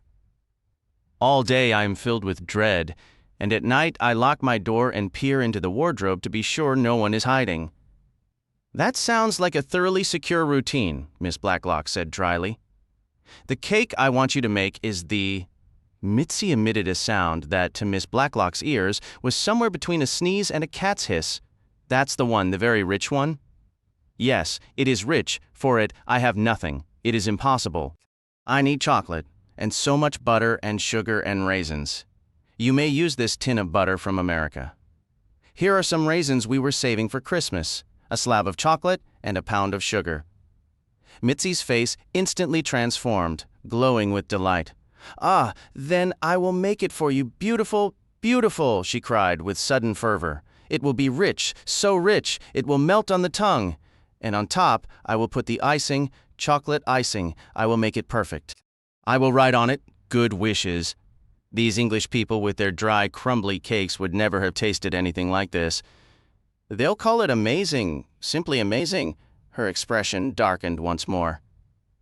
Mr. Patrick, he called it delicious death. My creation, I refuse to let my cake be named that. It was meant as high praise, Miss Blacklock explained. He was saying it's so good, one might gladly die for a taste. Mitzi eyed her uncertainly. Well, I do not like that word, death. They are not dying from my cake. No, they feel much, much better after eating it. I'm certain we all will. Miss Blacklock turned and left the kitchen, breathing a quiet sigh of relief that the conversation had ended peacefully. With Mitzi, you could never predict her reactions. She met Dora Bunner just outside. Oh, Letty? Should I pop in and show Mitzi exactly how to trim the crusts from the sandwiches? No, said Miss Blacklock, guiding her friend firmly toward the hall. She's in a decent mood now, and I don't want anything to upset her.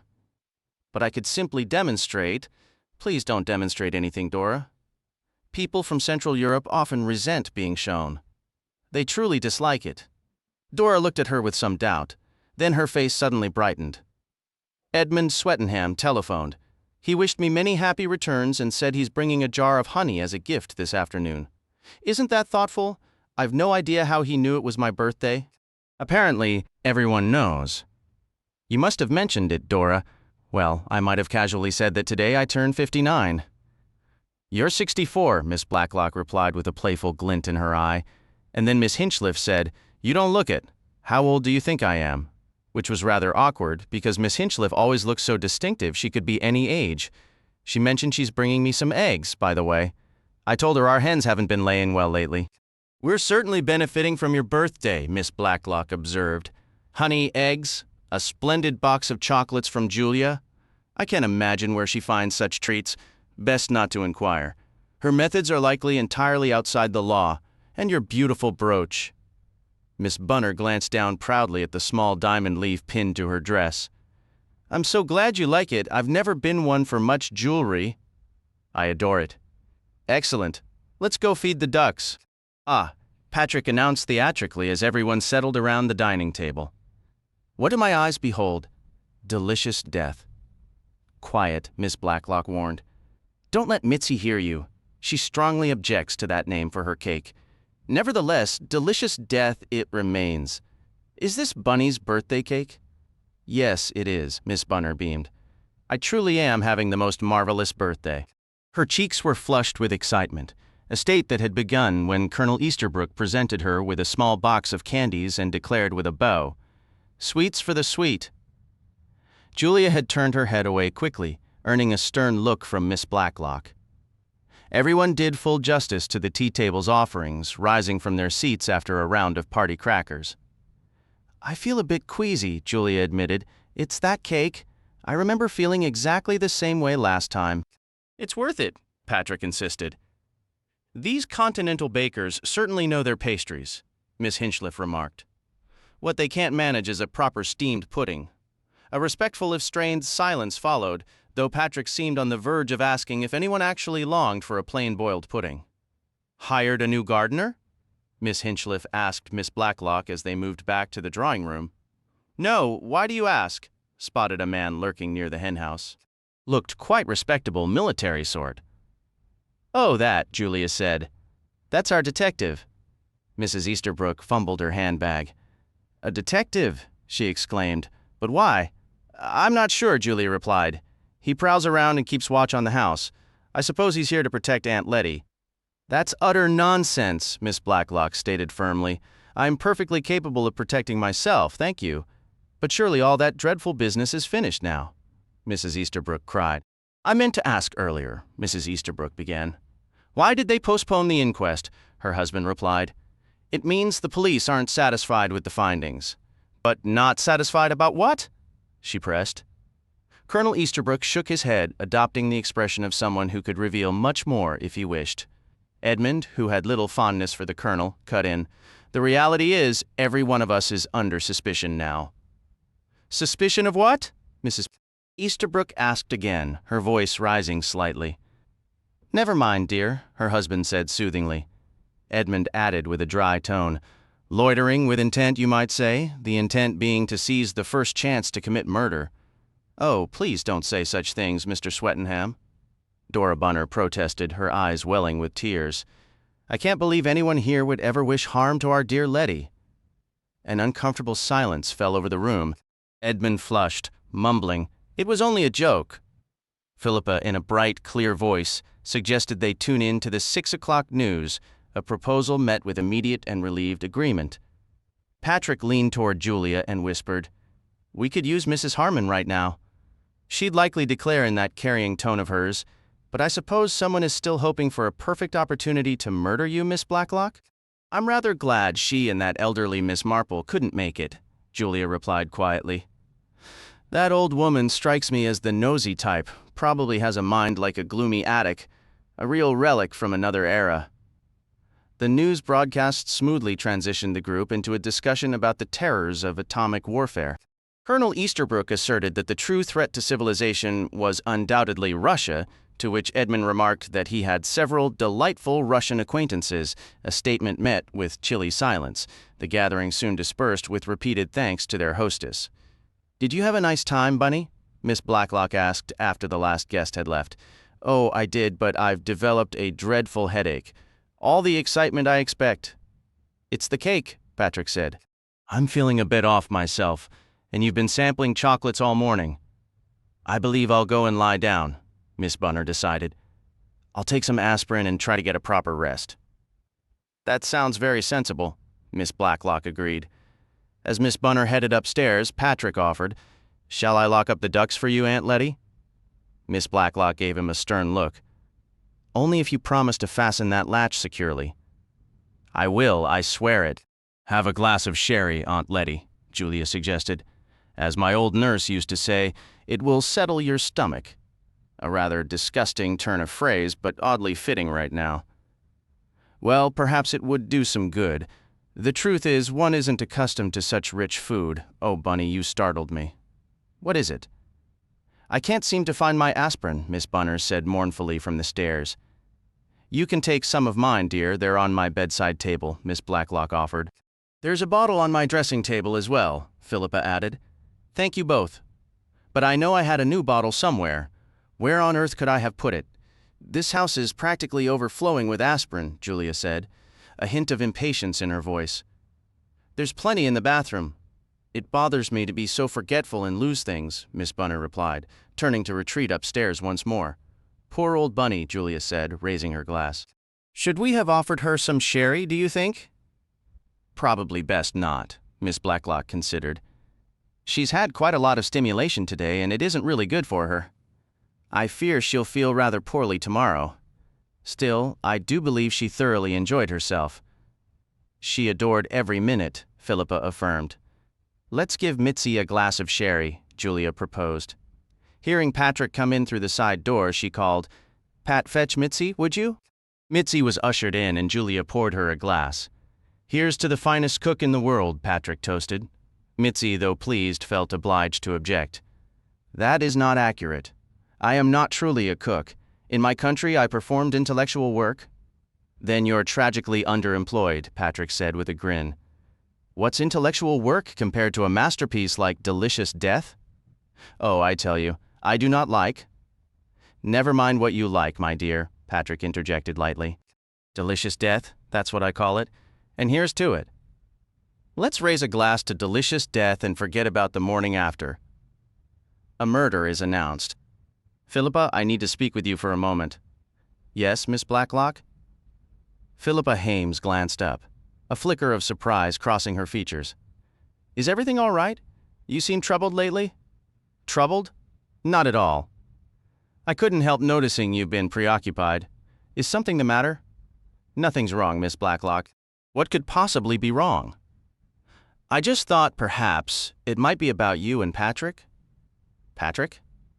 Genuine astonishment washed over Philippa's face. "I see, it's not that then. Forgive my intrusion. You've spent considerable time together, and while Patrick is family, I don't believe he's ready to be a reliable husband. Not for a good while yet." Philippa's expression hardened into a cool, unreadable mask. "I have no intention of remarrying," she stated flatly. "You will one day, my dear. You're still young. But let's set that aside. Is there another concern? Financial worries, for instance?" "No, I'm managing perfectly well. I know the cost of your son's schooling weighs on you sometimes. That's actually why I wanted to tell you something. I drove into Milchester today to see my attorney, Mr. Bedingfeld. Given the recent uncertainties, I decided to draft a new will to address certain possibilities. Aside from the provision for Bunny, I'm leaving everything to you, Philippa." "What?" Philippa whirled around, her eyes wide with what looked more like alarm than gratitude. "I don't want it. Truly, I don't. I'd prefer not to. Why leave it to me?" "Perhaps," Miss Blacklock said, her tone carrying a strange, unreadable edge, "because there isn't anyone else. But there's Patrick and Julia." "Yes, there's Patrick and Julia." That odd note remained. "They are family, however distant. They have no real claim on my affections. But I have no claim either. I don't understand what you're thinking. Please, I don't want this." Her response held more defiance than thanks, a thread of genuine fear woven through her manner. "I know exactly what I'm doing, Philippa. I've grown fond of you, and there's your boy to consider. You wouldn't receive a great deal if I passed away tomorrow, but in a matter of weeks, the situation could be quite different." Her gaze locked steadily with Philippa's. "But you're not going to die," Philippa protested, her voice rising slightly. "Not if I can help it by taking the proper precautions." "Precautions?" "Think about it, and try not to worry anymore." With that, Miss Blacklock left the room abruptly. Philippa heard the murmur of her voice speaking to Julia in the hallway. Julia entered the drawing room moments later, a sharp, steely glint in her eyes. "You've played your hand rather well, haven't you, Philippa? It seems you're the quiet type, a real dark horse. So you overheard?" "Every word? And I rather think I was meant to. Our Letty is nobody's fool. Well, congratulations, you're set now, aren't you? Sitting pretty? Oh, Julia, I never intended. I didn't mean for this, didn't you?" "Of course you did. You've been in a tight spot financially, haven't you? But remember this. If anything happens to Aunt Letty now, you'll be the first person they suspect." "But that would be absurd. Why would I act now when, if I simply waited?" "So you do know about the old lady passing away up in Scotland?" I wondered. "Philippa, I'm starting to believe you're an even darker horse than I thought. I don't want to take anything that belongs to you and Patrick. Don't you, my dear? I'm sorry, but I simply don't believe a word of it." A murder is announced. Inspector Craddock's overnight journey home was restless, plagued not by dreams, but by relentless nightmares. He found himself rushing, again and again, through the endless, shadowy hallways of a stone manor, desperate to reach something or stop something before it was too late. Finally, he dreamt he awoke, a profound wave of relief washing over him. Then the door of his train compartment slid slowly open, and Letitia Blacklock looked in, a dark trail of blood marring her face. "Why didn't you save me?" she asked, her voice heavy with reproach. "You could have if you'd made the effort," he heard, and then he was truly awake. The inspector was relieved to finally arrive in Milchester. He went directly to report to Rydesdale, who listened with close attention. "It doesn't advance us a great deal," Rydesdale remarked. "But it does support what Miss Blacklock told you. Pip and Emma." "Interesting. Very interesting. Patrick and Julia Simmons are the correct age, sir. If we could confirm that Miss Blacklock hadn't laid eyes on them since they were small." With a quiet, dry laugh, Rydesdale replied, "Our associate, Miss Marple, has already settled that point. In fact, Miss Blacklock had never met either of them at all until about 2 months ago." "Then surely, sir, it's not quite that straightforward, Craddock. We've been conducting verifications. Based on the evidence we have, Patrick and Julia appear to be completely in the clear. His naval service record is authentic, a decent record, aside from a noted streak of insubordination. We checked with Can, and an irritated Mrs. Simmons insists that her son and daughter are, of course, staying with her cousin Letitia Blacklock in Chipping Cleghorn, so that appears to be that." "And Mrs. Simmons is indeed Mrs. Simmons?" "She has been Mrs. Simmons for a very long time. That's all I can confidently state," Rydesdale said dryly. "It seems clear enough. Only those two were a perfect fit, the right age, not personally known to Miss Blacklock. If we were searching for Pip and Emma, well, there they were, ready-made." The chief constable nodded thoughtfully, then slid a document across the desk to Craddock. "Here's something we've uncovered regarding Mrs. Easterbrook." The inspector read it, his eyebrows rising. "Very intriguing," he noted. "She fooled that old fool rather thoroughly, didn't she? Though it doesn't seem to connect directly to our current situation, as far as I can tell." "Apparently not. And here's another item concerning Mrs. Hames." Once again, Craddock's eyebrows lifted.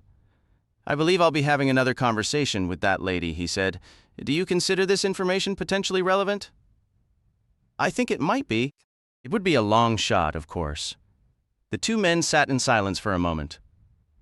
"How has Fletcher been progressing, sir?" "Fletcher has been exceptionally busy. He conducted a routine search of the house with Miss Blacklock's permission, but found nothing of significance. He's also been verifying who might have had the opportunity to oil that door, checking who was at the house on the afternoons the foreign maid was out. It's a bit more complicated than we initially thought because it seems she takes a walk most afternoons, usually down to the village for a cup of coffee at the Bluebird Cafe. So when Miss Blacklock and Miss Bunner are out, which is most afternoons as they've taken to blackberrying, the house is left unattended. And the doors were routinely left unlocked. They used to be. I doubt they are now." "What are Fletcher's findings? Who is known to have been in the house when it was empty?" "Pretty much all of them," Rydesdale said, consulting a page in front of him. "Miss Murgatroyd was there with a broody hen to set on some eggs. It sounds peculiar, but that's her story. She was very flustered about the whole thing and kept contradicting herself, but Fletcher believes that's just her temperament and not an indication of guilt." "Could be," Craddock conceded. "She does tend to flap." Then Mrs. Swettenham came by to collect some horse meat that Miss Blacklock had left for her on the kitchen table. Miss Blacklock had driven into Milchester that day and often picks up Mrs. Swettenham's horse meat. "Does that make sense to you?" Craddock considered. "Why didn't Miss Blacklock simply leave it at Mrs. Swettenham's house on her way back from Milchester? I'm not sure, but she didn't. Mrs.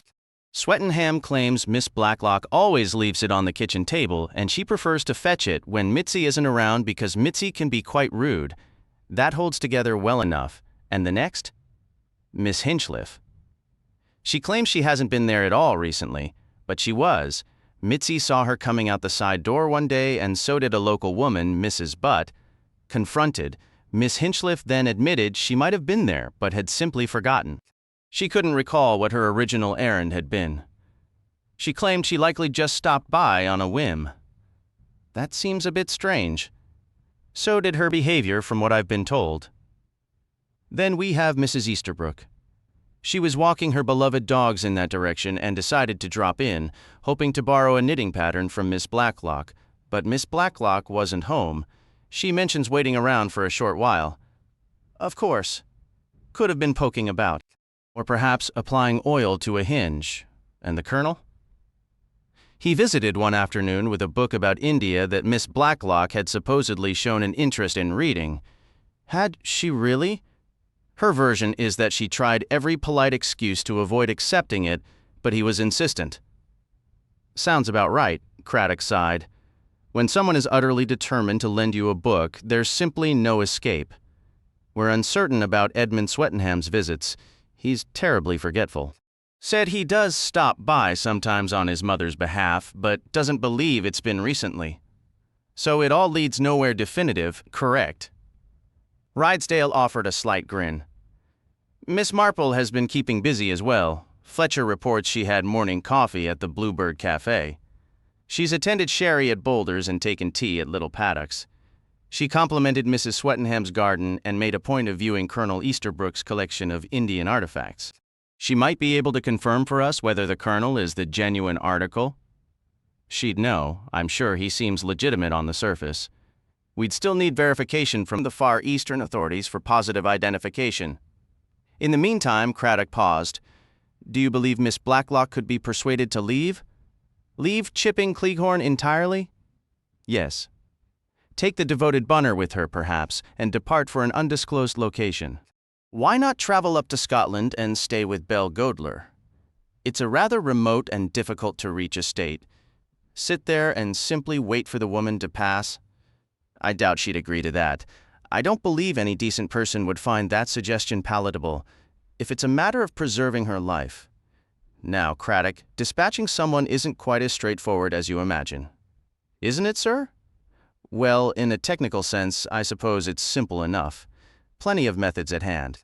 Weed killer. A blow to the head while she's out closing up the henhouse, a rifle shot from behind a hedgerow. All quite uncomplicated. But to eliminate someone and not fall under immediate suspicion, that's the real challenge. They must be aware by now that everyone is being watched. The original, carefully constructed plan fell apart. Our unknown killer needs to devise a new approach. I understand that, sir, but we must consider the timing. Mrs. Godler is terminally ill. She could pass away at any moment. That means our murderer cannot afford to delay. True. And there's another factor, sir. He or she must know we are investigating everyone.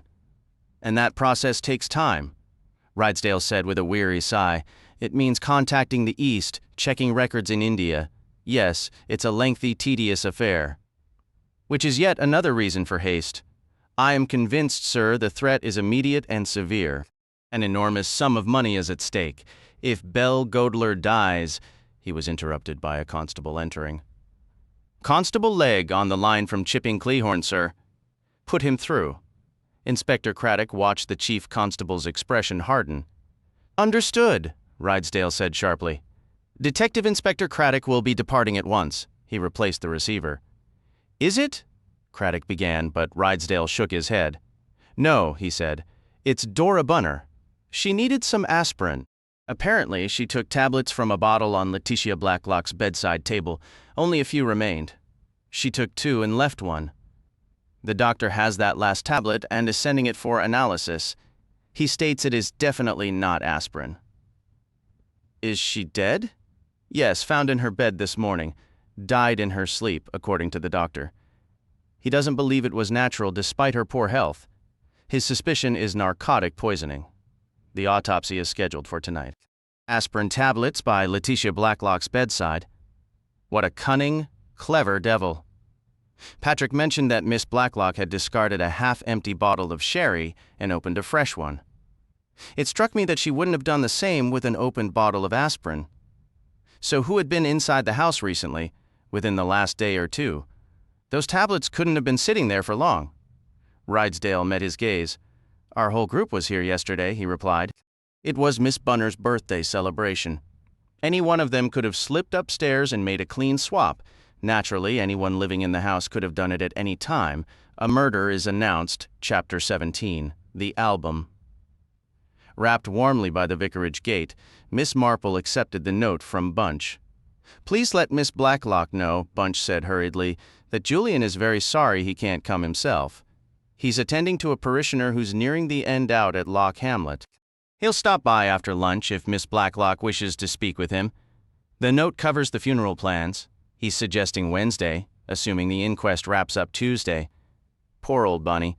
Somehow it's just like her to end up with poisoned aspirin meant for somebody else. Take care, darling. I hope the walk isn't too much. I really must get this child to the hospital right away. Miss Marple assured her the walk would be fine, and Bunch hurried off. While waiting for Miss Blacklock, Miss Marple studied the drawing room, turning over what Dora Bunner had said that morning at the Bluebird Cafe about Patrick having tampered with the lamp to make the lights go out. Which lamp? And how exactly had he tampered with it? She concluded Dora must have meant the small lamp on the table near the archway. Dora had mentioned a shepherdess or a shepherd, and here was a delicate Dresden piece, a shepherd in a blue coat and pink breeches holding what had once been a candlestick, now wired for electricity.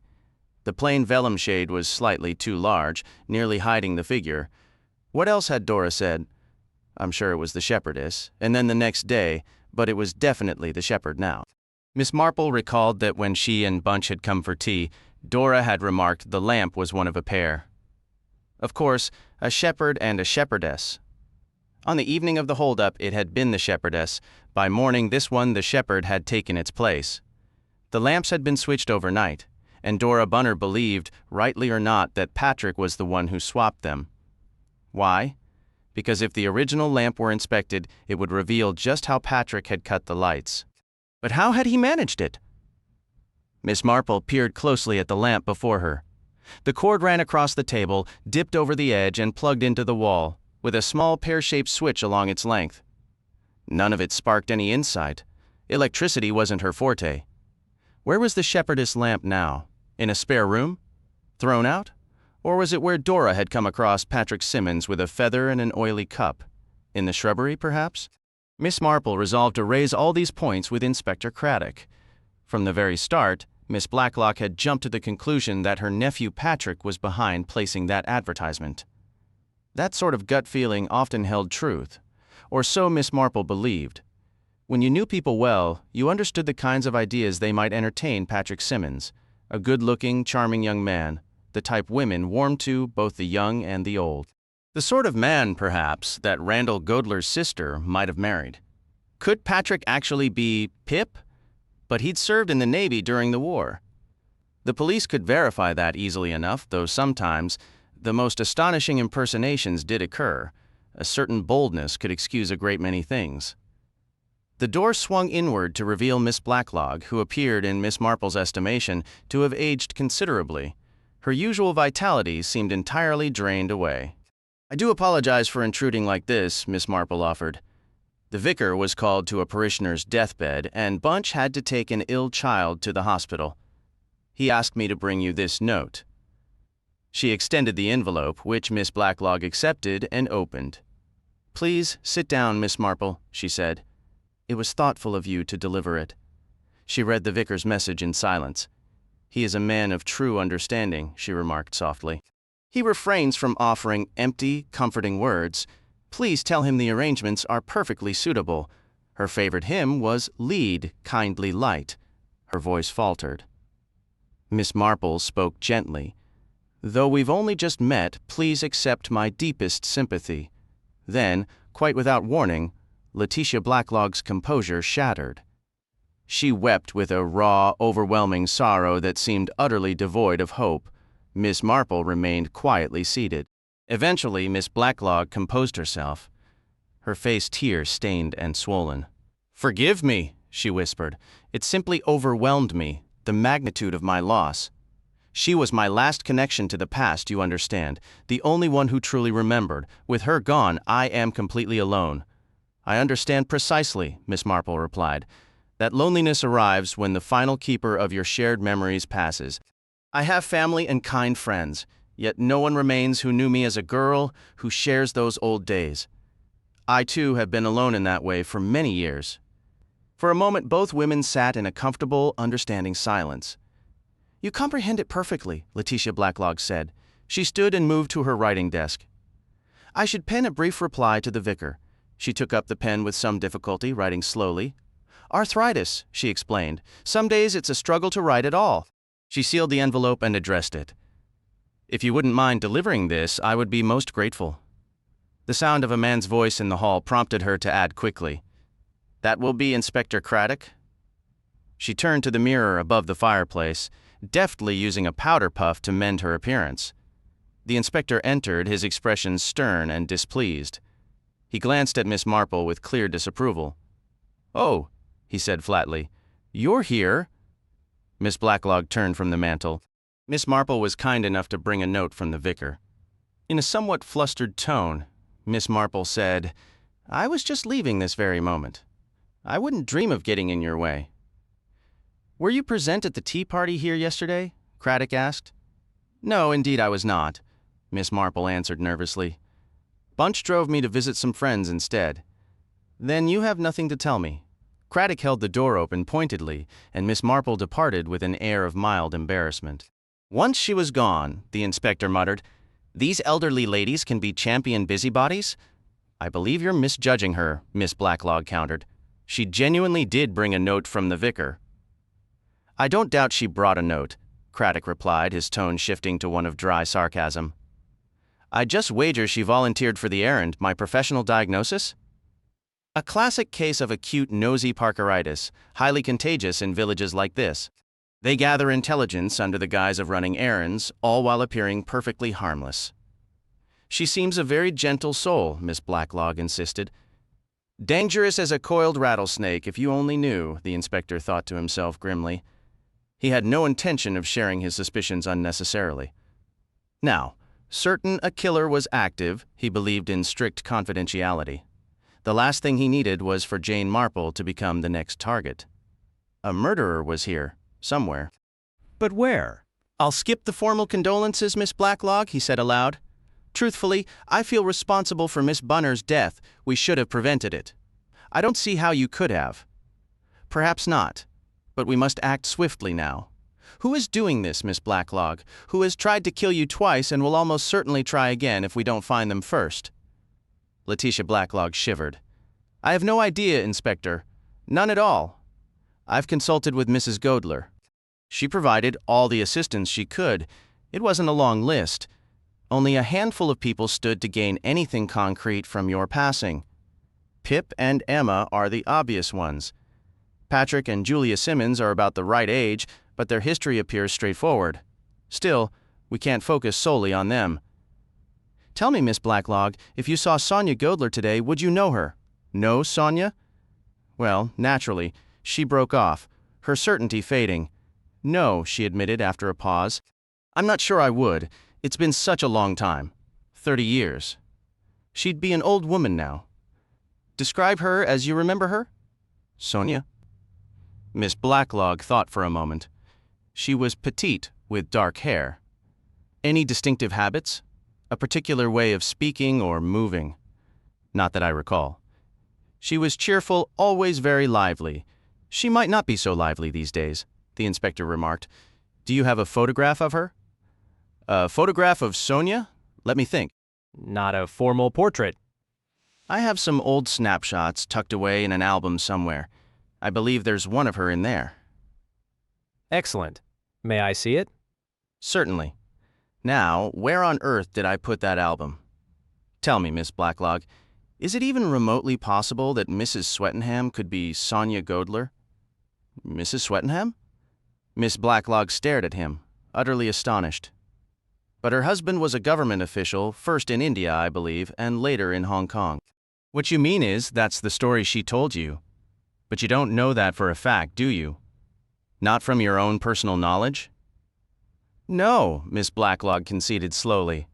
"When you phrase it that way, I don't. But Mrs. Swettenham? Oh, that's ridiculous. Did Sonia Godler ever participate in acting? Amateur theater, perhaps?" "Oh, yes, she was quite good. There you have it. And another point, Mrs. Swettenham wears a wig. At least," the inspector corrected himself, "that's what Mrs. Harmon says." "I suppose those neat little gray curls could be a wig," Miss Blacklog mused. "But I still find the idea absurd. She's genuinely pleasant and often quite humorous." Then consider Miss Hinchliff and Miss Murgatroyd. Could either of them be Sonia Godler? Miss Hinchliff is far too tall. She's nearly as tall as a man. What about Miss Murgatroyd? Oh, but no, I'm certain Miss Murgatroyd couldn't possibly be Sonia. You don't see very clearly, do you, Miss Blacklog? Do you mean I'm nearsighted? Precisely. What I need is a snapshot of this Sonia Godler, even if it's old and not a good likeness. We're trained to spot resemblances in a way amateurs simply can't. I'll try to find it for you. Now, if possible. Right this minute. If it's not too much trouble. Very well, let me think. She frowned, trying to remember. I saw that album recently when we were clearing books from the cupboard. Julia was helping me.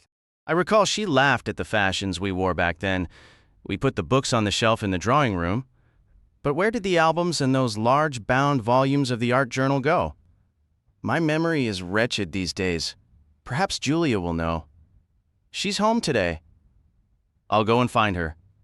The inspector left on his search. He didn't find Julia in any of the downstairs rooms. When he asked Mitzi where Miss Simmons was, the cook responded irritably that it was none of her concern.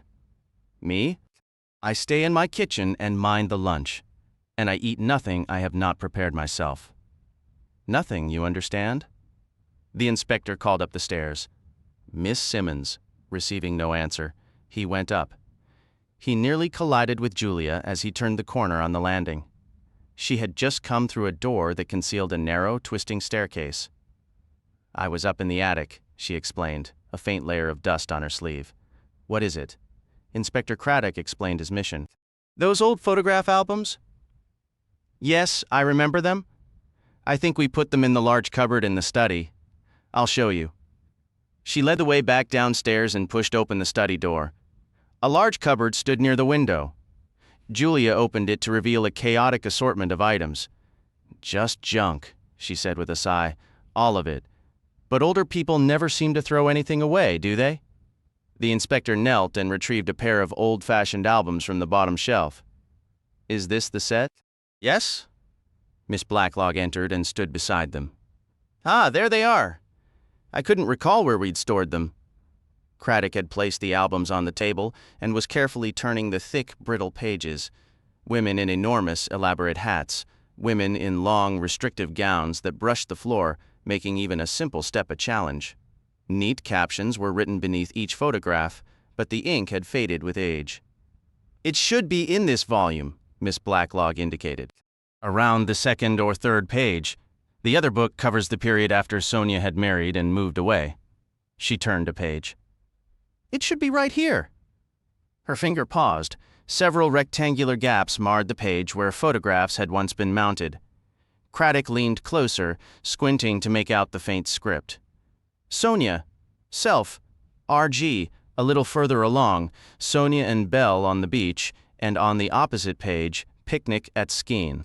He turned another page to find Charlotte, self, Sonia, RG. Craddock straightened up, his expression hardening. Someone has removed these pictures, and I'd guess it was done recently. There weren't any empty spots when we looked the other day, were there, Julia? I wasn't studying the pages that carefully, mostly just glancing at the old fashions. But no, you're correct, Aunt Letty. The pages were full. Craddock's face grew even more severe. Whoever it was, he stated flatly, has taken every single photograph of Sonia Godler from this album. Apologies for disturbing you again, Mrs. Hames? It's of no consequence, Philippa replied, her tone icy. Shall we use this room? The study? Certainly, if you prefer, Inspector. It's quite chilly in here. The fireplace hasn't been lit? That's fine. This won't take long, and we're less likely to be interrupted here. Does that concern you? Not me, Mrs. Hames. But it might concern you. What are you implying? As I recall, you informed me your husband was killed in action in Italy. What of it? Wouldn't it have been simpler just to tell me the truth? That he deserted his unit? He watched the color drain from her face, her hands clenching and unclenching at her sides. Must you dig up every painful detail? She asked, her voice thick with bitterness. Craddock replied tersely. We generally expect people to be honest with us about their own histories. She fell silent for a long moment. Well? What do you mean by well, Mrs. Hames? I mean, what do you intend to do? Announce it to everyone? Is that necessary, or fair, or in any way kind? Does anyone else know? No one here. Harry, her voice softened briefly. My son has no idea. I don't want him to know. I never want him to find out. Then allow me to say you're taking a tremendous risk. When the boy is old enough to understand, tell him the truth yourself. If he discovers it on his own someday, it will damage him far more. Feeding him stories about his father dying a heroic death. I don't do that. I'm not a complete liar. I simply avoid the subject. His father was lost during the war. For our purposes, that's essentially what happened. But your husband is still alive? Possibly? How would I know? When was the last time you saw him, Mrs. Hames? Philippa answered swiftly. I haven't laid eyes on him in years. Are you absolutely certain that's true? You didn't, for example, meet with him about 2 weeks ago? What exactly are you accusing me of? It never struck me as very plausible that you were meeting Rudy Schurtz in the summer house that day. But Mitzi's account was very insistent. I suggest, Mrs. Hames, that the man you returned from work to meet that morning was your husband. I did not meet anyone in the summer house. Perhaps he was in need of money, and you provided him with some? I tell you, I haven't seen him. I met no one in the summer house. Deserters are often desperate men. They frequently become involved in robberies, armed holdups, that sort of thing, and they often possess foreign-made revolvers, souvenirs from overseas. I have no knowledge of my husband's whereabouts. I haven't seen him for years. Is that your final statement on the matter, Mrs. Hames? I have nothing more to say, leaving his conversation with Philippa Hames. Craddock felt a familiar mix of frustration and simmering anger. She was hiding something, and her stubborn silence only tightened the knot of the case, rather than loosening it. He muttered angrily to himself, stubborn as a mule. He was almost certain Philippa was lying, yet her persistent denials had held firm. He wished he had more information on the former Captain Hames. What he had was sparse, an unimpressive military record, but nothing to suggest Hames would turn to crime. Besides, Hames didn't fit with the oiled door that pointed to someone inside the house or someone who could come and go freely. He paused, gazing up the staircase, and a sudden thought struck him. What had Julia been doing in the attic? It seemed an odd place for someone as particular as Julia to visit.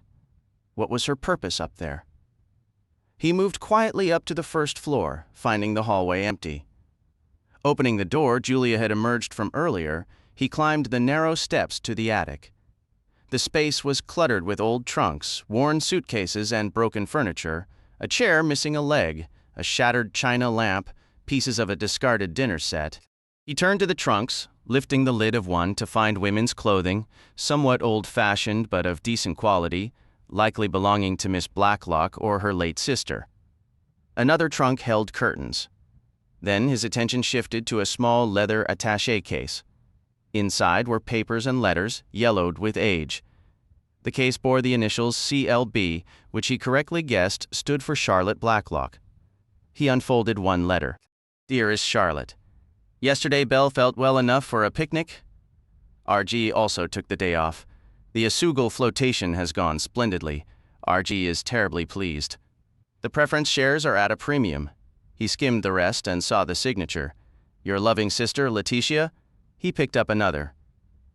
Darling Charlotte, I wish you would sometimes agree to see people. You do exaggerate, It isn't nearly as bad as you think, and people really don't mind things like that. It's not the disfigurement you imagine. He nodded, recalling Belle Godler mentioning that Charlotte Blacklock had some form of disfigurement.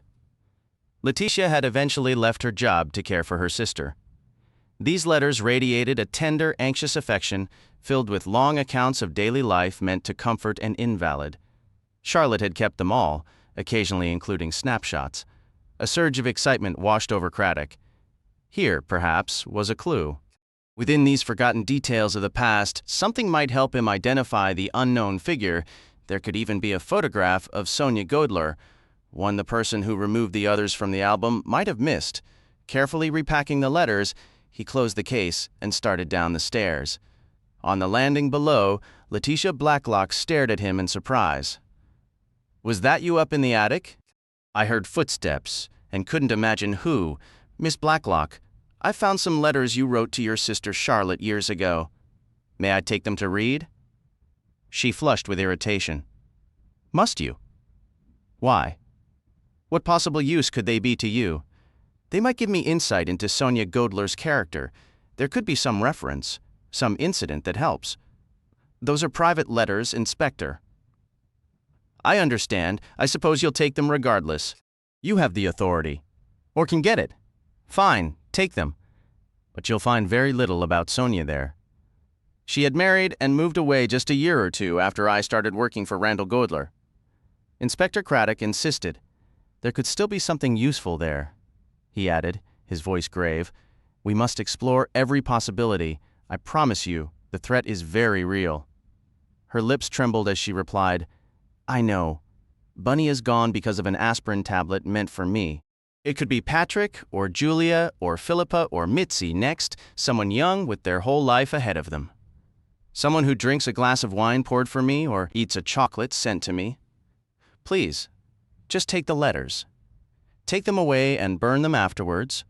They hold no meaning for anyone but Charlotte and me now.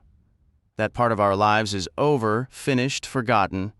Her hand rose to touch the strand of imitation pearls at her neck, a strangely ornate contrast to her practical tweed suit. She repeated, her voice firmer now. "Take the letters." The following afternoon, under a sky heavy with dark, blustering clouds, Inspector Craddock paid a visit to the vicarage. Miss Marple was settled in her chair by the hearth, her knitting needles clicking softly, while Bunch was sprawled on the floor surrounded by fabric and pattern pieces. Pushing a stray lock of hair from her forehead, Bunch looked up at the inspector with keen interest. "I'm not entirely certain if this breaks a confidence," Craddock began, directing his words to Miss Marple, "but I would very much like your opinion on this letter." He recounted finding the bundle of correspondence in the attic. "It's a rather poignant collection," he noted. Miss Blacklock wrote everything down, pouring out her daily life in an effort to maintain her sister's spirits and health. There's a vivid picture of their father, old Dr. Blacklock, in the background, a truly pig-headed tyrant, utterly convinced of his own infallibility. He probably doomed scores of patients through sheer obstinacy, refusing to accept any new medical ideas or methods. "I'm not sure I can entirely condemn him for that," Miss Marple remarked, her needles never pausing. "These young doctors seem so terribly eager to experiment nowadays. After they've yanked out all our teeth, dosed us with peculiar glandular extracts, and removed assorted bits of our insides, they finally admit nothing more can be done. I must say, I still have a fondness for the old-fashioned approach, those large, dark bottles of medicine. One can always pour the contents down the sink, after all." She accepted the delicate sheet of paper Craddock offered. "I'd like you to read it," he said, "because I believe that Generation's mindset is more comprehensible to you than to me. I find it difficult to grasp how their thoughts truly operated." Miss Marple carefully unfolded the fragile letter. "Dearest Charlotte, I haven't written for 2 days as we've been plunged into the most dreadful domestic upheaval. Randall's sister Sonia, you recall her? She took you for a drive in the motor car that day? How I wish you would go out more often. Sonia has announced her intention to marry a man named Dimitri Stamfordis. I've only met him once. Undeniably attractive, but my instinct says he is not to be trusted. RG is ranting, calling him a crook and a swindler. Dear Belle merely smiles serenely from her sofa. Sonia, who appears so composed but possesses a ferocious temper, is absolutely livid with RG yesterday. I genuinely feared she might do him violence. I've done my utmost, talking sense to Sonia and attempting to reason with RG, getting them both to a calmer state, only for them to meet again and reignite the whole quarrel. You've no idea how exhausting it is. RG has been making inquiries, and it does appear this Stamfordis fellow is thoroughly undesirable. Meanwhile, business affairs are being neglected. I'm managing things at the office, and in a way it's rather enjoyable, as RG has given me a free hand. He said to me yesterday, 'Thank heaven there's one sane person in the world. You'd never be foolish enough to fall for a swindler, would you, Blackie?' I told him I didn't think I was likely to fall in love with anyone at all," RG announced, Time to stir up some fresh trouble downtown. He can be a bit of a troublemaker, honestly, pushing right up to the line. Just the other day, he remarked, "You're dead set on keeping me on the straight and narrow, aren't you, Blackie?" And I certainly intend to. It baffles me how some folks can't recognize dishonesty, but RG genuinely doesn't seem to. His compass only points to what's explicitly illegal. Belle just laughs the whole thing off. She thinks all this concern over Sonia is ridiculous. Sonia has her own funds, she declared. Why shouldn't she marry this fellow if she wishes? I suggested it could become a dreadful error, and Belle retorted, "It's never a mistake to marry a man you desire, even if you live to regret it." Then she added, "I suppose Sonia doesn't want to cut ties with Randall because of the money. Sonia is quite attached to her finances. That's all for now. How is father? I won't instruct you to give him my love, but you may if you believe it's the right thing to do. Have you been getting out more? You truly mustn't dwell in gloom, darling." Sonia sends her regards. She just walked in and is flexing her hands, opening and closing them like a vexed cat working its claws. I suspect she and RG have quarreled again. Sonia can be terribly provoking, of course. She fixes you with that icy, unblinking stare of hers. All my love, darling, and do cheer up. This iodine therapy might make a world of difference. I've been looking into it, and the results genuinely appear promising. Your affectionate sister, Letitia. Miss Marple refolded the letter and returned it. She seemed lost in thought. "Well, what's your impression of her?" Craddock pressed. "What sort of picture forms in your mind?" "Of Sonia? It's always tricky, you understand, to view someone through another person's lens. Very determined to have her own way that comes across clearly, I believe, and wanting to have everything to enjoy the benefits of two separate worlds." Flexing her hands like an angry cat, Craddock murmured. "You know, that puts me in mind of someone." He frowned in concentration. "Making inquiries," Miss Marple said softly. "If only we could learn what those inquiries uncovered," Craddock mused. "Does that letter remind you of anyone back in St. Mary Mead?" asked Bunch, her words slightly muffled by the pins in her mouth. "I can't say it particularly does, dear. Dr. Blacklog is, perhaps, a little reminiscent of Mr. Curtis, the Wesleyan minister. He refused to let his daughter have braces for her teeth, claimed it was the Lord's will if they protruded, but, I said to him, you trim your beard and cut your hair. It might be the Lord's will for your hair to grow wild. He insisted that was entirely different. So typical of a man. But that doesn't really assist us with our current puzzle. We've still never located that revolver, you know. It didn't belong to Rudy Scherz. If I could just discover who in Chipping Cleghorn possessed one. Colonel Easterbrook has one, Bunch offered. He keeps it in his top dresser drawer. How do you know that, Mrs. Harmon? Mrs. Butt told me. She helps me out a couple times a week. Being a military man, she said he'd naturally own a revolver, and it would be very handy if burglars ever showed up. When did she mention this? Oh, months ago. I'd say about 6 months back. Colonel Easterbrook? Craddock murmured thoughtfully. It's like those spinning pointer wheels at a carnival, isn't it? Said Bunch, still managing to speak around the pins. It goes round and lands on something different every single time. You're not kidding, Craddock replied with a groan. Colonel Easterbrook was up at Little Paddock's one day to return a book. He could have oiled that door then. He was quite open about having been there, though. Not like Miss Hinchliffe. Miss Marple gave a gentle cough. You must make allowances for our modern times, Inspector, she said. Craddock looked at her, not quite understanding. After all, Miss Marple continued, you are the police, are you not? People can't very well say everything they might wish to say to the police, can they? I don't see why not, said Craddock. Unless they're hiding something illegal, Bunch chimed in, scrambling around a table leg to retrieve a stray scrap of paper. I'm talking about butter, eggs, maybe a bit of cream, even a side of bacon now and then. Show him that note from Miss Blacklock, Miss Marple suggested. It's from a while back, but it reads like something out of a detective novel. Where did I put it? Is this the one you mean, Aunt Jane? Bunch asked, rummaging through a drawer. Miss Marple took the note and examined it with a satisfied nod. Yes, that's the one. She passed it to Inspector Craddock. The message was brief. I have made inquiries. Thursday is the day, any time after 3. If there is any for me, leave it in the usual place. Bunch laughed around a mouthful of pins. Miss Marple watched the inspector's expression closely while the vicar's wife leaned in to explain. Thursdays are when one of the local farms churns butter. They share it with folks they trust. Usually it's Miss Hinchliffe who picks it up. She's tight with the farmers because of her pigs. But it's all a bit under the table, you see, a sort of local barter system. Someone gets butter and swaps cucumbers, or maybe a little something extra when a pig is butchered. Sometimes an animal has an accident and needs to be put down. You get the idea. We can't exactly spell it out for the police, since a lot of this trading isn't strictly legal. Not that anyone's clear on the rules, it's all so tangled. I expect Hinch slipped into little paddocks with a pound of butter and left it in the usual spot, that flour bin under the dresser, which doesn't actually hold any flour. Craddock let out a weary sigh. I'm glad I came to you ladies for clarity. Don't forget the clothing coupons, Bunch added, spitting out her pins. Money didn't change hands, that would have been dishonest, but someone like Mrs. Butt or Mrs. Finch might trade a lightly worn winter coat for extra coupons instead. You'd better stop there, Craddock said, shaking his head. It's all against regulations. Well, maybe the regulations are the problem? Bunch retorted, stuffing the pins back into her mouth.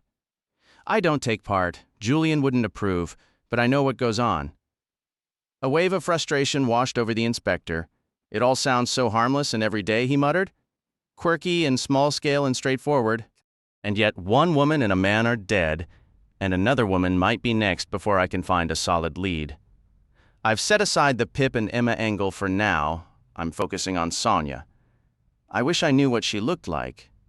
There were a few snapshots with the letters, but none seemed to be of her. How can you be sure? Bunch asked. Do you have a description? Miss Blacklock said she was small and dark, Craddock replied.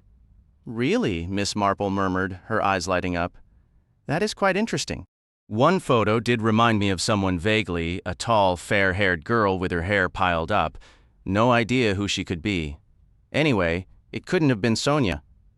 Do you think Mrs. Swettenham might have been dark-haired as a girl? Not particularly, Bunch said. She has blue eyes. I was hoping there might be a picture of Dimitri Stamfordis, Craddock admitted, picking up the letter again. But I suppose that was too much to ask. I'm sorry this isn't sparking any ideas for you, Miss Marple. Oh, but it does, Miss Marple insisted, a knowing smile playing on her lips. It suggests a great deal. Read it once more, Inspector, especially the part about Randall Godler making inquiries regarding Dimitri Stamfordis. Craddock stared at her, perplexed. Just then, the telephone rang. Bunch rose from the floor and headed into the hall, where the phone, faithfully preserved in its original Victorian spot, awaited. She went back into the room to tell Craddock, "It's for you." A little taken aback, the inspector stepped out to take the call, making sure to close the living room door firmly behind him. Craddock, Rydesdale here? Yes, sir. I've been reviewing your report. Regarding your conversation with Philippa Hames, she insists she hasn't laid eyes on her husband since he went AWOL from the army, correct? That's correct, sir. She was very firm about it. But if you ask me, she wasn't being entirely honest. I share your view. Now, do you recall an incident about 10 days back? A man hit by a truck, taken to Milchester General with a head injury and a broken pelvis. You mean the fellow who practically yanked a kid from the path of a truck and got mowed down himself? That's the one. He had no identification on him, and no one stepped forward to claim him. It looked like he might have been on the run. He passed away last night without ever waking up. But we've identified him now, a deserter from the army. Ronald Hames, former captain in the South Loamshires. Philippa Hames' husband. Exactly. Incidentally, he had an old bus ticket from Chipping Cleghorn on him, along with a decent amount of cash. So he did get money from his wife. I always suspected he was the man Mitzi overheard talking to her in the summer house. She flatly denied it, of course. But wait, sir, that truck accident happened before. Rydesdale finished the thought for him. Right. He was admitted to Milchester General on the 28th. The incident at Little Paddocks was on the 29th. That rules him out completely. But his wife wouldn't have known about the accident. She might have spent all this time thinking he was mixed up in it. Naturally, she'd keep quiet. He was still her husband, after all. It was a pretty brave thing he did, wasn't it, sir? Craddock said thoughtfully. Saving that child from the truck? Yes, Took guts. I doubt it was cowardice that made Hames desert. Well, that's all in the past now. For a man who'd made a mess of things, it was a good way to go. I'm glad for her sake, the inspector replied. And for their sons. Right. The boy won't have to be too ashamed of his father, and the young woman is free to remarry now. Craddock said slowly. I was just thinking that, sir. It does open up certain possibilities. Since you're already there, you might as well break the news to her. Yes, sir. I'll go see her now. Or perhaps it's better to wait until she gets home. It might come as a shock. The Chipping Cleghorn Gazette had also landed at Boulders, the charming set of 3 cottages converted into one, where Miss Hinchliffe and Miss Murgatroyd lived. Hinch? What is it, Murgatroyd? Where are you? The hen house. Oh. Picking her way carefully through the long, damp grass, Miss Amy Murgatroyd made her way to her friend. The latter, dressed in corduroy trousers and a sturdy tunic, was diligently mixing handfuls of feed into a rather unappetizing basin of steaming potato peels and cabbage ends. She turned her head with its short, practical haircut and weathered face toward her companion. Miss Murgatroyd, who was pleasantly plump and good-natured, wore a checked tweed skirt and a shapeless, brilliantly blue pullover. Her curly gray bird's nest hair was in some disarray, and she was slightly out of breath. It's in the Gazette, she puffed. Just listen to this. What on earth could it mean? A murder is announced, and will take place on Friday, October 29th at Little Paddocks at 6:30 p.m. Friends, please accept this, the only intimation. She paused, breathless, after reading it aloud, and waited for some definitive pronouncement. Ridiculous, stated Miss Hinchliffe. Yes, but what do you suppose it's about? Means free drinks, at the very least, said Miss Hinchliffe. You think it's some sort of invitation? We'll find out what it's all about when we show up, Miss Hinchliffe declared. Probably dreadful sherry, I imagine. You'd better get off the grass, Murgatroyd. You're still wearing your bedroom slippers. They're drenched. Oh, goodness. Miss Murgatroyd glanced down at her sodden shoes with a sigh. How many eggs did you collect this morning? 7. That stubborn bird is still determined to sit. I really must get her back in the coop. It's a peculiar way to phrase it, isn't it? Amy Murgatroyd asked, her thoughts returning to the announcement in the Gazette. Her tone held a touch of melancholy. But her companion was of a more practical and focused nature. She was entirely occupied with managing obstinate fowl. No newspaper notice, however mysterious, could distract her. She trudged determinedly through the mud, seized a speckled hen, and was met with a loud, protesting squawk. I'll take ducks any day, declared Miss Hinchliffe. Far less bother. A murder is announced. Chapter 19, Reconstitution of the Crime. I'll place this lamp beside you before I leave, said Bunch. It's grown so dim in here. I believe a storm is brewing. She moved the small reading lamp to the opposite side of the table, where its light would fall upon Miss Marple's knitting as she sat in her tall, wing-backed chair. As the cord dragged across the tabletop, Tiglath-Pileser, the cat, pounced, attacking it with teeth and claws. No, Tiglath-Pileser, you mustn't. He is truly dreadful. Look, he's nearly chewed through it. The covering is all shredded. Don't you realize, you foolish creature, that you could receive a terrible shock? Thank you, my dear, said Miss Marple, reaching to turn on the lamp. It doesn't switch on at the base. You have to press that little button midway along the cord. Just a moment. Let me move these flowers. She lifted a bowl of Christmas roses across the table. Tiglath-Pileser, his tail twitching, shot out a mischievous paw and scratched Bunch's arm. She jolted, spilling water from the vase. It splashed onto the frayed section of cord and onto the cat himself, who leaped to the floor with a furious hiss. Miss Marple pressed the small pear-shaped switch, where the water had soaked the damaged cord. A bright flash and a sharp crackle erupted. Oh no, said Bunch. It's shorted now. I suppose all the lights in this room are out. She tried the switch. Yes, they are. It's so silly having them all on the same circuit. And it's left a scorch mark on the table too. Naughty Tiglath-Pileser. This is entirely his doing. Aunt Jane, are you all right? Did it frighten you? It's nothing, dear. Only something I have just seen quite clearly, which I ought to have realized much earlier. I'll go and reset the fuse and fetch another lamp from Julian's study. No, dear, please don't trouble yourself. You'll miss your bus. I don't require any more light. I simply wish to sit quietly and contemplate a certain matter. Hurry along, dear, or you really won't catch it." After Bunch had departed, Miss Marple remained perfectly still for nearly 2 minutes. The air in the room felt thick and ominous, charged with the approaching storm. Miss Marple drew a sheet of paper toward her. She first wrote, "Lamp?" and underlined it decisively. After a brief pause, she wrote another word. Her pencil moved down the page, composing a series of brief, cryptic notes. "A murder is announced. In the somewhat gloomy living room of Boulders with its low ceiling and diamond-paned windows, Miss Hinchliff and Miss Murgatroyd were engaged in a debate. The problem with you, Murgatroyd," stated Miss Hinchliff, "is that you refuse to make the effort. But I'm telling you, Hinch, I simply can't recall any of it. Now, listen here, Amy Murgatroyd, we are going to engage in some constructive reasoning. Thus far, we haven't exactly excelled at the detective aspect. I was completely mistaken about that business with the door. You did not hold it open for the murderer after all. You are in the clear, Murgatroyd." Miss Murgatroyd offered a faint, relieved smile. "It's just our luck to employ the only tight-lipped cleaning woman in all of Chipping Cleghorn," Miss Hinchliff continued, her tone shifting to one of dry sarcasm. "Normally, I'm grateful for her discretion, but on this occasion it has left us at a distinct disadvantage. While practically everyone else in the village has known for days about that second drawing-room door being used, we only heard the rumor yesterday. I still don't fully comprehend how. It's perfectly straightforward. Our initial assumptions were correct.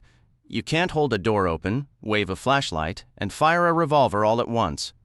We kept the gun and the light, but we should have dropped the door. That was our mistake. The revolver was the thing we should have left out." "But he did have a revolver," Miss Murgatroyd insisted. "I saw it myself, lying right there on the floor next to him. After he was dead, yes. It's perfectly clear he never fired that weapon." "Then who did?" "That's exactly what we need to discover. But whoever it was, that same person also left a couple of poisoned aspirin tablets beside Letitia Blacklock's bed, which ended up killing poor Dora Bunner. And that couldn't have been Rudy Shares, because he was already stone-cold dead. It was someone who was in the room during the holdup, and most likely someone who was at the birthday party as well. The only person that really leaves out is Mrs. Harmon." "You believe someone planted those pills on the day of the party?" "Why not?" "But how could they manage it?" "Well, we all went to the restroom, didn't we?" Miss Hinchliff said bluntly. "I washed my hands in the bathroom because of that sticky frosting. And that little busybody Sweetie Easterbrook was powdering her nose in Blacklock's bedroom, wasn't she? Hinch, do you really think she—" "I haven't decided yet. It would be rather obvious if she did. If you were going to plant tablets, you probably wouldn't want to be seen in the bedroom at all. But the point is, there were plenty of chances." "The men didn't go upstairs?" "There's a back staircase. Besides, if a man leaves the room, you don't follow him to check if he's actually going where he says. That wouldn't be polite. Anyway, stop arguing, Murgatroyd. I want to return to the first attempt on Letitia Blacklock.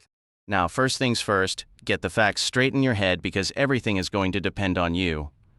Miss Murgatroyd looked thoroughly alarmed. "Oh dear, Hinch, you know how confused I get? This isn't about your brains or that gray fluff you pretend is a brain. It's about your eyes. It's about what you actually saw, but I didn't see anything. The trouble with you, Murgatroyd, as I've said before, is that you don't even try. Now pay close attention. Here's what happened. Whoever has it in for Letitia Blacklock was in that room that evening. I say he for simplicity, though it could just as easily be a woman, except that men tend to be the sneaky ones, had previously oiled that second door leading out of the drawing room, the one that's supposed to be nailed shut or stuck. Don't ask me when he did it. That just complicates things. Honestly, with a little planning, I could walk into any house in Chipping Cleghorn and do whatever I wanted for a good half hour without anyone noticing. It's all about timing, knowing when the help is around, and when the owners are out, where they've gone, and how long they'll be gone. Just basic preparation. Now, to continue. He oiled that second door so it would open without a sound. Here's how it played out. The lights go out, door A, the main one, swings open dramatically. There's the business with the flashlight and the robbery lines. Meanwhile, while we're all staring, Our mystery person, let's call them X, slips quietly out through door B into the dark hallway, comes up behind that Swiss fool, takes a couple of shots at Letitia Blacklock, and then shoots the Swiss. Drops the revolver, which lazy thinkers like you would assume proves the Swiss did the shooting, and slips back into the room by the time someone gets a lighter going. Understood? Yes, I suppose so. But who was it? Well, if you don't know Murgatroyd, then nobody does. Me? Miss Murgatroyd twittered in a panic. But I don't know anything at all. I really don't, Hinch. Use that fluff you call a brain. To start with, where was everyone when the lights went out? I don't remember. Yes, you do. You're infuriating, Murgatroyd. You know where you were, don't you? You were behind the door. Yes, I was. The door swung open and hit my foot, she complained. You really should see a professional about that instead of trying to fix it yourself. You're going to end up with an infection. Now, focus. You were behind the door. I was by the mantelpiece, absolutely parched. Letty Blacklock was near the archway table getting the cigarettes. Patrick Simmons had already gone through that arch into the little room where the drinks were set up. Correct? Yes, I remember all that. Good. Now, someone else, one of the men, either started to follow Patrick or did follow him into that room. It's maddening, but I can't recall if it was Colonel Easterbrook or Edmund Swettenham, do you? No, I don't. Of course you don't. And someone else went through as well, Philippa Hames.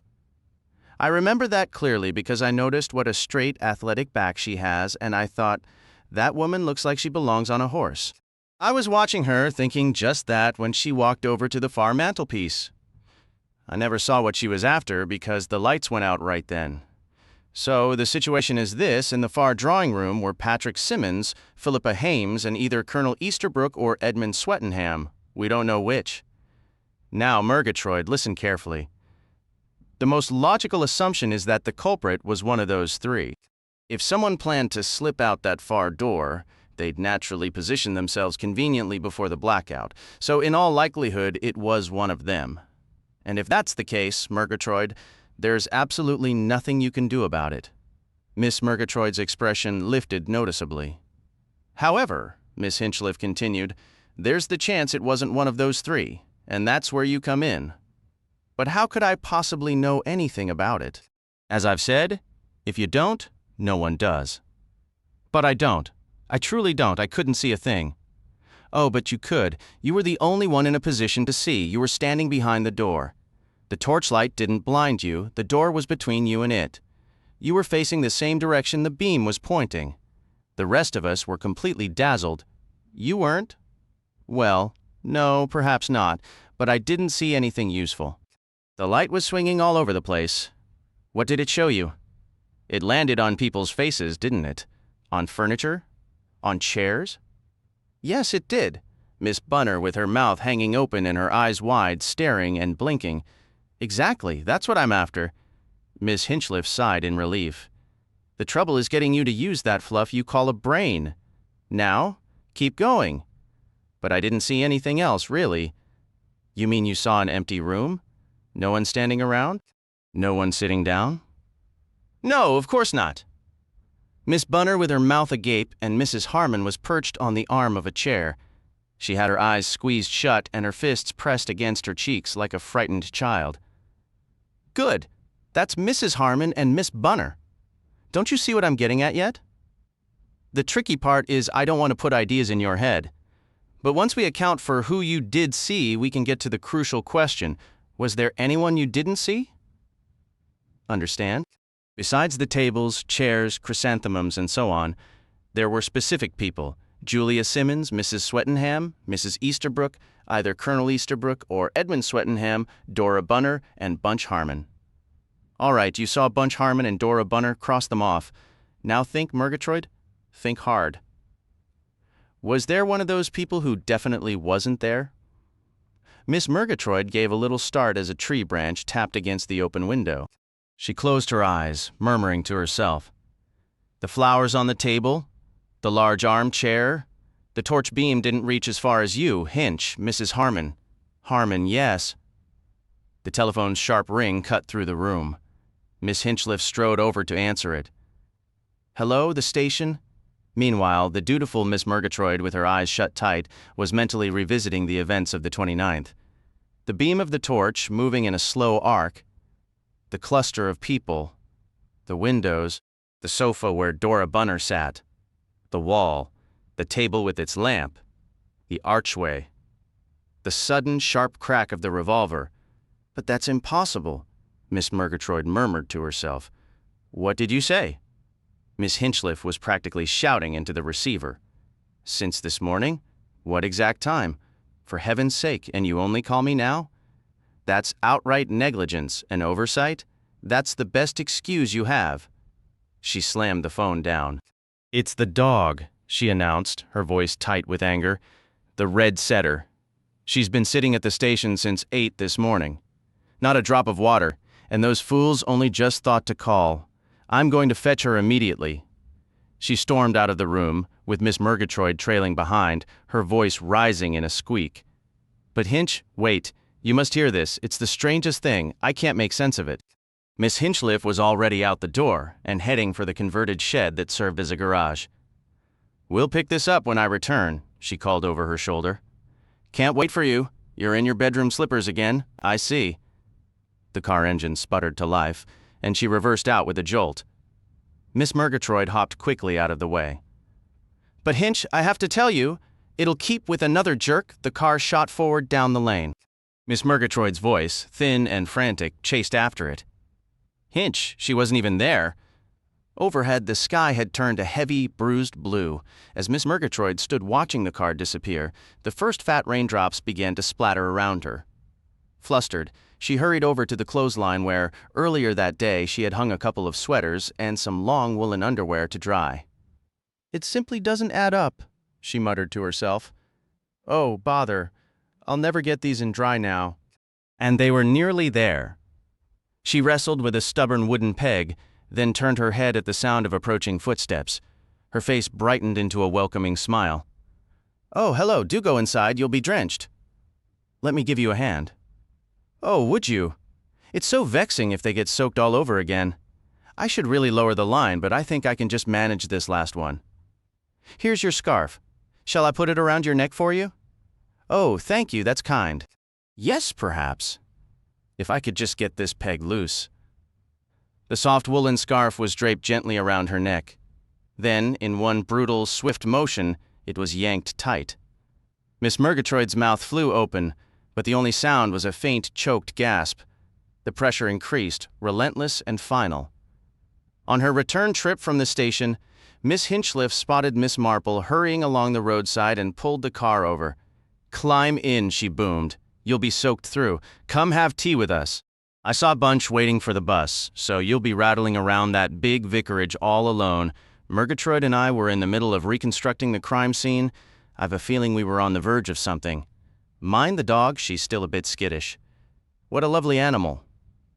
Beautiful, isn't she? A real champion. Those idiots left her penned up at the station since dawn without a word to me. I gave them a piece of my mind, the lazy good-for-nothings. Pardon my language. I was raised around stable hands in Ireland. She gave a gruff, apologetic shrug. The small car lurched into the gravel yard of boulders. A welcoming committee of eager ducks and chickens surrounded them as they got out. Blast Murgatroyd, Miss Hinchliff grumbled. She's forgotten their feet again. Is corn difficult to come by these days? Miss Marple inquired politely. Miss Hinchliff shot her a conspiratorial wink. I've got an understanding with a few of the local farmers, she said.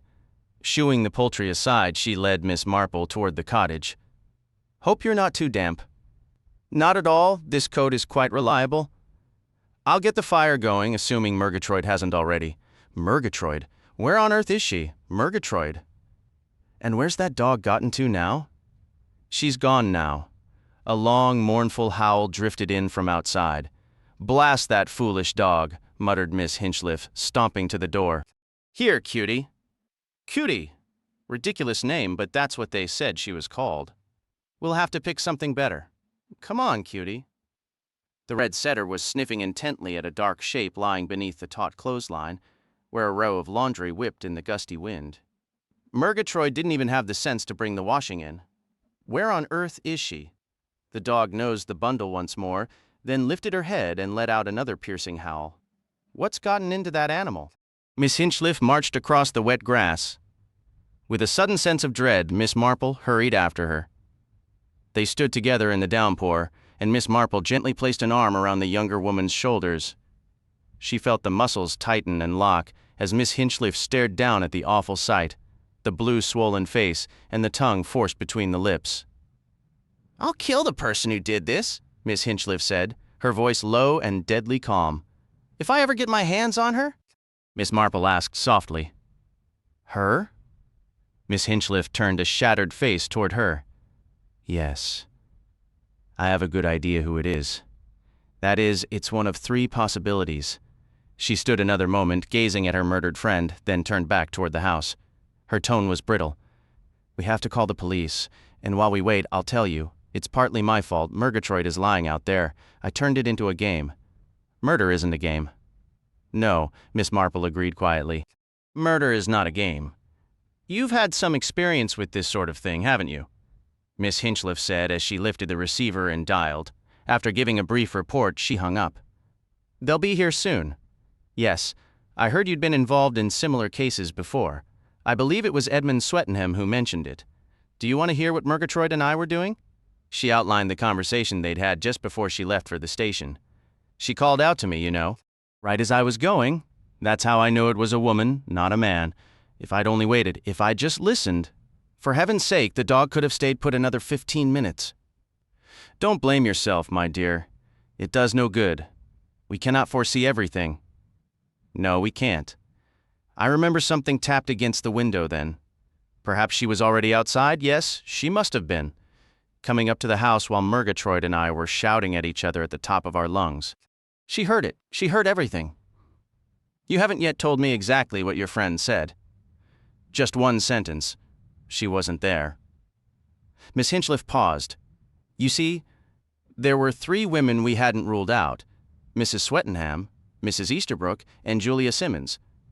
And one of those three wasn't there.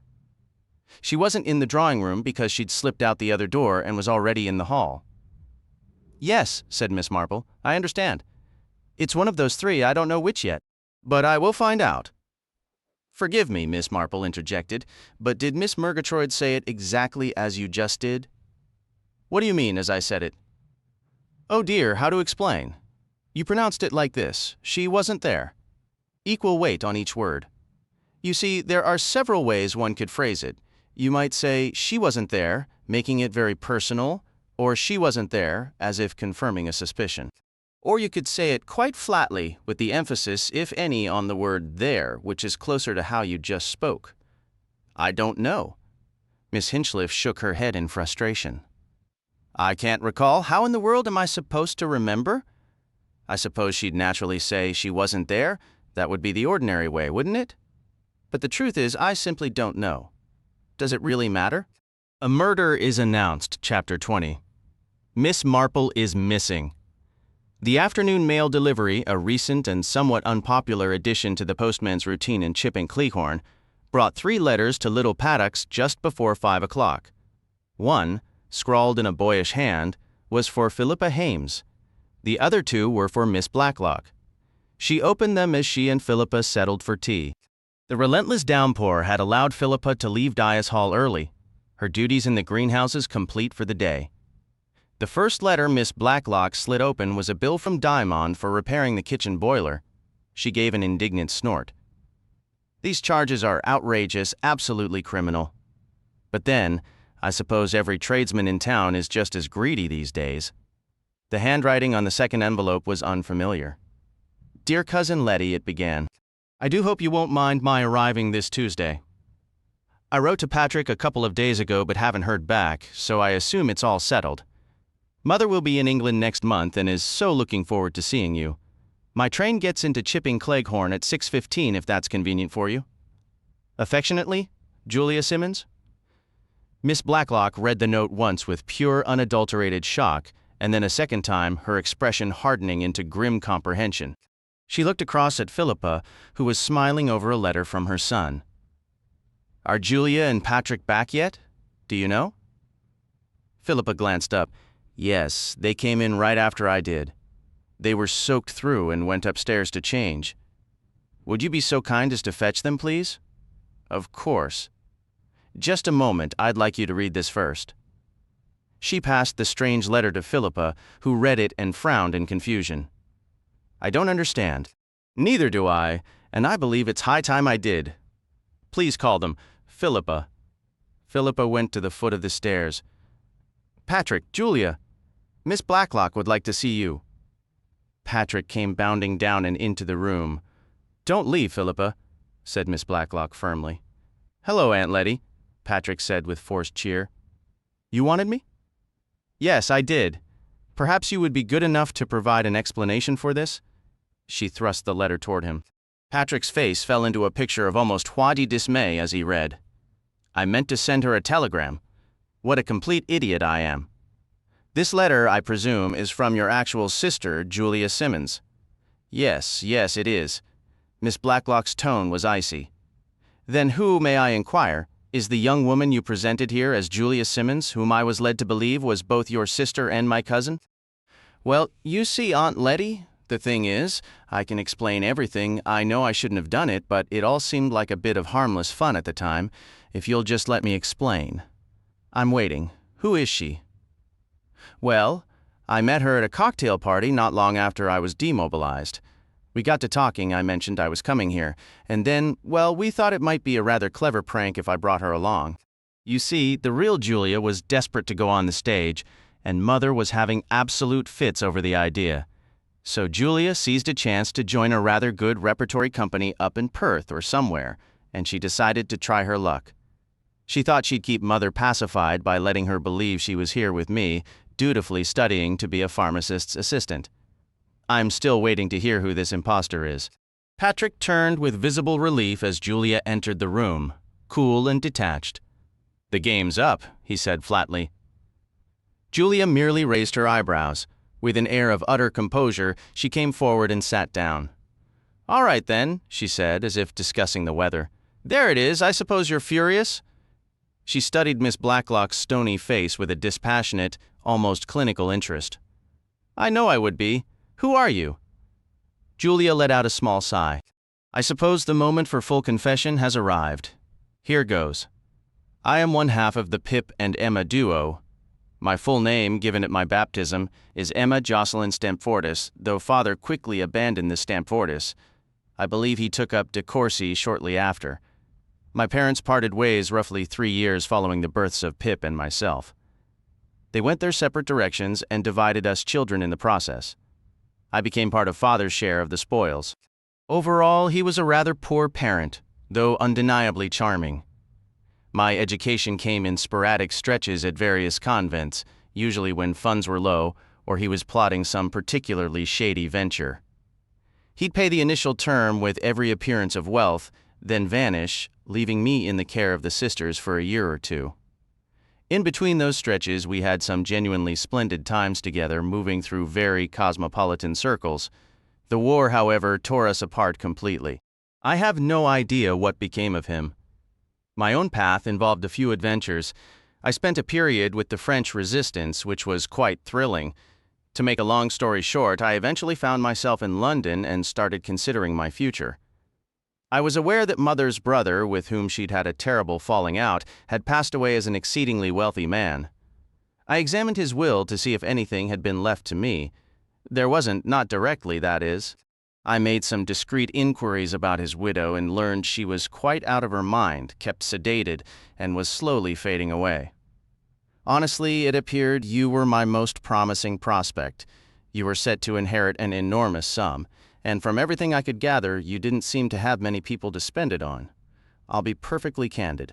It crossed my mind that if I could get to know you on friendly terms, and if you took a liking to me, well, circumstances have shifted considerably since Uncle Randall died, haven't they? What money our family ever possessed has been swept away in Europe's upheaval. I thought you might take pity on a poor orphan girl, utterly alone in the world, and perhaps grant her a modest allowance. Oh, you thought that, did you? Miss Blacklock said grimly. Yes.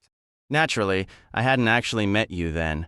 I pictured a rather sentimental, pleading approach then. By a stroke of incredible luck, I met Patrick here. and it turned out he was your nephew or cousin or some relation. Well, that seemed a marvelous opportunity. I went all out for Patrick, and he fell for me most satisfactorily.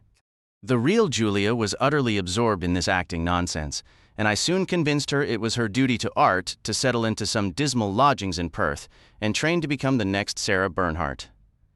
You really mustn't blame Patrick too much. He felt terribly sorry for me all alone like that, and he soon decided it would be a brilliant idea for me to come here posing as his sister and play my part. And he also agreed to your continuing to spin an entire web of lies to the police. Be reasonable, Letty. Don't you see that after that absurd hold-up incident, or rather in the aftermath, I began to feel I was in a rather tight spot? Let's face facts. I have a perfectly sound motive for wanting you out of the way. You only have my word now that I wasn't the one who tried it. You can't expect me to deliberately walk in and incriminate myself. Even Patrick entertained nasty suspicions about me from time to time, and if he could think such things, what on earth would the police believe? That detective inspector struck me as a man of profoundly skeptical mind. No, I concluded the only sensible thing was to sit tight as Julia and simply vanish once the term ended. How was I to know that foolish Julia, the actual Julia, would pick a fight with her producer and throw the whole endeavor away in a fit of temperament? She writes to Patrick asking if she can come here, and instead of wiring back, "Stay away," he goes and forgets to do anything at all. She shot an irritated glance at Patrick. The sheer idiocy of it. She sighed. You have no idea the corners I've been forced into here in Milchester. I never went to the hospital, of course, but I had to be somewhere. I've spent countless hours in those theaters watching the most dreadful films on repeat, she said. Pip and Emma, Letitia Blacklock murmured, her voice low.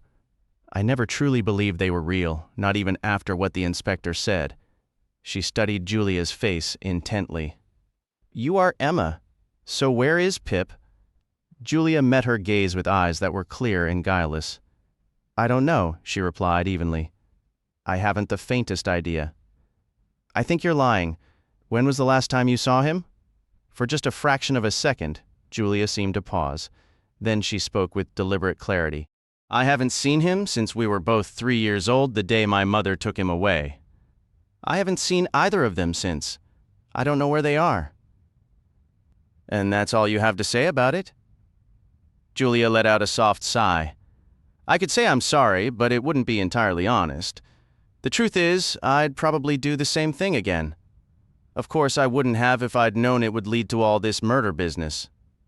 Julia, said Miss Blacklock, I call you that because I'm accustomed to it. You mentioned you were with the French Resistance?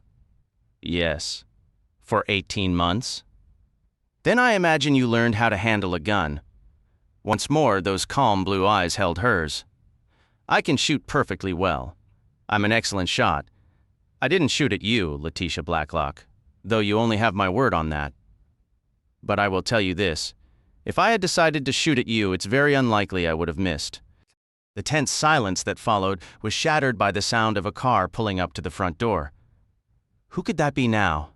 Miss Blacklock wondered aloud. Mitzi appeared in the doorway, her hair disheveled and her eyes wide with alarm.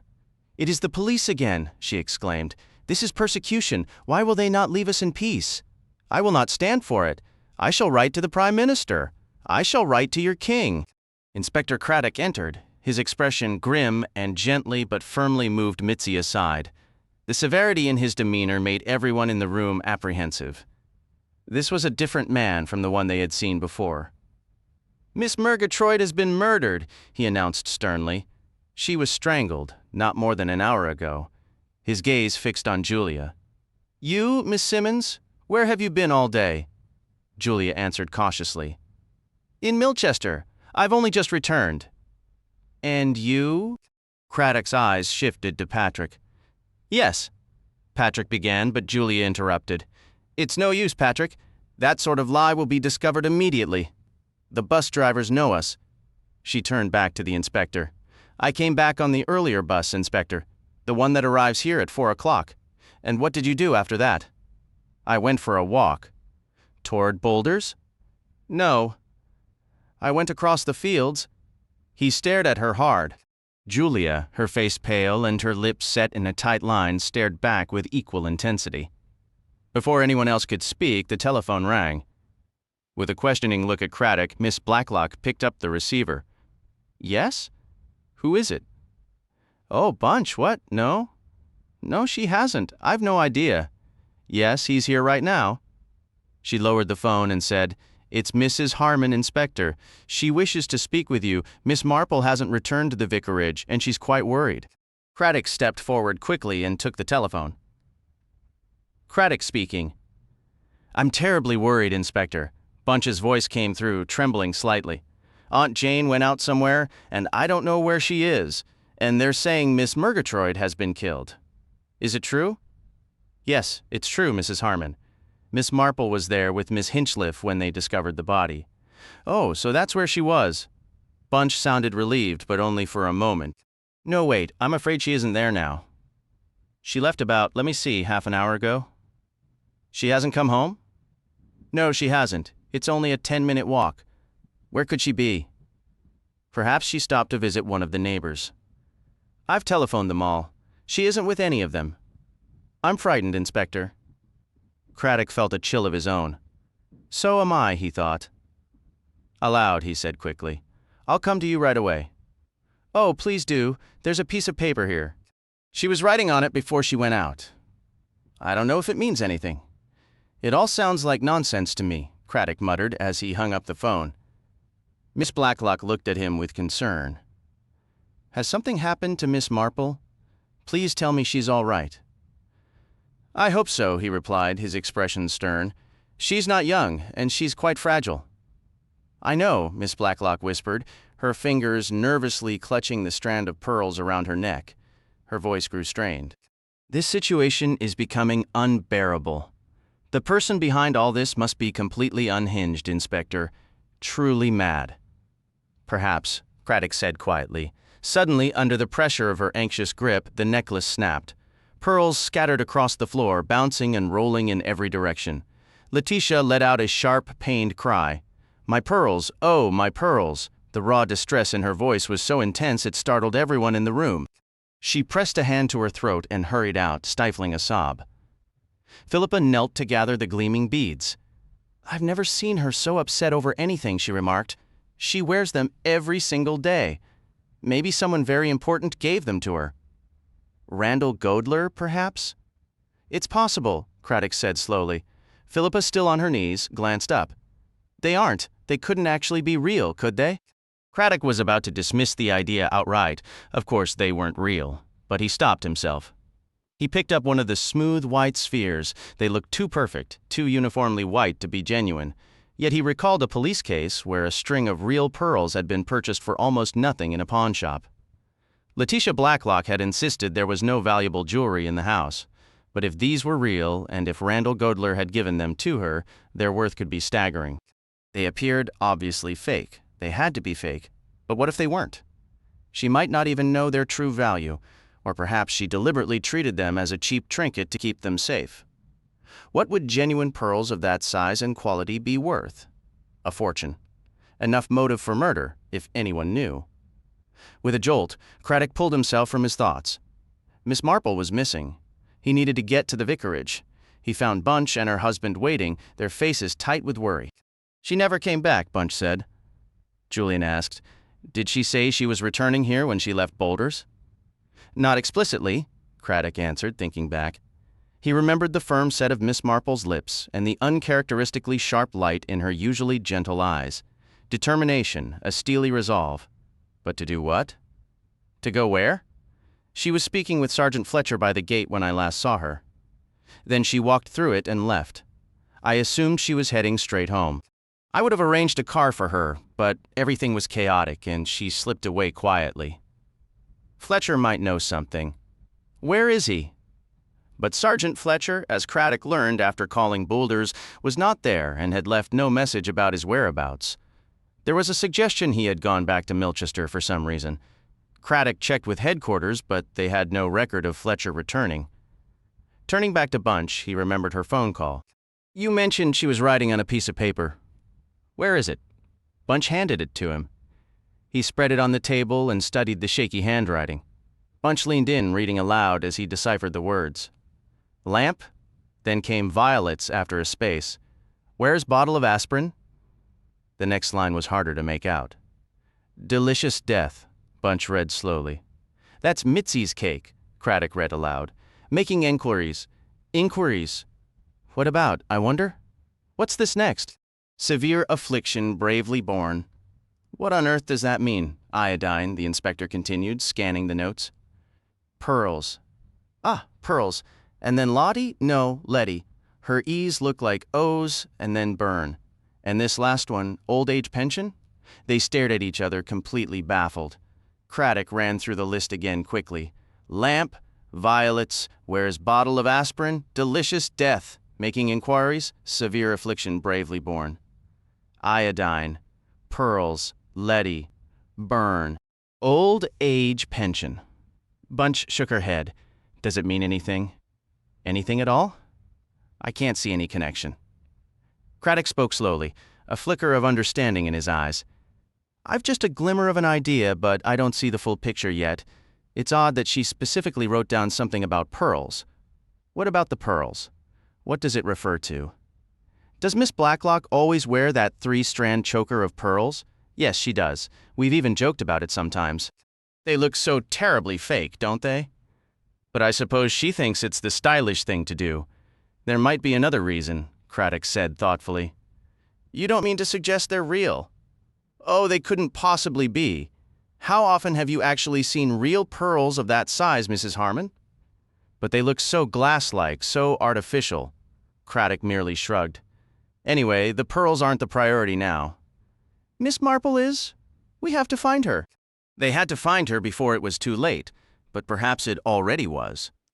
Those penciled notes proved she was on the right trail, and that was perilous, terribly perilous. And where on earth was Fletcher?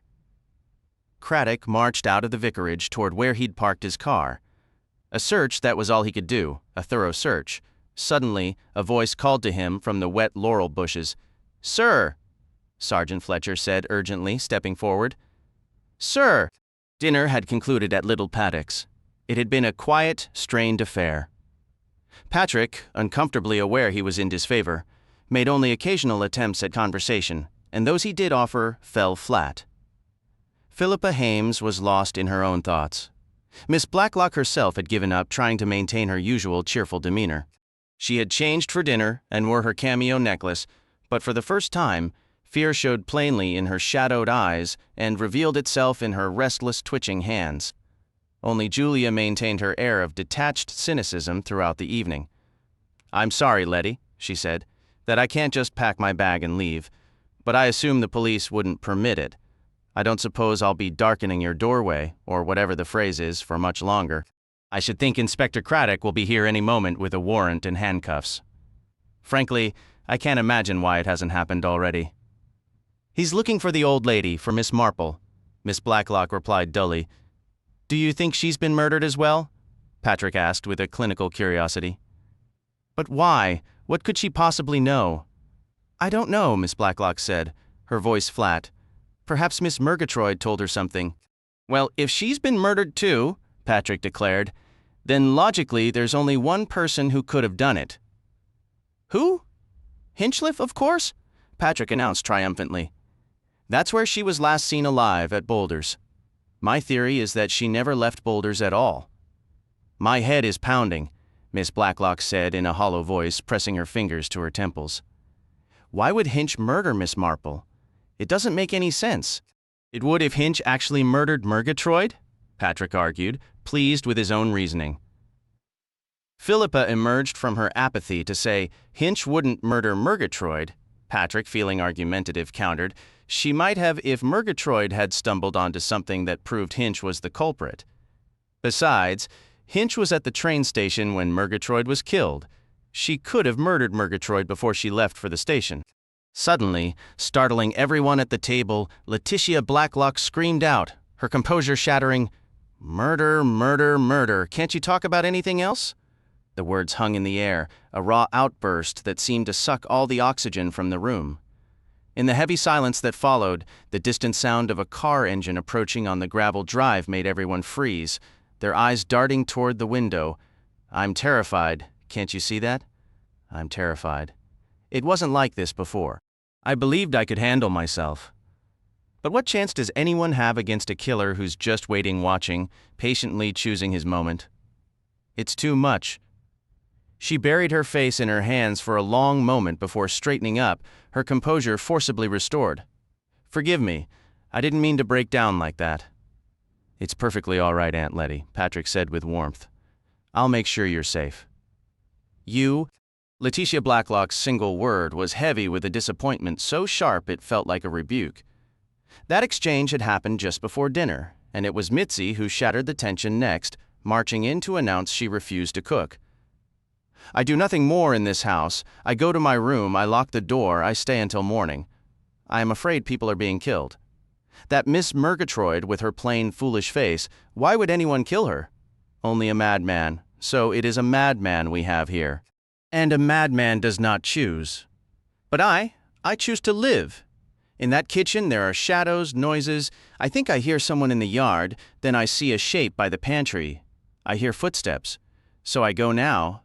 I lock my door, perhaps I shove the dresser against it, and in the morning I tell that stern policeman I am leaving. If he refuses, I will scream and scream and scream until he has no choice. Everyone flinched at the threat, remembering well the piercing power of Mitzi's screams. So I go, Mitzi stated once more for absolute clarity. With a dramatic gesture, she untied and flung aside her printed apron. Good evening, Miss Blacklock. By morning you may not be alive. So, in case that is so, I say goodbye now. She left swiftly, the door giving its familiar soft sigh as it shut behind her. Julia stood up. I'll manage dinner, she said practically. It's simpler this way, less awkward for all of you than having me sit at the table. Patrick, since you've appointed yourself the protector, can taste everything first. I certainly don't need accusations of poisoning added to the list. So Julia prepared and served a surprisingly good meal. Philippa had come out to the kitchen offering help, but Julia was firm. Julia, I need to tell you something. Absolutely not the time for heartfelt chats, Julia cut in briskly. Back to the dining room, Philippa. Now dinner was done, and they were gathered in the drawing room with coffee by the fire, a silent group with nothing left to say. They were simply waiting. At 8:30, Inspector Craddock called. I'll be there in 15 minutes, he informed them. I'm bringing Colonel and Mrs. Easterbrook and Mrs. Swettenham and her son with me. Inspector, truly, I cannot entertain visitors tonight. Miss Blacklock's voice was frayed, stretched to its limit. I understand, Miss Blacklock, and I'm sorry. But this is urgent. Have you located Miss Marple? No, said the inspector, and the line went dead. Julia carried the coffee tray to the kitchen, where she found, to her astonishment, Mitzi glaring at the stack of dirty dishes by the sink. Mitzi launched into a furious tirade. Look what you do to my beautiful kitchen. That pan, I use it only for omelets. And you, what have you done? Fried onions? Ruined! It is ruined! Now it must be washed. And never, never, do I wash my omelet pan. I polish it gently with a greased paper, that is all. And this pot here, the one you used, that one is for milk only? How am I supposed to know which pot is for what? Julia snapped. You decided to go to bed, and frankly, I can't imagine why you've decided to get up again. Julia stormed out of the kitchen, her frustration boiling over. Fine, Mitzi, wash up in your precious peace. I'm done arguing with a brick wall. The sharp ring of the doorbell cut through the tension. I do not answer the door. Mitzi's voice shouted from behind her. Muttering a rather creative European curse under her breath, Julia marched to the front door to find Miss Hinchliff standing there. Evening, the woman said in her usual gravelly tone. Apologies for the intrusion. I assume the inspector called? He didn't mention you were coming, Julia replied, leading her to the drawing room. He said my attendance was optional, Miss Hinchliff stated, stepping inside. I chose to come. No one offered condolences for Miss Murgatroyd. The profound grief etched into Miss Hinchliff's normally robust face made any spoken sympathy feel like an intrusion. Let's have more light, Miss Blacklock instructed, and add coal to the fire. I'm chilled to the bone. Please, Miss Hinchliff, sit here by the hearth. The inspector said he'd arrive within 15 minutes. That time must be nearly up. Mitzi has descended from her fortress again, Julia remarked. Has she? Sometimes I believe that girl is utterly unhinged. Miss Blacklock sighed. Then again, perhaps we all are in this situation. I have no tolerance for this modern notion that every criminal is mentally ill, Miss Hinchliff declared sharply. In my view, they are perfectly sane, intelligent, even in a twisted and horrifying way. The sound of an approaching car announced new arrivals. Inspector Craddock entered, followed by Colonel and Mrs. Easterbrook, then Edmund and Mrs. Swettenham. The group was subdued. Ah, a welcoming fire, Colonel Easterbrook murmured quietly. Mrs. Swettenham attempted to lighten the mood, though her effort came off as a nervous caricature of her usual self. It's all so strange, isn't it? This whole dreadful business. Sometimes it feels best to say nothing at all. The awful part is not knowing who might be next. It's rather like a contagion, don't you think? Mother, for heaven's sake, Edmund implored, his voice thick with exasperation. Must you? I don't mean to say a word, dear, truly, Mrs. Swettenham replied, settling onto the sofa beside Julia. Inspector Craddock positioned himself near the doorway. Before him, the women were arranged almost deliberately, Julia and Mrs. Swettenham on the sofa, Mrs. Easterbrook perched on the arm of her husband's chair. He hadn't orchestrated this seating, but it served his purposes. Miss Blacklock and Miss Hinchliff were huddled by the fire. Edmund stood near them, and Philippa remained a withdrawn figure in the shadows. Craddock began without ceremony. You are all aware Miss Murgatroyd was killed. We have reason to believe her murderer was a woman. Furthermore, specific evidence allows us to narrow the scope. I intend to ask certain ladies present to detail their whereabouts between 4 and 4:20 this afternoon.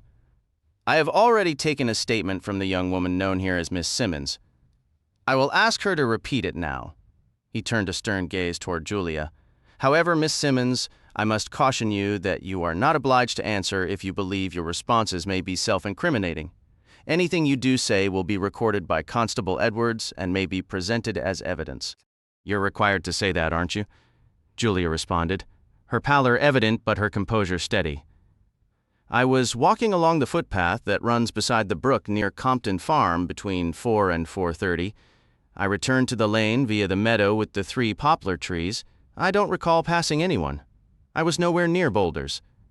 Mrs. Swettenham? The inspector prompted. Edmund interjected. Are you issuing a formal caution to everyone? Not at this time, Craddock answered, turning to him. Only to Miss Simmons.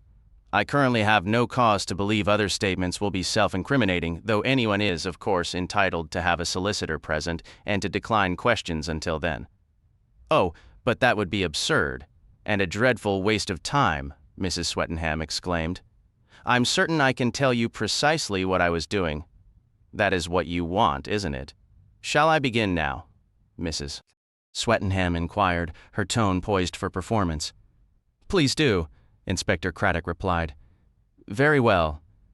She closed her eyes briefly, then opened them with renewed focus. Naturally, I had no involvement in that dreadful business with Miss Murgatroyd. I assume everyone present is aware of that, but I understand procedure. The police must ask every conceivable question and document the answers meticulously for their records. Isn't that so? She directed a sudden bright smile at Constable Edwards, who was poised with his notebook. I'm not speaking too quickly for you, am I? The constable, competent at shorthand but less so with social graces, flushed deeply. Perfectly all right, madam, though perhaps a slightly slower pace might be helpful. Mrs. Swettenham resumed with deliberate pauses, treating her narrative like a formal speech. Now, it is rather difficult to be precise about timing. My sense of time has never been particularly reliable, and since the war, half our clocks don't work at all. The ones that do are perpetually fast, slow, or have simply stopped because we've forgotten to wind them. She allowed a moment for this chaotic portrait of domestic timekeeping to settle. I believe around 4 o'clock I was attempting to turn the heel of a sock.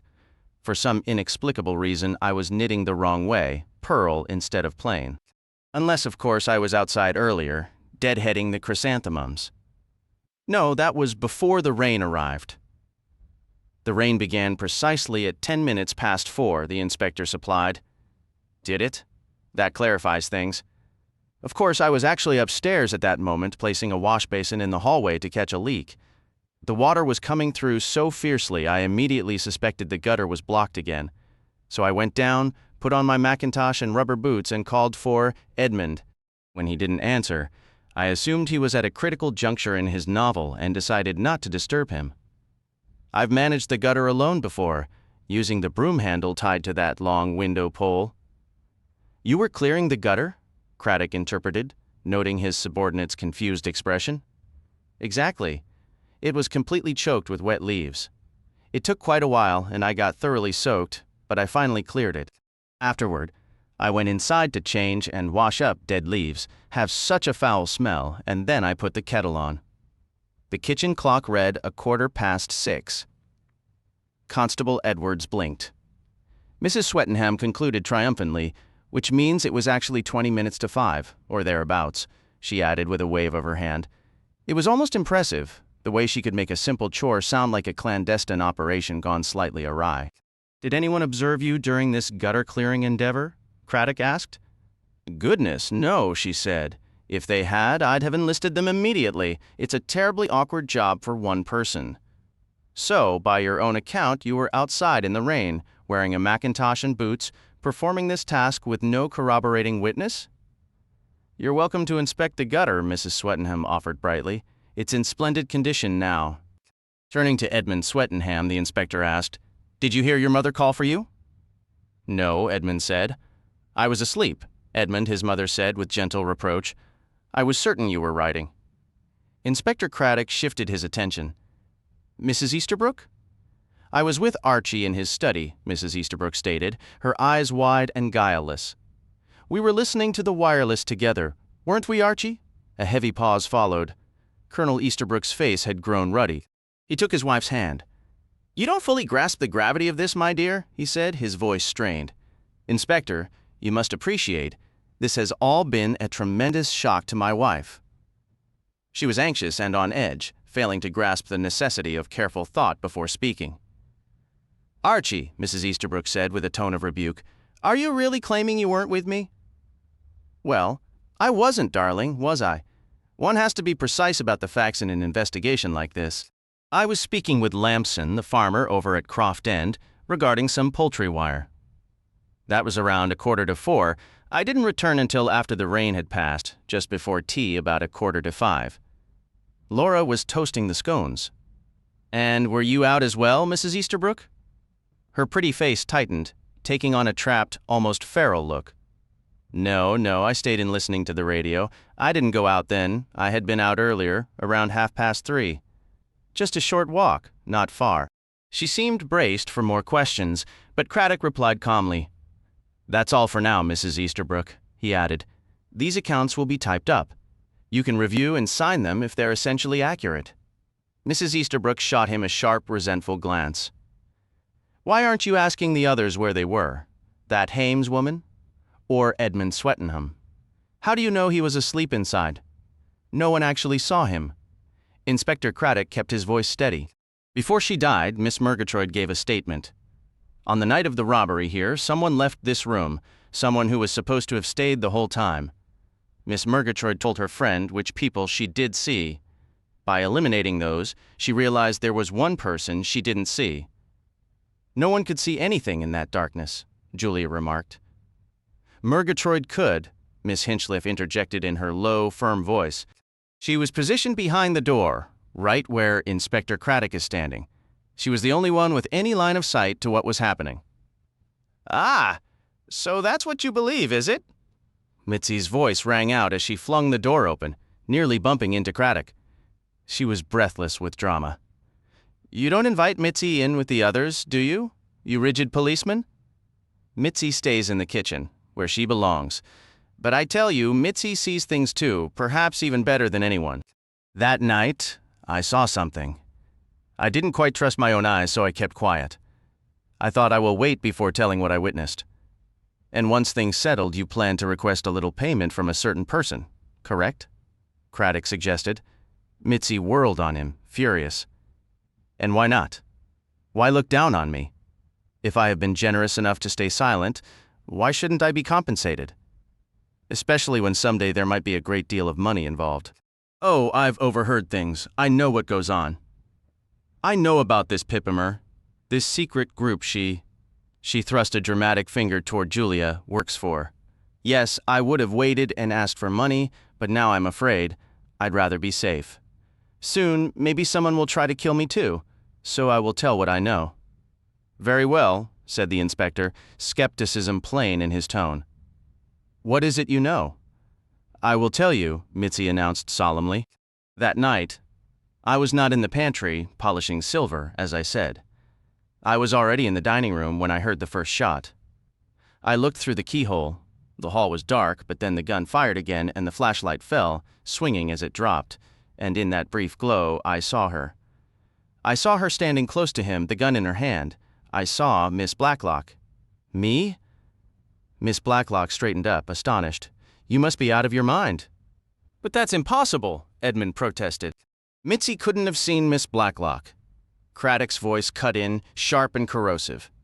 Couldn't she, Mr. Swettenham? And why not? The figure in the doorway hadn't been Miss Blacklock at all, had it? It was you standing there with the gun. Me? That's ridiculous. What on earth? You were the one who took Colonel Easterbrook's revolver. You arranged the whole scheme with Rudy Shirts, passing it off as a prank. You followed Patrick Simmons into the far room, and when the lights went out, you slipped through the door you'd carefully oiled earlier. You fired at Miss Blacklock, then you shot Rudy Shirts. Mere seconds later, you were back in the drawing room, casually clicking your lighter. Edmund appeared momentarily speechless. Then he sputtered, This is absurd. Why would I do it? What possible motive could I have? If Miss Blacklock dies before Mrs. Godler, two people inherit the fortune, the ones we know as Pip and Emma. Julia Simmons has already been revealed as Emma, and you suppose I'm Pip? Edmund let out a short, derisive laugh. That's fantastic. My age fits, I'll grant you that, but nothing else. I can prove to you, you utter fool, that I am Edmund Swettenham. Birth certificate, school records, university, I have documentation for everything. He isn't Pip. The voice came softly from the shadows in the corner. Philippa Hames stepped forward, her face pale. I'm Pip, Inspector. You, Mrs. Hames? Yes. Everyone simply assumed Pip was a boy. Julia knew, of course, that her twin was a sister. I'm not sure why she didn't clarify that earlier. Family loyalty, I suppose, Julia said quietly. It only dawned on me who you were in that moment. I had the same thought as Julia, Philippa said, her voice trembling slightly. After I lost my husband and the war ended, I was at a loss. My mother passed away years ago. I looked into my Godler connections. Mrs. Godler was dying and her wealth was destined for a Miss Blacklock. I found out where she lived and I came here. I took a position with Mrs. Lucas. I hoped that since Miss Blacklock was an older woman with no family, she might be willing to help. Not me, I could work, but perhaps with my son Harry's education. It was, after all, Godler money, and she had no direct heirs. Philippa's words began to rush out, as if a dam had broken. Then that robbery attempt happened, and I grew frightened.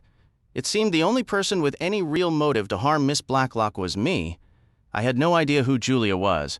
We aren't identical twins, and we don't look much alike. So there I was, the obvious suspect.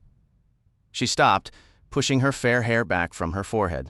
Inspector Craddock suddenly recognized why the faded photograph in the box of letters had seemed familiar. It was the image of Philippa's mother. The resemblance was unmistakable. He also realized why the mention of restless, clasping hands had struck a chord. Philippa was doing it now. Miss Blacklock has been kind to me, exceptionally kind. I never tried to hurt her. I never even considered it. But the fact remains, I am Pip, she added with a glance toward Edmund. So you see, you don't need to suspect him anymore, don't I? Craddock's voice took on a sharp, acidic edge.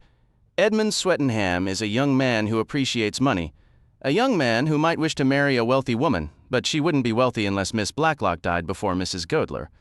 And since it seemed almost certain Mrs. Godler would go first, well, he had to take matters into his own hands. Isn't that right, Mr. Swettenham? That's a damned lie! Edmund shouted. Suddenly, a sound pierced the air, a long, chilling shriek of pure terror from the direction of the kitchen. "That isn't Mitzi!" Julia cried out. "No," Inspector Craddock said grimly, his expression hardening. "It's someone who has already murdered 3 people." When the inspector had first turned his attention to Edmund Swettenham, Mitzi had quietly slipped from the room and returned to the kitchen. She was filling the sink with water when Miss Blacklock entered. Mitzi shot her a guilty, sideways glance. "What a liar you are, Mitzi," Miss Blacklock remarked, her tone almost cheerful.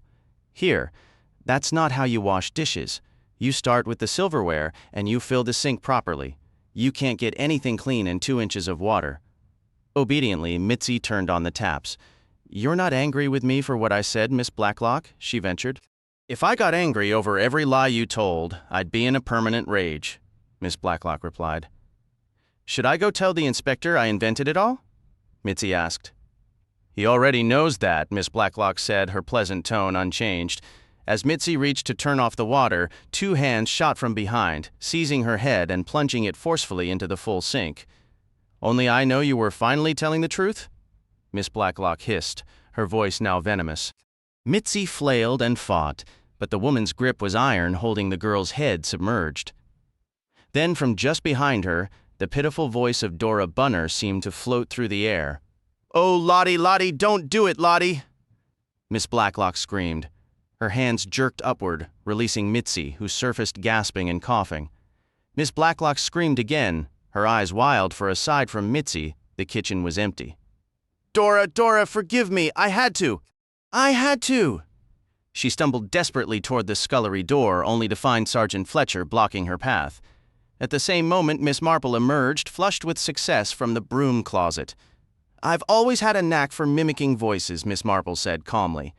"You'll need to come with me, ma'am," said Sergeant Fletcher. "I witnessed your attempt to drown this young woman. There will be additional charges." "I must caution you, Letitia Blacklock, Charlotte Blacklock," Miss Marple corrected gently. "That is who she truly is. Beneath that strand of pearls she always wears, you'll find the scar from her surgery." "Surgery? For a goiter." Miss Blacklock, now eerily composed, looked straight at Miss Marple. "So you knew everything?" "Yes, I've known for some time." Charlotte Blacklock sank into a chair by the table and began to weep. "You shouldn't have done that," she choked out. "You shouldn't have made Dora's voice come back." "I loved Dora. I truly did." Inspector Craddock and the others had crowded into the doorway. Constable Edwards, who prided himself on his first aid skills, was attending to Mitzi. The moment she could speak, Mitzi launched into exuberant self-praise. "I did that well, yes? I am clever, and so brave. I was nearly murdered, too, but I risked everything. I'm very, very brave." Suddenly, Miss Hinchliffe shoved past the others and lunged at the weeping Charlotte. It took all of Sergeant Fletcher's strength to restrain her. Now, steady, Miss Hinchliffe. No, you mustn't." Through gritted teeth, Miss Hinchliffe growled. "Let me at her. Just let me get my hands on her. She's the one who killed Amy Murgatroyd." Charlotte Blacklock looked up, sniffling. "I never wanted to kill anyone. I had no choice. But it's Dora I can't bear. After she was gone, I was utterly alone. Ever since she died, I've had no one. Oh, Dora, Dora!" She buried her face in her hands again, sobbing uncontrollably. Evening at the vicarage. Miss Marple sat in a high-backed armchair. Bunch was curled on the hearthrug, arms wrapped around her knees. Reverend Julian Harmon leaned forward, looking more like an eager schoolboy than a man contemplating his future dignity. Inspector Craddock, pipe in hand and whiskey soda nearby, was clearly off duty. Around them sat Julia, Patrick, Edmund, and Philippa. "I believe the story is yours to tell, Miss Marple," Craddock said. "Oh, no, my dear boy. I only provided a little assistance here and there.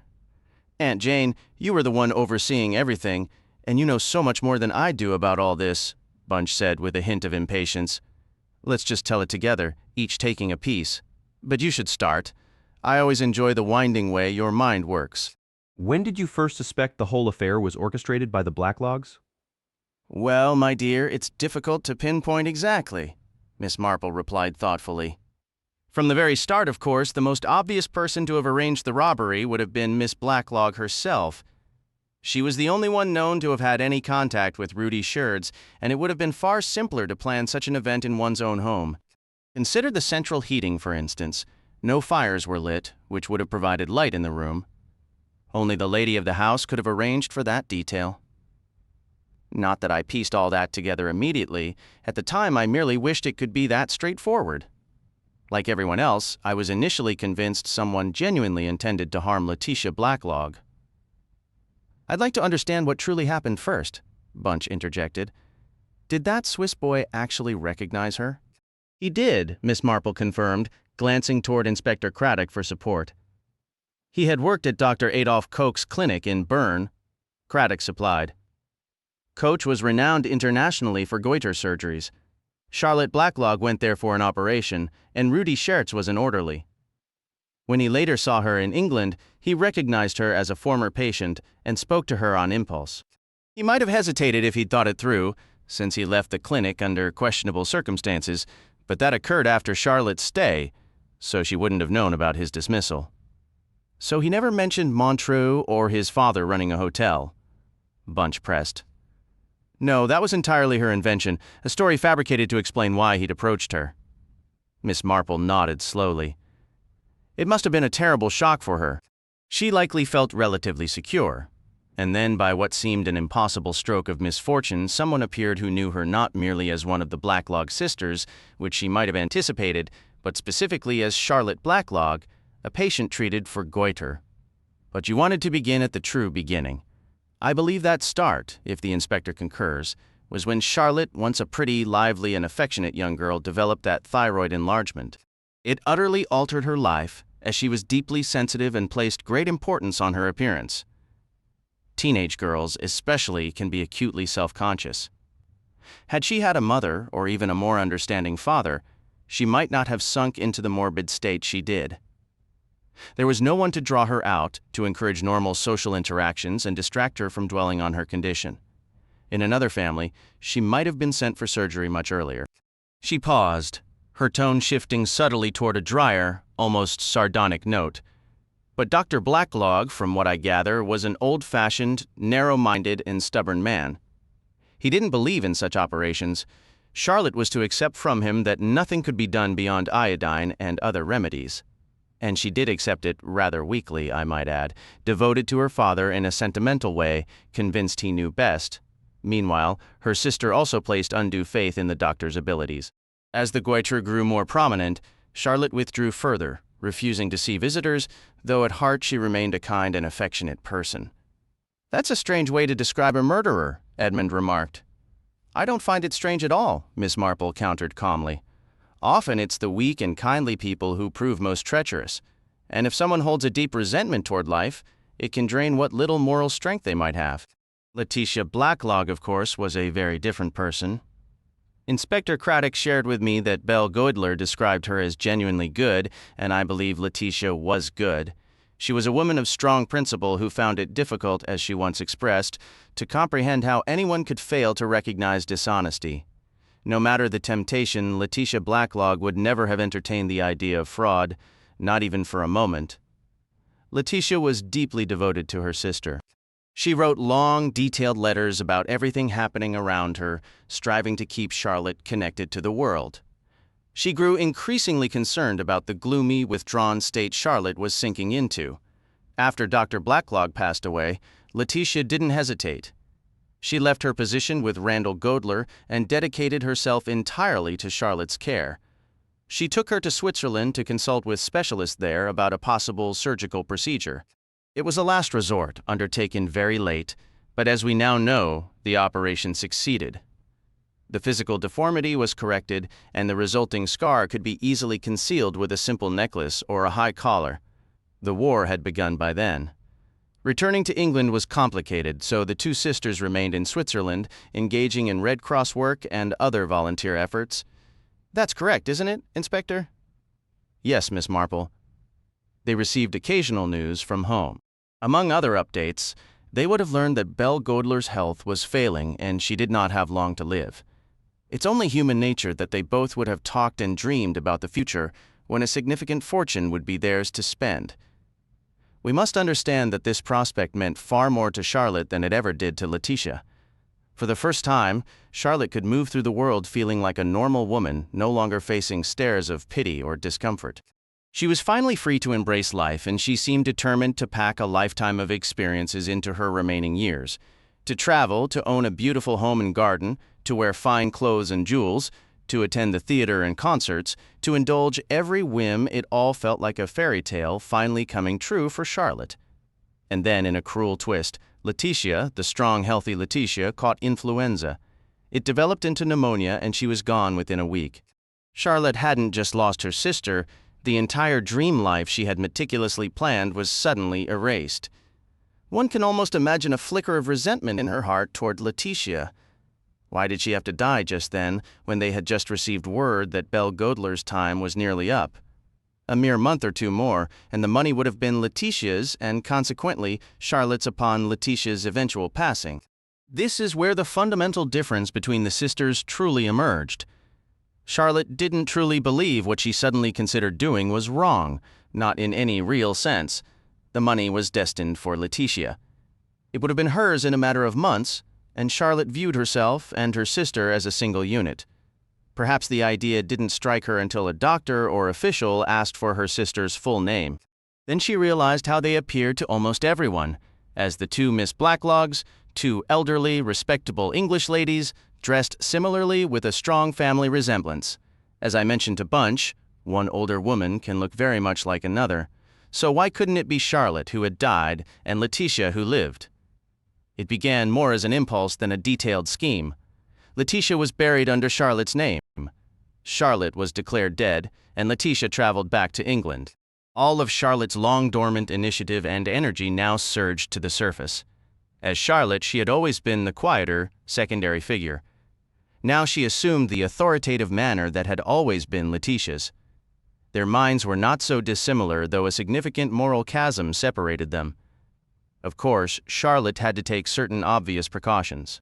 She purchased a house in a part of England completely unfamiliar to her, a quiet coastal town where no one knew their history, and she even took up painting landscapes, a hobby she had secretly always despised but which served as a perfect, bland cover for her new life.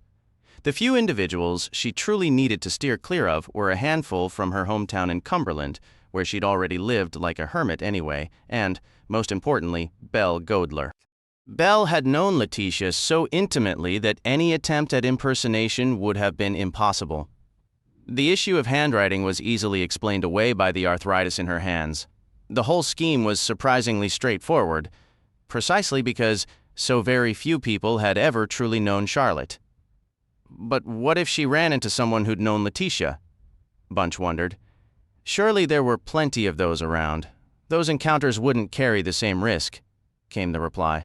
Someone might remark, I saw Letitia Blacklock the other day. She's changed so much I hardly recognized her. Yet the idea that she wasn't Letitia would never cross their minds. People change dramatically over a decade.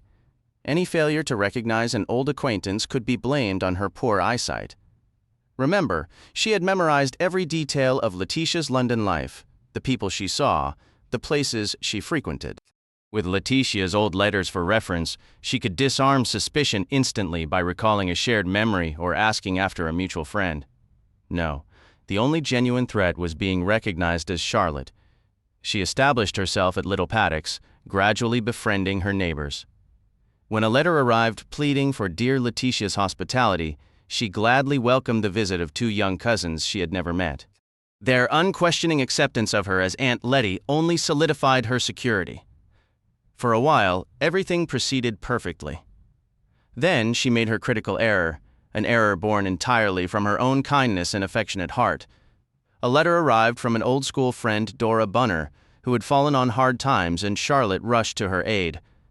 Part of it may have been the lingering loneliness. Her secret inherently set her apart from others. She had genuinely cared for Dora, who represented the happier, freer days of her youth. Acting on impulse, she went to Dora in person instead of writing back. Dora must have been utterly astonished. She had written to Letitia, and here was Charlotte showing up at her door. There was never any question of pretending to be Letitia with Dora. Dora was among the very few old friends permitted to visit Charlotte during her isolated, sorrowful years.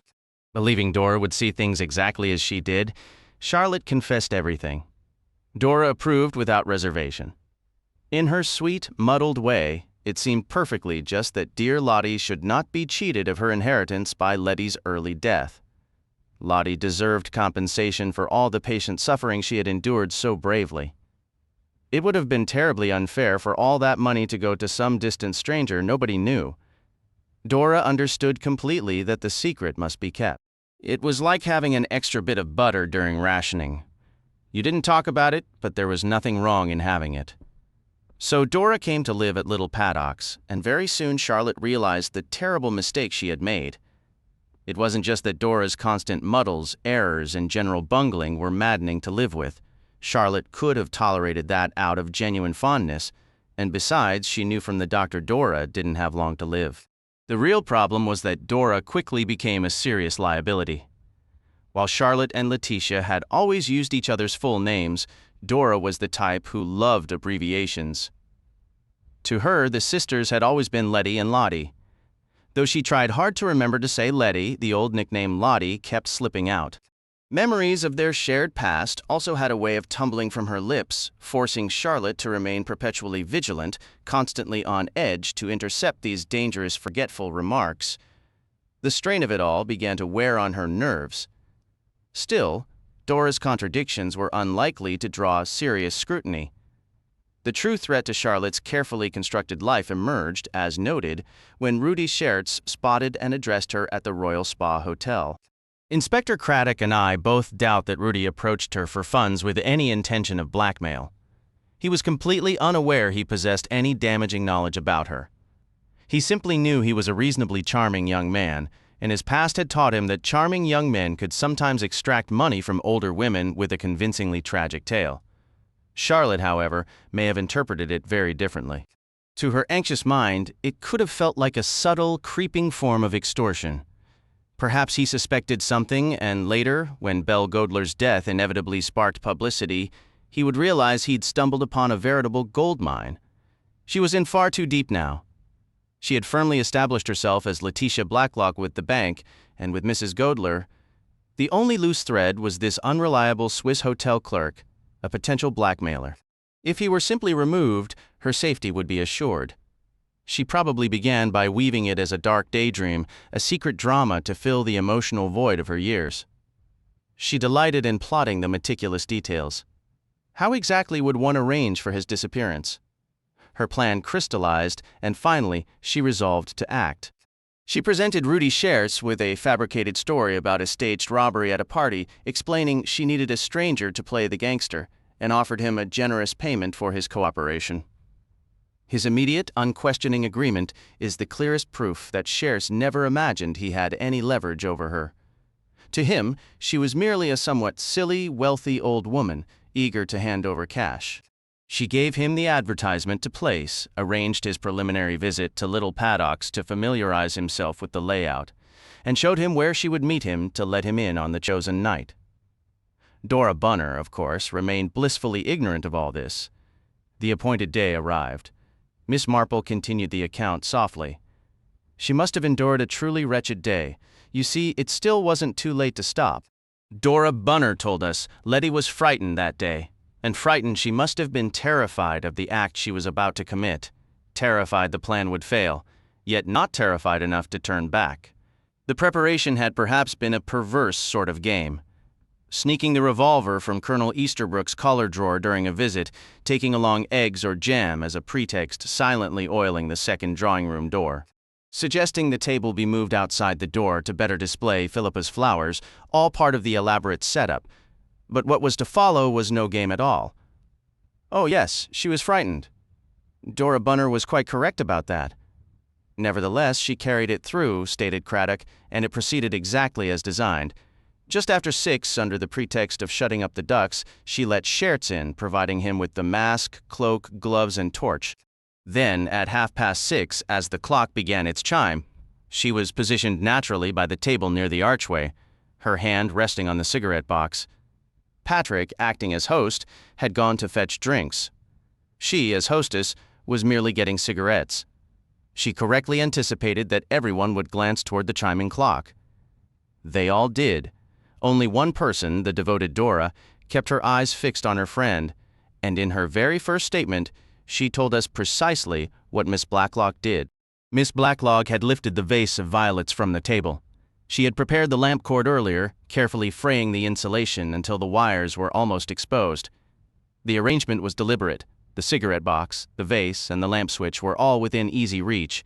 In one fluid motion, she took the violets, tipped the water directly onto the damaged section of the cord, and flipped the switch.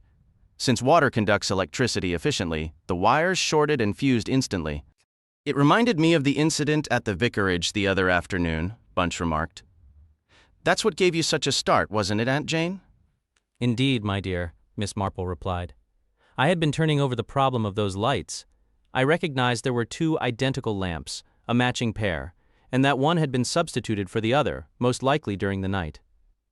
"Exactly," Inspector Craddock confirmed. When Fletcher inspected the lamp the following morning, it appeared perfectly normal, just like all the others, with no sign of fraying or a short circuit. "I understood then what Dora Bunner meant when she mentioned the shepherdess figurine the previous night," Miss Marple continued. "But I made the same mistake she did, assuming Patrick had been responsible." What made Dora Bunner so intriguing was her unreliability with hearsay. She invariably embellished or twisted what she heard, usually getting it wrong, yet she was remarkably precise about what she witnessed with her own eyes. She saw Letitia pick up those violets, and she described a flash and a crackling sound. Craddock interjected. "So when our dear Bunch accidentally splashed water from the Christmas roses onto that lamp wire, it became clear to me that only Miss Blacklock could have caused the short circuit, since she alone was standing near the table at that moment." "I could kick myself for missing it," Craddock admitted. Dora Bunner even chattered about a burn mark on the table where someone put a cigarette out, but no one had even lit a cigarette. And the violets had wilted because the vase was empty, a careless oversight on Letitia's part. She should have refilled it, but I suppose she assumed no one would notice. As it happened, Miss Bunner was quite ready to believe she herself had forgotten to add water in the first place. He went on. "She was highly impressionable, of course. Miss Blacklock exploited that more than once. I believe Bunny's suspicions of Patrick were subtly encouraged by her." "Why single me out?" Patrick protested, sounding genuinely offended. "It wasn't a serious accusation, just enough to keep Bunny distracted from any notion that Miss Blacklock might be orchestrating the whole affair. Well, we know what followed. The moment the lights failed and everyone was exclaiming in the dark, she slipped out through the door she had quietly oiled earlier. She moved up behind Rudy Shirts, who was enthusiastically sweeping his flashlight around the room, playing his part with gusto. He likely never sensed her presence behind him, gardening gloves already on, revolver in hand. She waited until his torch beam landed on the exact spot she needed to aim for, the wall near where she was supposed to be standing. Then she fired twice in quick succession. As he spun around in shock, she pressed the revolver close to his body and fired a third time. She dropped the gun beside him, tossed her gloves casually onto the hall table, then retreated through the other door, returning to the spot where she had been standing when the lights went out. She nicked her own ear. "I'm not entirely sure how." "Nail scissors, most likely," Miss Marple suggested calmly. "A quick clip on the earlobe can produce quite a lot of blood. That was excellent psychology, of course." The sight of actual blood trickling down her white blouse made it seem certain she had been shot at and narrowly missed. It should have worked perfectly, Craddock reflected. Dora Bunner's insistence that Shares had definitely aimed at Miss Blacklock played right into the plan. Without meaning to, Dora gave the impression she had actually seen her friend wounded. The official verdict could have been suicide or accidental death. And just like that, the case would have been closed. The fact that the investigation remained active is thanks to Miss Marple's involvement. "Not at all," Miss Marple replied with a firm shake of her head. "Anything I contributed was merely peripheral. The dissatisfaction was yours, Inspector Craddock. You were the one who refused to let the matter rest." "I wasn't comfortable with the initial conclusions," Craddock admitted. "I sensed something was fundamentally off, though I couldn't pinpoint it until you provided the necessary perspective. After that, Miss Blacklock suffered a genuine stroke of misfortune. I found evidence of tampering on that secondary door. Up until that discovery, our suspicions were just an unproven theory.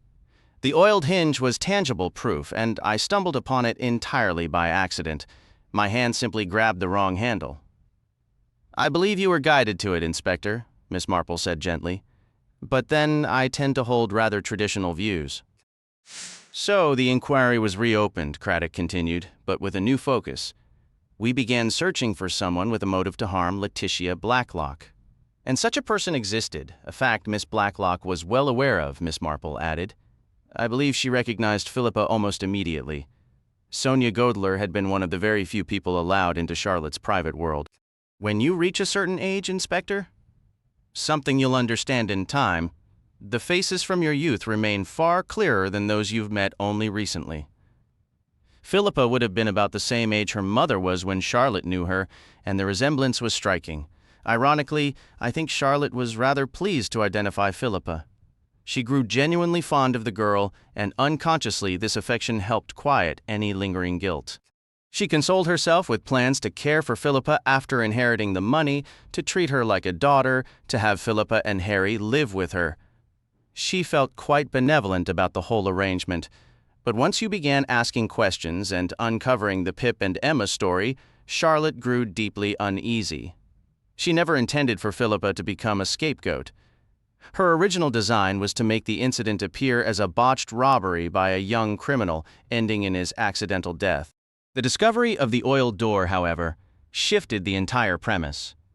And as far as she knew, having no clue of Julia's true identity, Philippa was the only person with any conceivable motive to want her dead. She worked swiftly to obscure Philippa's connection, cleverly describing Sonia as small and dark when you asked, and removing the old photographs from the album to prevent you from noting the resemblance, simultaneously discarding pictures of Letitia herself. "To think I actually suspected Mrs. Swettenham of being Sonia Godler," Craddock said with a tone of self-reproach. "My poor mother," Edmund murmured with a wry smile. "A woman of such spotless reputation, or so I had always assumed. But of course," Miss Marple proceeded, "the real peril was Dora Bunner.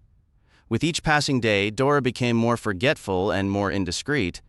I recall the particular look Miss Blacklock gave her during our tea visit. Do you know why? Dora had just called her Lottie again. To us, it seemed a harmless slip of the tongue, but it terrified Charlotte. And so it continued. Poor Dora couldn't help herself. That morning, we had coffee at the Bluebird. I had the strangest feeling Dora was describing two different people, not one, which of course she was. One moment she spoke of her friend as plain, but full of character, and almost in the same breath recalled her as a pretty, light-hearted girl. She would talk of Letty's cleverness and success, then mention what a tragic life she'd led, even quoting that line about stern affliction bravely borne, which never truly fit Letitia's circumstances at all. Charlotte must have overheard a considerable amount when she entered the cafe that morning, a realization that undoubtedly sharpened her anxiety. She must have overheard Dora mention the lamp being swapped, the shepherd figure, not the shepherdess. In that moment, she understood the true threat that poor, loyal Dora Bunner posed to her safety. I suppose our little chat in the cafe that day sealed Dora's fate, if you'll pardon the dramatic phrase. But the outcome would likely have been the same eventually. Charlotte could never feel secure while Dora was alive. She cared for Dora. She didn't wish to harm her, yet she saw no alternative. And, much like Nurse Ellerton I mentioned earlier, Bunch, I suspect she convinced herself it was almost a mercy. Poor Bunny didn't have long in any case, and her end might have been painful. The strange part is how Charlotte made sure Bunny's final day was a happy one. The birthday celebration, the special cake. Delicious death, Philippa murmured with a shiver. Yes, it really was like that. An attempt to give her friend a sweet departure. The party, all of Bunny's favorite treats, steering conversations away from anything upsetting. Then the tablets, whatever they were, placed in the aspirin bottle beside her own bed, so when Bunny couldn't find the new aspirin she'd just bought, she'd go there instead. And it would appear, exactly as it did, that the pills had been intended for Letitia, so Bunny died peacefully in her sleep, and Charlotte felt secure once more. But she missed Dora terribly, her devotion, her steadfastness, those shared memories of years gone by. The day I brought that note from Julian, she wept openly, and her sorrow was completely real. She had destroyed her own dear friend. How awful, Bunch whispered. Truly awful. Yet profoundly human, Julian Harmon observed. We often forget how very human those who commit murder can be. Exactly. Miss Marple agreed. Human and frequently deserving of pity, but also immensely dangerous, especially a gentle, weak-willed murderer like Charlotte Blacklock. Because once a fragile person becomes truly frightened, terror can make them brutal and all restraint vanishes. Murgatroyd? Julian prompted. Yes, poor Miss Murgatroyd. Charlotte must have approached the cottage and overheard them rehearsing the scene. The window was open, she listened. It hadn't crossed her mind until then that anyone else could be a threat. Miss Hinchliffe was pressing her friend to recall what she'd witnessed, and until that instant, Charlotte hadn't considered that anyone might have seen anything at all. She'd assumed every eye was fixed on Rudy Schurz. She must have held her breath outside, listening. Would it be all right then? Just as Miss Hinchliffe hurried off toward the station, Miss Murgatroyd reached a realization. She had stumbled upon the truth. She called after Miss Hinchliffe. She wasn't there. I asked Miss Hinchliffe, you see, exactly how the words were spoken, because if she'd said she wasn't there, the meaning would have been different. That's a bit too subtle for me, Craddock admitted. Miss Marple turned her earnest pink and white face toward him. Just consider what was unfolding in Miss Murgatroyd's mind. One observes things, you know, without realizing it. I recall once after a railway accident, I could vividly picture a large patch of peeling paint on the carriage side. Another time, during an explosion in London, glass everywhere, the shock of it. What stayed with me most was a woman ahead of me with a sizable run in her stocking, and her stockings didn't even match. So when Miss Murgatroyd stopped thinking and simply tried to remember what she saw, a great deal came back to her. She began, I believe, near the mantelpiece, where the torch likely struck first, then her mental gaze moved along the two windows, with people standing between the windows and herself. Mrs. Harmon pressed her knuckles hard against her closed eyelids.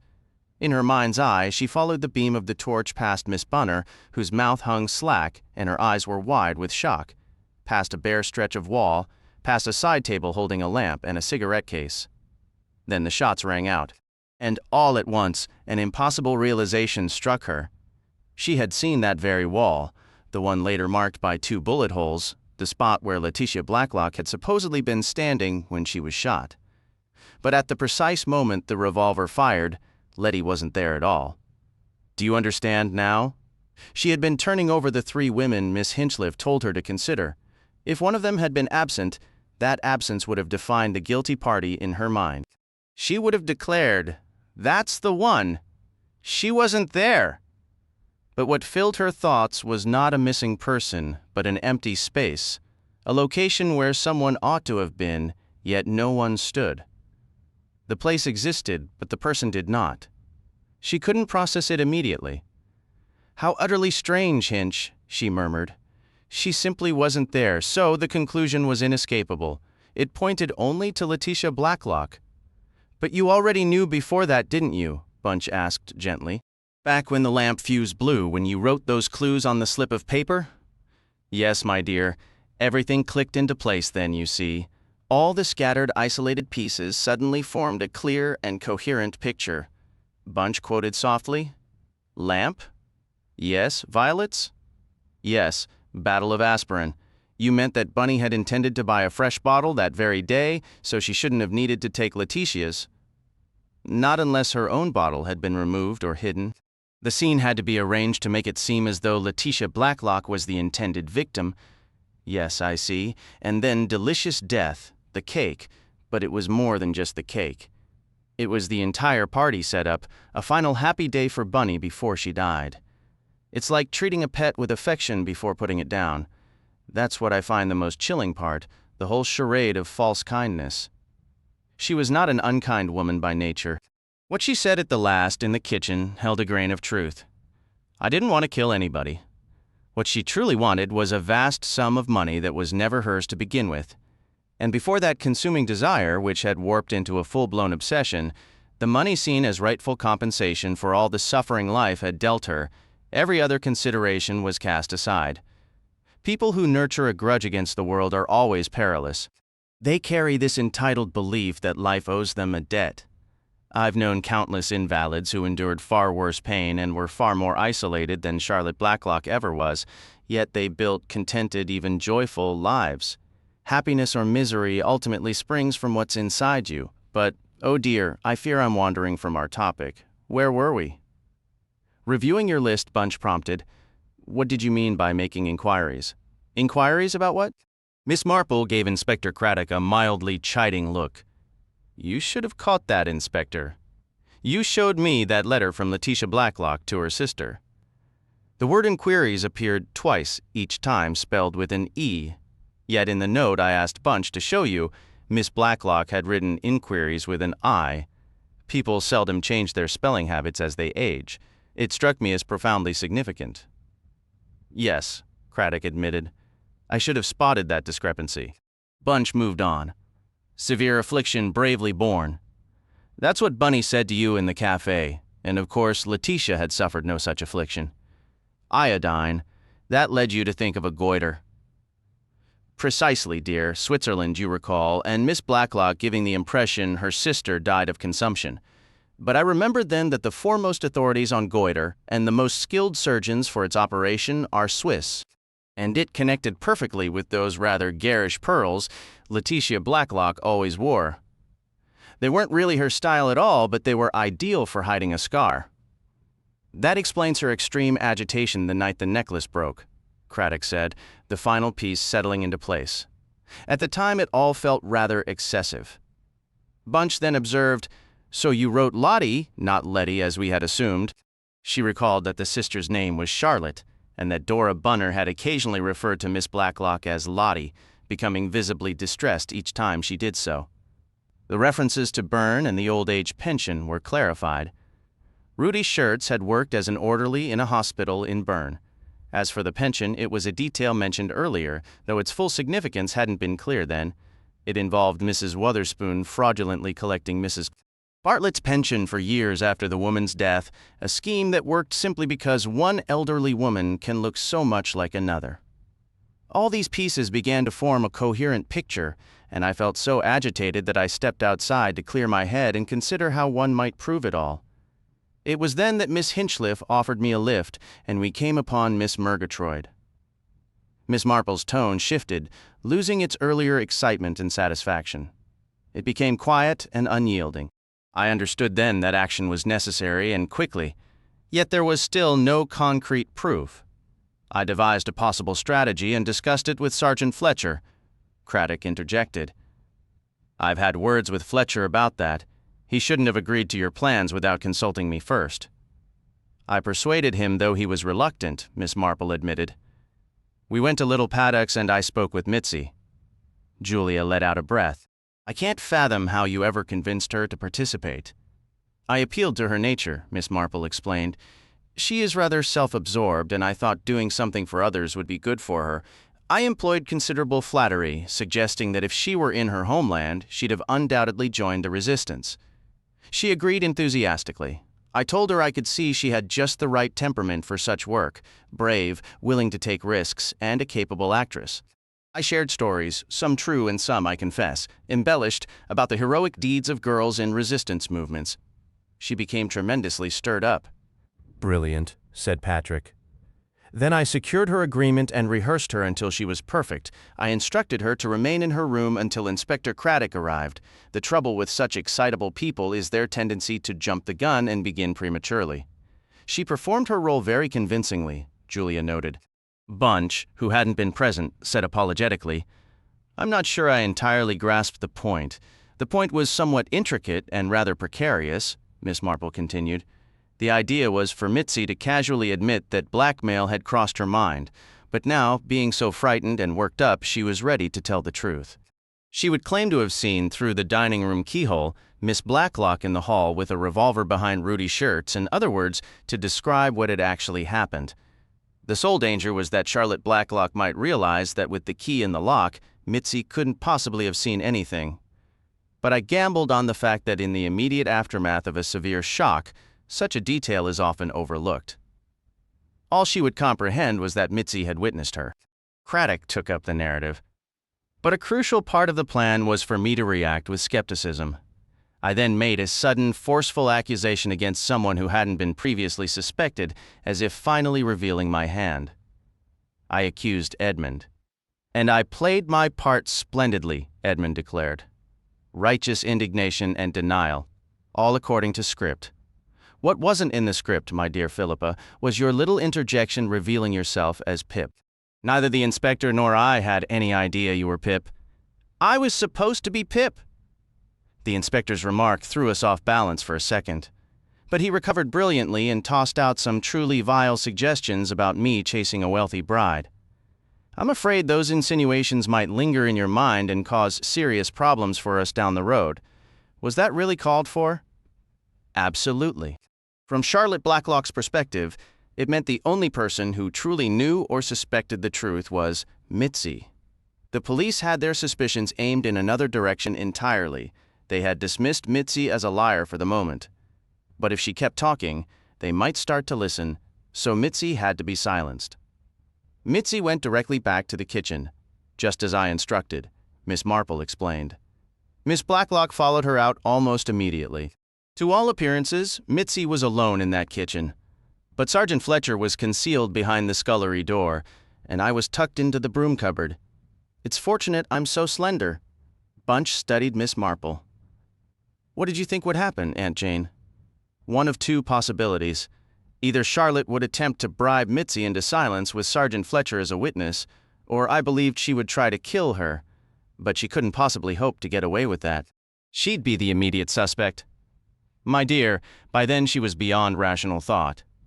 She was a terrified, cornered animal. Consider the events of that day.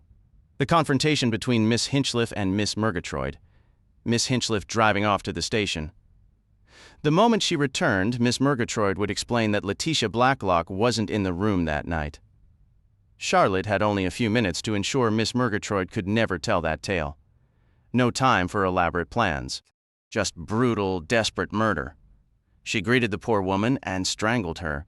Then a frantic rush home to change, to be calmly sitting by the fire when the others returned, as if she'd never left. Then came the shock of Julia's true identity. She broke her pearls, terrified they might see the scar. Later, the inspector phoned to say he was bringing everyone to the house. No time to think or rest. She was in up to her neck now. This was no act of mercy or the removal of some inconvenient man. This was plain, crude murder. Was she safe? So far, yes. And then came Mitzi, yet another threat. Kill Mitzi, stop her tongue. She was consumed by fear, no longer quite human. Just a dangerous creature. But why were you in the broom cupboard, Aunt Jane? Bunch asked. Couldn't you have left it to Sergeant Fletcher? It was safer with two of us, dear. And besides, I knew I could imitate Dora Bunner's voice. If anything could shatter Charlotte Blacklock's composure, that would... And it did? Yes, she completely fell apart. A long, heavy silence settled over them as the memories took hold. Then, deliberately lightening her tone to ease the tension, Julia spoke up. It's made a world of difference for Mitzi. She told me yesterday she's taking a position near Southampton. And she said here Julia produced a perfect imitation of Mitzi's accent. I go there, and if they say to me, you must register with the police, you're an alien, I say to them, yes, I register. The police, they know me well. I assist the police. Without me, the police never would they have arrested a very dangerous criminal. I risked my life because I am brave, brave like a lion. I do not care for risks. Mitzi, they say to me, you are a heroine. You are superb.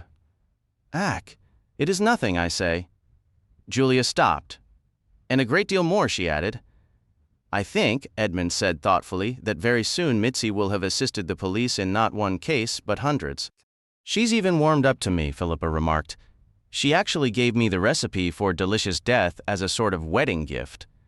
She added that I was on no account to share the secret with Julia, because Julia had ruined her favorite omelet pan. Lucas, Edmund remarked, has been practically glued to Philippa ever since Belle Godler passed away, and Philippa, along with Julia, came into the Godler fortune. She sent us a pair of silver asparagus tongs as a wedding gift. I must say, I will take immense satisfaction in not extending her an invitation to the ceremony. And so they all lived happily ever after, Patrick chimed in. Edmund and Philippa, and what about Julia and Patrick? He added, a hopeful note in his voice. Not with me, you won't, Julia retorted sharply. Those observations Inspector Craddock made about Edmund fit you far better.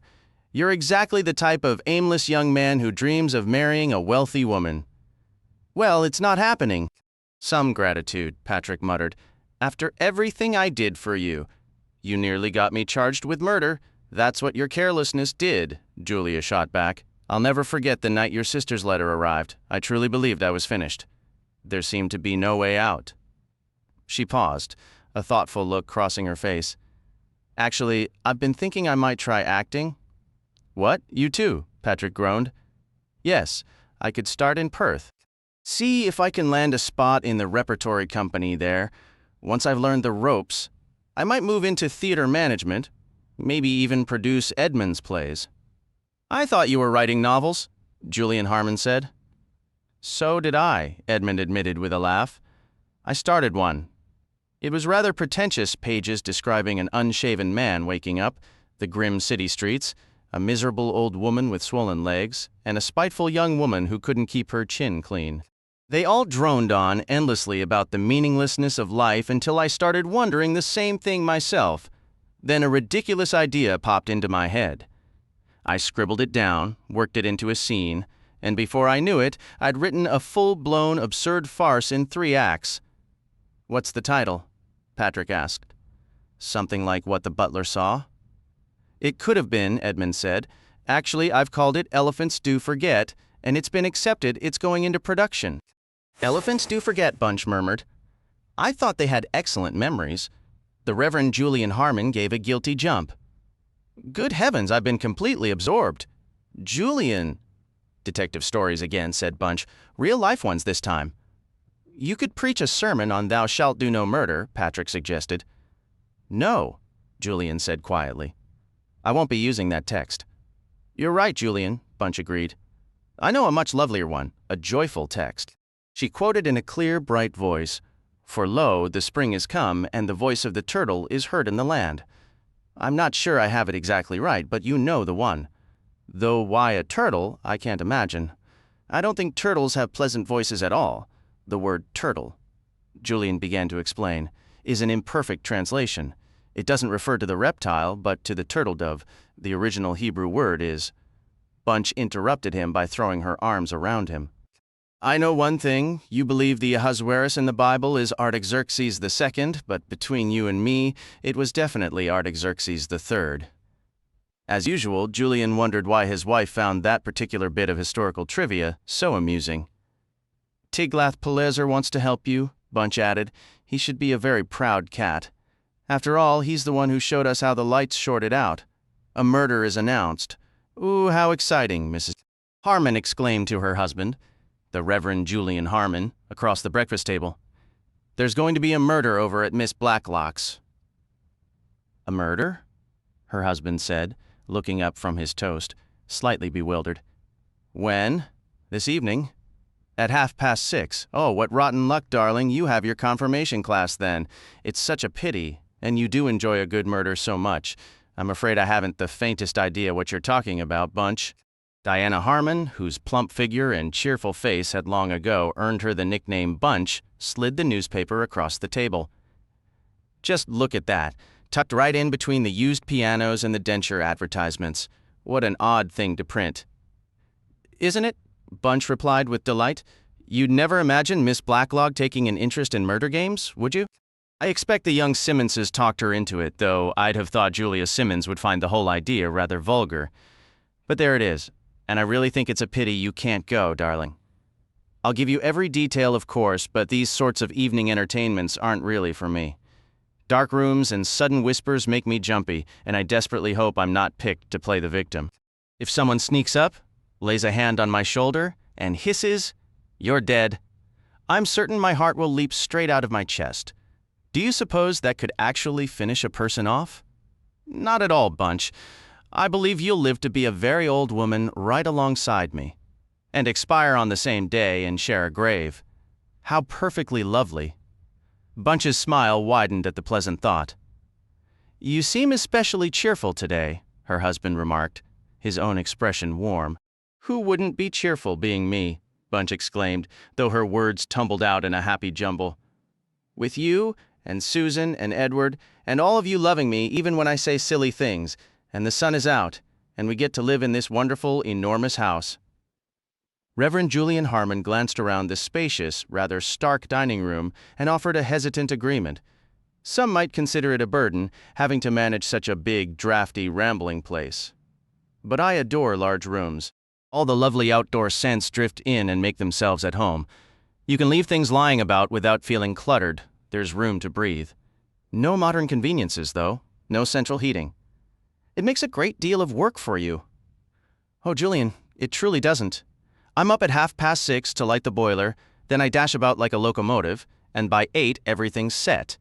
And I do keep it nice, don't I? With beeswax and polish and those big vases of autumn leaves. Honestly, cleaning a large house isn't harder than a small one you sweep through with a mop much faster because you're not constantly backing into furniture. And I love sleeping in a big, chilly bedroom. It's so cozy to burrow under the blankets with just the tip of your nose poking out, reminding you of the cold air above. Besides, no matter the size of your home, you still peel the same mountain of potatoes and wash the same stacks of plates.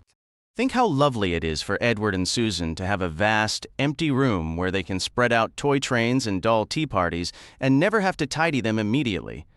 And then there are those extra rooms we can offer to others. Jimmy Symes and Johnny Finch, they'd have been stuck with their in-laws otherwise. And living with in-laws, Julian, is rarely a happy arrangement.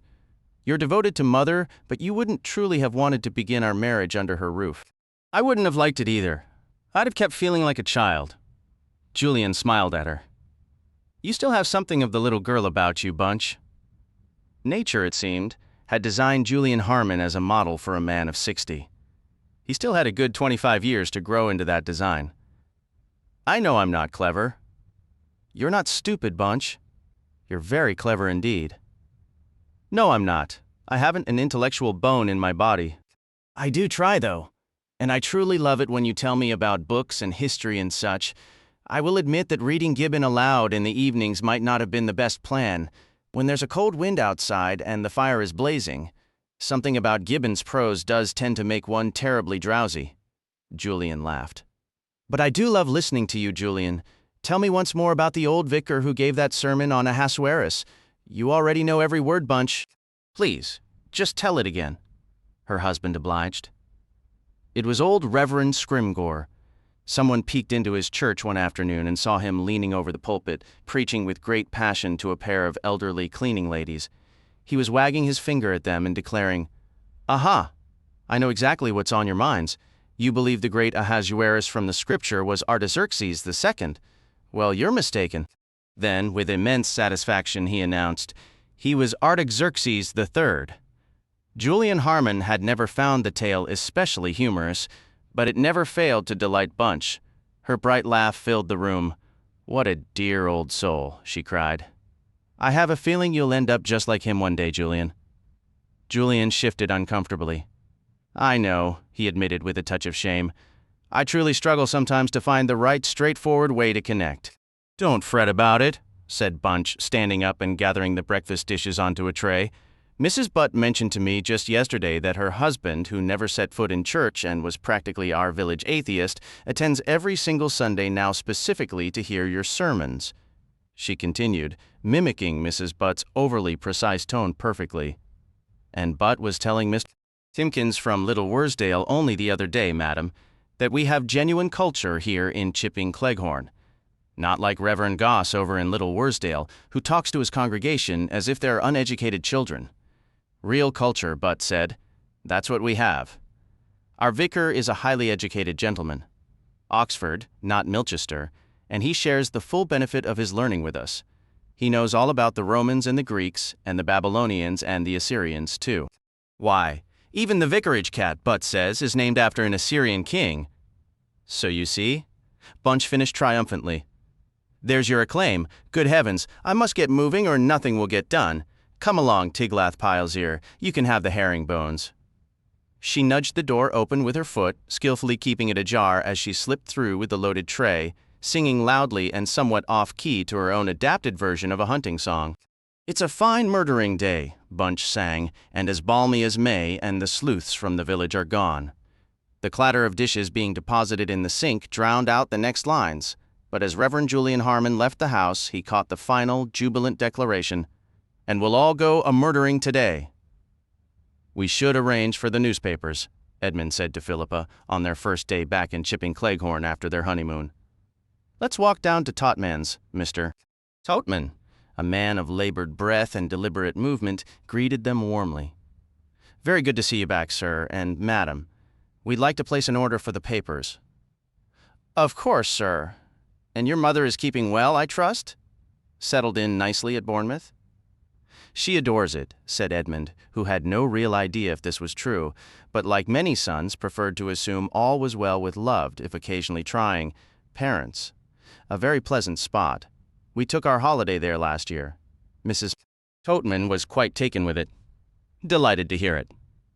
Now, regarding the papers, we would like— And I understand you have a play running in London, sir." "Quite amusing, so they tell me." "Yes, it's doing rather well." "Titled Elephants Do Forget, so I hear. You'll pardon my asking, sir, but I was always under the impression that they didn't. Forget, that is." "Yes, well, precisely, I'm starting to think that title might have been a misstep. Quite a few people have made the same observation. A sort of accepted natural history fact I've always believed." "Indeed, yes. Rather like earwigs being devoted mothers." "Are they really, sir? Now, that's a piece of information I did not know. About the newspaper order?" "The Times, sir, I presume?" Mr. Totman paused, pencil poised. "The Daily Worker?" said Edmund firmly. "And the Daily Telegraph," added Philippa. Edmund listed the periodicals, and the New Statesman. Philippa added, "The Radio Times." "The Spectator," Edmund continued. Philippa finished with, "The Gardener's Chronicle." They both paused briefly. Mr. Totman thanked them, then inquired, "And the Gazette, I presume?" Both answered firmly, "No." Mr. Totman, wanting absolute clarity, pressed, "Excuse me, but you truly do not wish for the Gazette?" The confirmation was swift and unified. "No, we don't." "Absolutely not. You do not require the North Benham News and the Chipping Cleghorn Gazette?" he verified. "No," came the reply. Edmund added a final pointed question, "Is that entirely clear now?" Mr. Totman assured them it was, and the couple departed. Mr. Totman then retreated to his back room. "Do you have a pencil, Mother?" he asked. "My pen has run dry." Mrs. Totman, taking the order book, said, "Here, I'll handle it. What did they request?" He recited the list: Daily Worker, Daily Telegraph, Radio Times, New Statesman, Spectator, and the Gardener's Chronicle. Mrs. Totman repeated the last item as she wrote. "And the Gazette," she added automatically. "They specifically said they do not want the Gazette," Mr. Totman corrected. "What?" she exclaimed, disbelief in her voice. "You must have misheard. Everyone takes the Gazette. How else would anyone know what is happening locally? It's simply not done to go without it." She shook her head, convinced of her own reasoning. Meanwhile, at Little Paddock's, breakfast was underway. Miss Letitia Blacklock, the owner, a woman in her 60s, sat at the head of the table dressed in practical tweeds, oddly accented by a choker of large faux pearls. She was engrossed in the Daily Mail. Julia Simmons skimmed the Telegraph with little interest, while Patrick Simmons puzzled over the Times crossword. Miss Dora Bunner, however, was wholly absorbed in the local weekly paper. A sudden, sharp gasp escaped Miss Bunner. Letty, you must see this. What in the world could it possibly mean?" "What is it, Dora?" Miss Blacklock asked, looking up. "It's the most bizarre advertisement. It names Little Paddocks explicitly, but what is the purpose?" Miss Bunner handed the paper over, her finger trembling as she indicated the item. Miss Blacklock's eyebrows rose as she read. After a swift, assessing glance around the table, she read the notice aloud. "A murder is announced and will take place on Friday, October the 29th, at Little Paddocks, at 6:30 in the evening. Friends, please accept this as the only notification." Her tone turned sharp. "Patrick, is this your doing?" Her gaze fixed on her nephew's carefree, handsome face. Patrick was quick to deny it. Certainly not, Aunt Letty. What gave you that idea? Why would I know anything about it? I wouldn't be surprised if it were you, Miss Blacklock said sternly. I thought it might be your idea of a humorous prank. A joke? Nothing of the sort, he insisted. And you, Julia? Miss Blacklock turned to her. Julia, sounding thoroughly bored, replied, Of course not. Miss Bunner hesitantly suggested, Do you suppose Mrs. Hames glancing at an empty chair where Philippa had breakfasted earlier? Patrick dismissed the idea. Oh, I doubt our Philippa would attempt anything humorous. She's far too serious. But what's the intention? Julia asked, stifling a yawn. What does it mean? Miss Blacklock responded thoughtfully. I assume it's some foolish kind of hoax. But why? Dora Bunner cried, her cheeks flushing with indignation. What is the point? It seems a very stupid joke and in exceedingly poor taste. Her eyes behind their spectacles shone with upset. Miss Blacklock offered a calming smile. Don't distress yourself over it, Bunny. It's merely someone's peculiar notion of humor, though I wish I knew whose. She then noted, almost as an afterthought, It is printed in today's edition. The clock was set for 6:30. What do you imagine will occur then? Patrick's voice dropped to a theatrical whisper. Death. Delicious death. Miss Blacklock shushed him immediately as Miss Bunner let out a small, startled sound. I was only referring to Mitzi's special cake, Patrick amended quickly. You know, that's what we always call it. Miss Blacklock offered a faint, distracted smile. But Letty, Miss Bunner pressed on, what do you truly believe will happen? Her friend interrupted with a tone of deliberate cheer. I can tell you one thing that will happen at 6:30, she said wryly. We'll have most of the village on the doorstep buzzing with gossip. I should check if we have any sherry left. You're concerned, aren't you, Letty? Miss Blacklock gave a slight jump. She had been seated at her desk, unconsciously sketching small fish shapes on the blotter. She looked up into the troubled face of Dora Bunner. She hesitated, uncertain how to reply. Bunny must not be agitated or alarmed. She paused, reflecting on their long history. They had been schoolgirls together. Dora had been the pretty, fair-haired, blue-eyed one, not particularly clever, but so cheerful and lively that her lack of wit hardly mattered. She should have married some pleasant officer or a local lawyer, Miss Blacklock often thought. Dora possessed so many good qualities, affection, devotion, loyalty, yet life had not been kind to her. She had been forced to earn her living, diligent in her efforts, but never truly adept at any task. The two friends had lost touch for years until a rambling, sorrowful letter arrived 6 months ago. Dora's health had failed. She was living in a single room trying to manage on a pension, her fingers stiff with rheumatism as she attempted needlework. She wrote of their school days, how life had pulled them apart, and wondered, timidly, if her old friend could possibly help. Miss Blacklock had acted on impulse. Poor, silly, sweet Dora. She had swept in, collected her, and installed her at Little Paddocks, maintaining the polite fiction that the housework was becoming too much and she needed assistance. The doctor had said it wouldn't be for long, and sometimes Miss Blacklock found poor Dora an exhausting trial. She confused everything, upset the volatile foreign help, miscounted the laundry, and misplaced important letters, reducing the ordinarily capable Miss Blacklock to fits of frustration. Yet she was so loyal, so eager to help, so touchingly proud to feel useful, and so utterly unreliable. Don't, Dora, Miss Blacklock said sharply. You know, I asked you not to. Oh, Miss Bunner looked guilty. I know. I forgot. But you are worried, aren't you? Worried? No. Well, not precisely, she admitted honestly. You mean about that absurd notice in the paper? Yes. Even if it's meant as a joke, it feels to me like a malicious sort of joke. Malicious? Yes. It feels as if there's real spite behind it. It isn't a friendly kind of joke at all. Miss Blacklock studied her companion, the gentle eyes, the stubborn mouth, the slightly upturned nose. Poor Dora. So infuriating, so muddled, so devoted, and such a constant problem. A dear, fussy old thing, and yet, in her own way, possessing a primitive instinct for sensing trouble. I believe you're right, Dora, said Miss Blacklock. It isn't a friendly joke. I don't like it one bit, declared Dora Bunner with unexpected force. It scares me. she added, with sudden insight. And it scares you too, Letitia. Nonsense, Miss Blacklock retorted with spirit.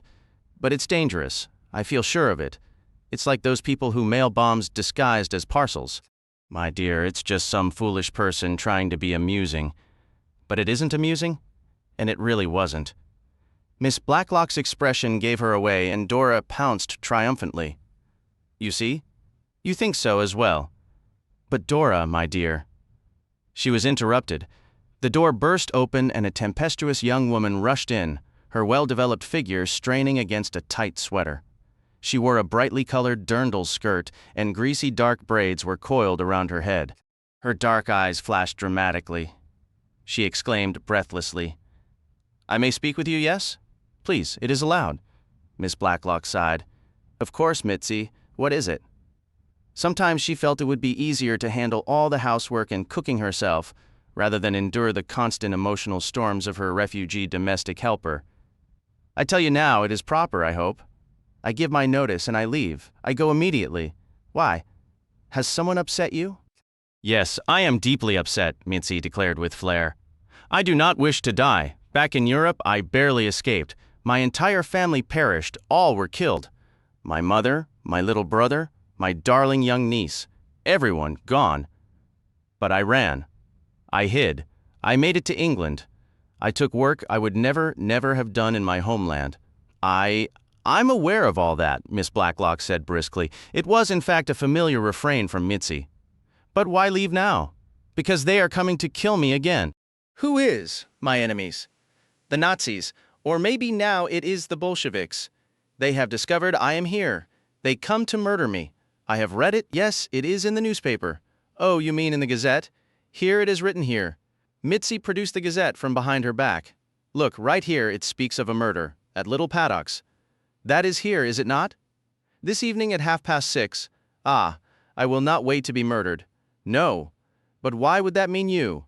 We believe it's a prank." A prank? "Murder is a prank?" Of course not. But my dear girl, if someone truly intended to murder you, they wouldn't announce it publicly in the paper, would they? You do not think they would? Mitzi seemed momentarily uncertain. Perhaps they do not plan to murder anyone at all? Maybe it is you they intend to murder, Miss Blacklock? I find it very hard to believe anyone wishes to murder me, Miss Blacklock replied lightly. "And honestly, Mitzi, I can't imagine why anyone would want to murder you. What possible reason could they have? Because they are wicked people, very wicked people. I tell you, my mother, my little brother, my sweet niece." Yes, Miss Blacklock deftly cut off the impending torrent. "But I truly cannot believe anyone is after you, Mitzi. Naturally, if you insist on leaving so abruptly, I can't stop you.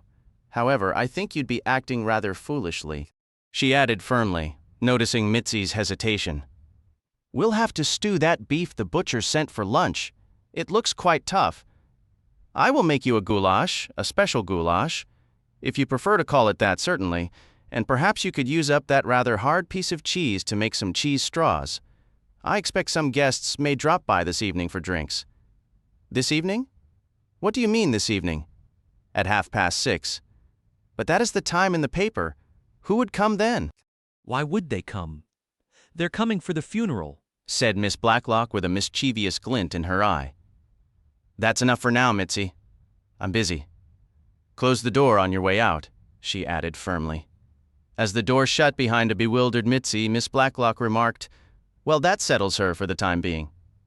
"You are so capable, Letty," Miss Bunner said admiringly. A murder is announced.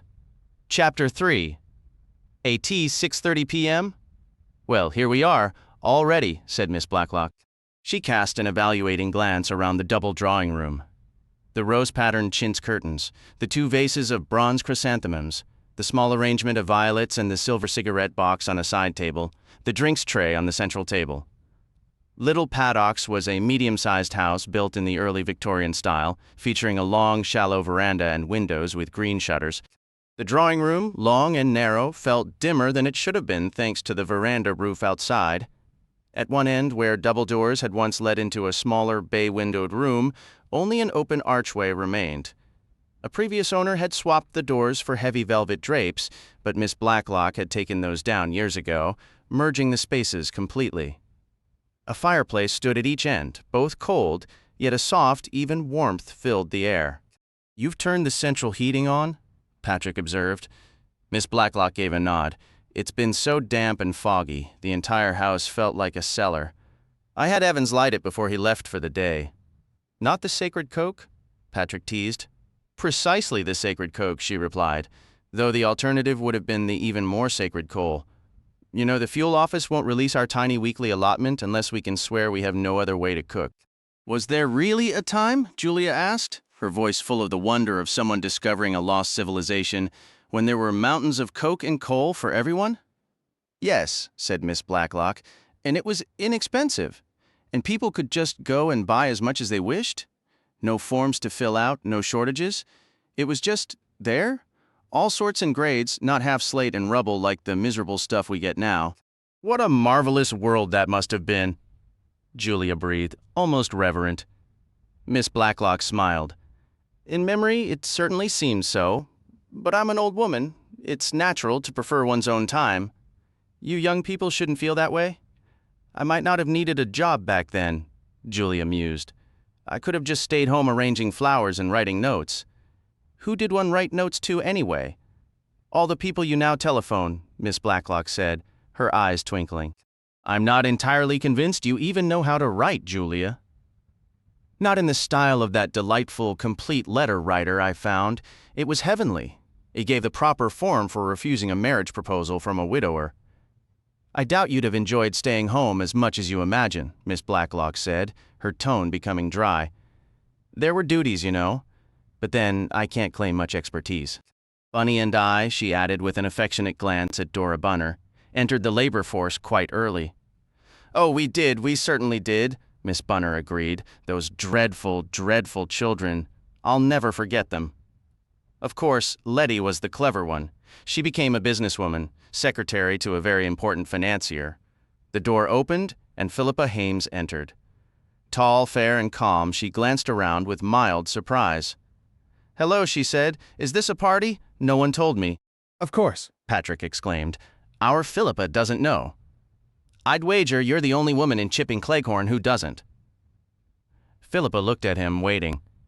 "Behold," Patrick announced with a theatrical sweep of his hand, "the scene of a murder." Philippa Hames merely looked faintly confused. Patrick pointed to the 2 large bowls of chrysanthemums. "Here lie the funeral wreaths. And these cheese straws and olives, they represent the funeral baked meats." Philippa turned an inquiring look to Miss Blacklock. "Is this a joke?" she asked. "I'm famously bad at understanding them." "It's a very unpleasant joke," Dora Bunner declared with vigor. "I don't like it one bit." "Show her the advertisement," said Miss Blacklock. "I must go and shut in the ducks. It's quite dark. They'll have come in by now." "Let me do it," Philippa offered. "Absolutely not, my dear. Your day's work is done." "I'll do it, Aunt Letty," Patrick volunteered. "No, you will not," Miss Blacklock said firmly. "The last time you didn't fasten the latch properly." "I'll go, Letty dear," cried Miss Bunner. "I'd love to. Really. I'll just pop on my galoshes now. Where did I leave my cardigan?" But Miss Blacklock, with a brief smile, was already out the door. "It's no use, Bunny," said Patrick. "Aunt Letty's efficiency is so thorough that she can't stand the idea of anyone else stepping in to help. She genuinely prefers to handle everything on her own." "She thrives on it," Julia remarked. Her brother shot back. "I didn't see you volunteering to lend a hand." Julia gave a slow, easy smile. "You just finished saying Aunt Letty likes to do things herself," she reminded him. "Besides," she added, stretching out a leg clad in a fine stocking, "I'm wearing my best pair." "Death in silk stockings," Patrick proclaimed dramatically. "They're not silk, they're nylons, you fool." "That doesn't have nearly the same ring to it," Julia retorted. Philippa's voice cut through, tinged with confusion. "Will someone please explain why everyone is so fixated on death?" The room erupted as everyone tried to answer at once, but no one could find the Gazette to show her. Mitzi had whisked it off to the kitchen. Miss Blacklock reappeared moments later. "There, that's settled," she announced briskly, glancing at the clock. 6:20. Someone should be arriving shortly, unless I've completely misjudged the curiosity of our neighbors. I don't understand why anyone would come, Philippa said, looking utterly perplexed. Don't you, dear? I suppose you wouldn't, but most people are a good deal more nosy than you are. Philippa's approach to life is simply not to be interested, Julia commented, a sharp edge to her words. Philippa offered no reply. Miss Blacklog's eyes swept the room. Mitzi had arranged the sherry along with 3 dishes of olives, cheese straws, and assorted pastries on the central table. Patrick, would you mind moving that tray, or the whole table, if it's easier, around the corner into the bay window of the other room? After all, this isn't a party. I haven't invited anyone, and I don't want to make it look like I'm expecting company. So you wish to conceal your clever foresight, Aunt Letty. Very nicely phrased, Patrick. Thank you, dear. Now we can all put on a charming performance of a quiet evening at home, Julia said, and act utterly astonished when someone happens to drop by. Miss Blacklog picked up the sherry bottle, holding it with a trace of uncertainty. Patrick reassured her. There's a good half bottle left, that should be plenty. Oh, yes, she murmured, hesitating. Then, with a faint blush, she added, Patrick, would you? There's a fresh bottle in the pantry cupboard. Bring it and a corkscrew. We might as well start with a new one. This has been open for a while. Patrick left without a word and returned with the unopened bottle, drawing the cork. He looked up at Miss Blacklog with a curious expression as he placed it on the tray. Taking this quite seriously, aren't you, darling? He asked softly. Oh, Dora Bunner gasped, clearly startled. Surely, Letty, you can't possibly think. Hush, Miss Blacklog interrupted quickly. That's the doorbell. You see, my intelligent anticipation is proving correct.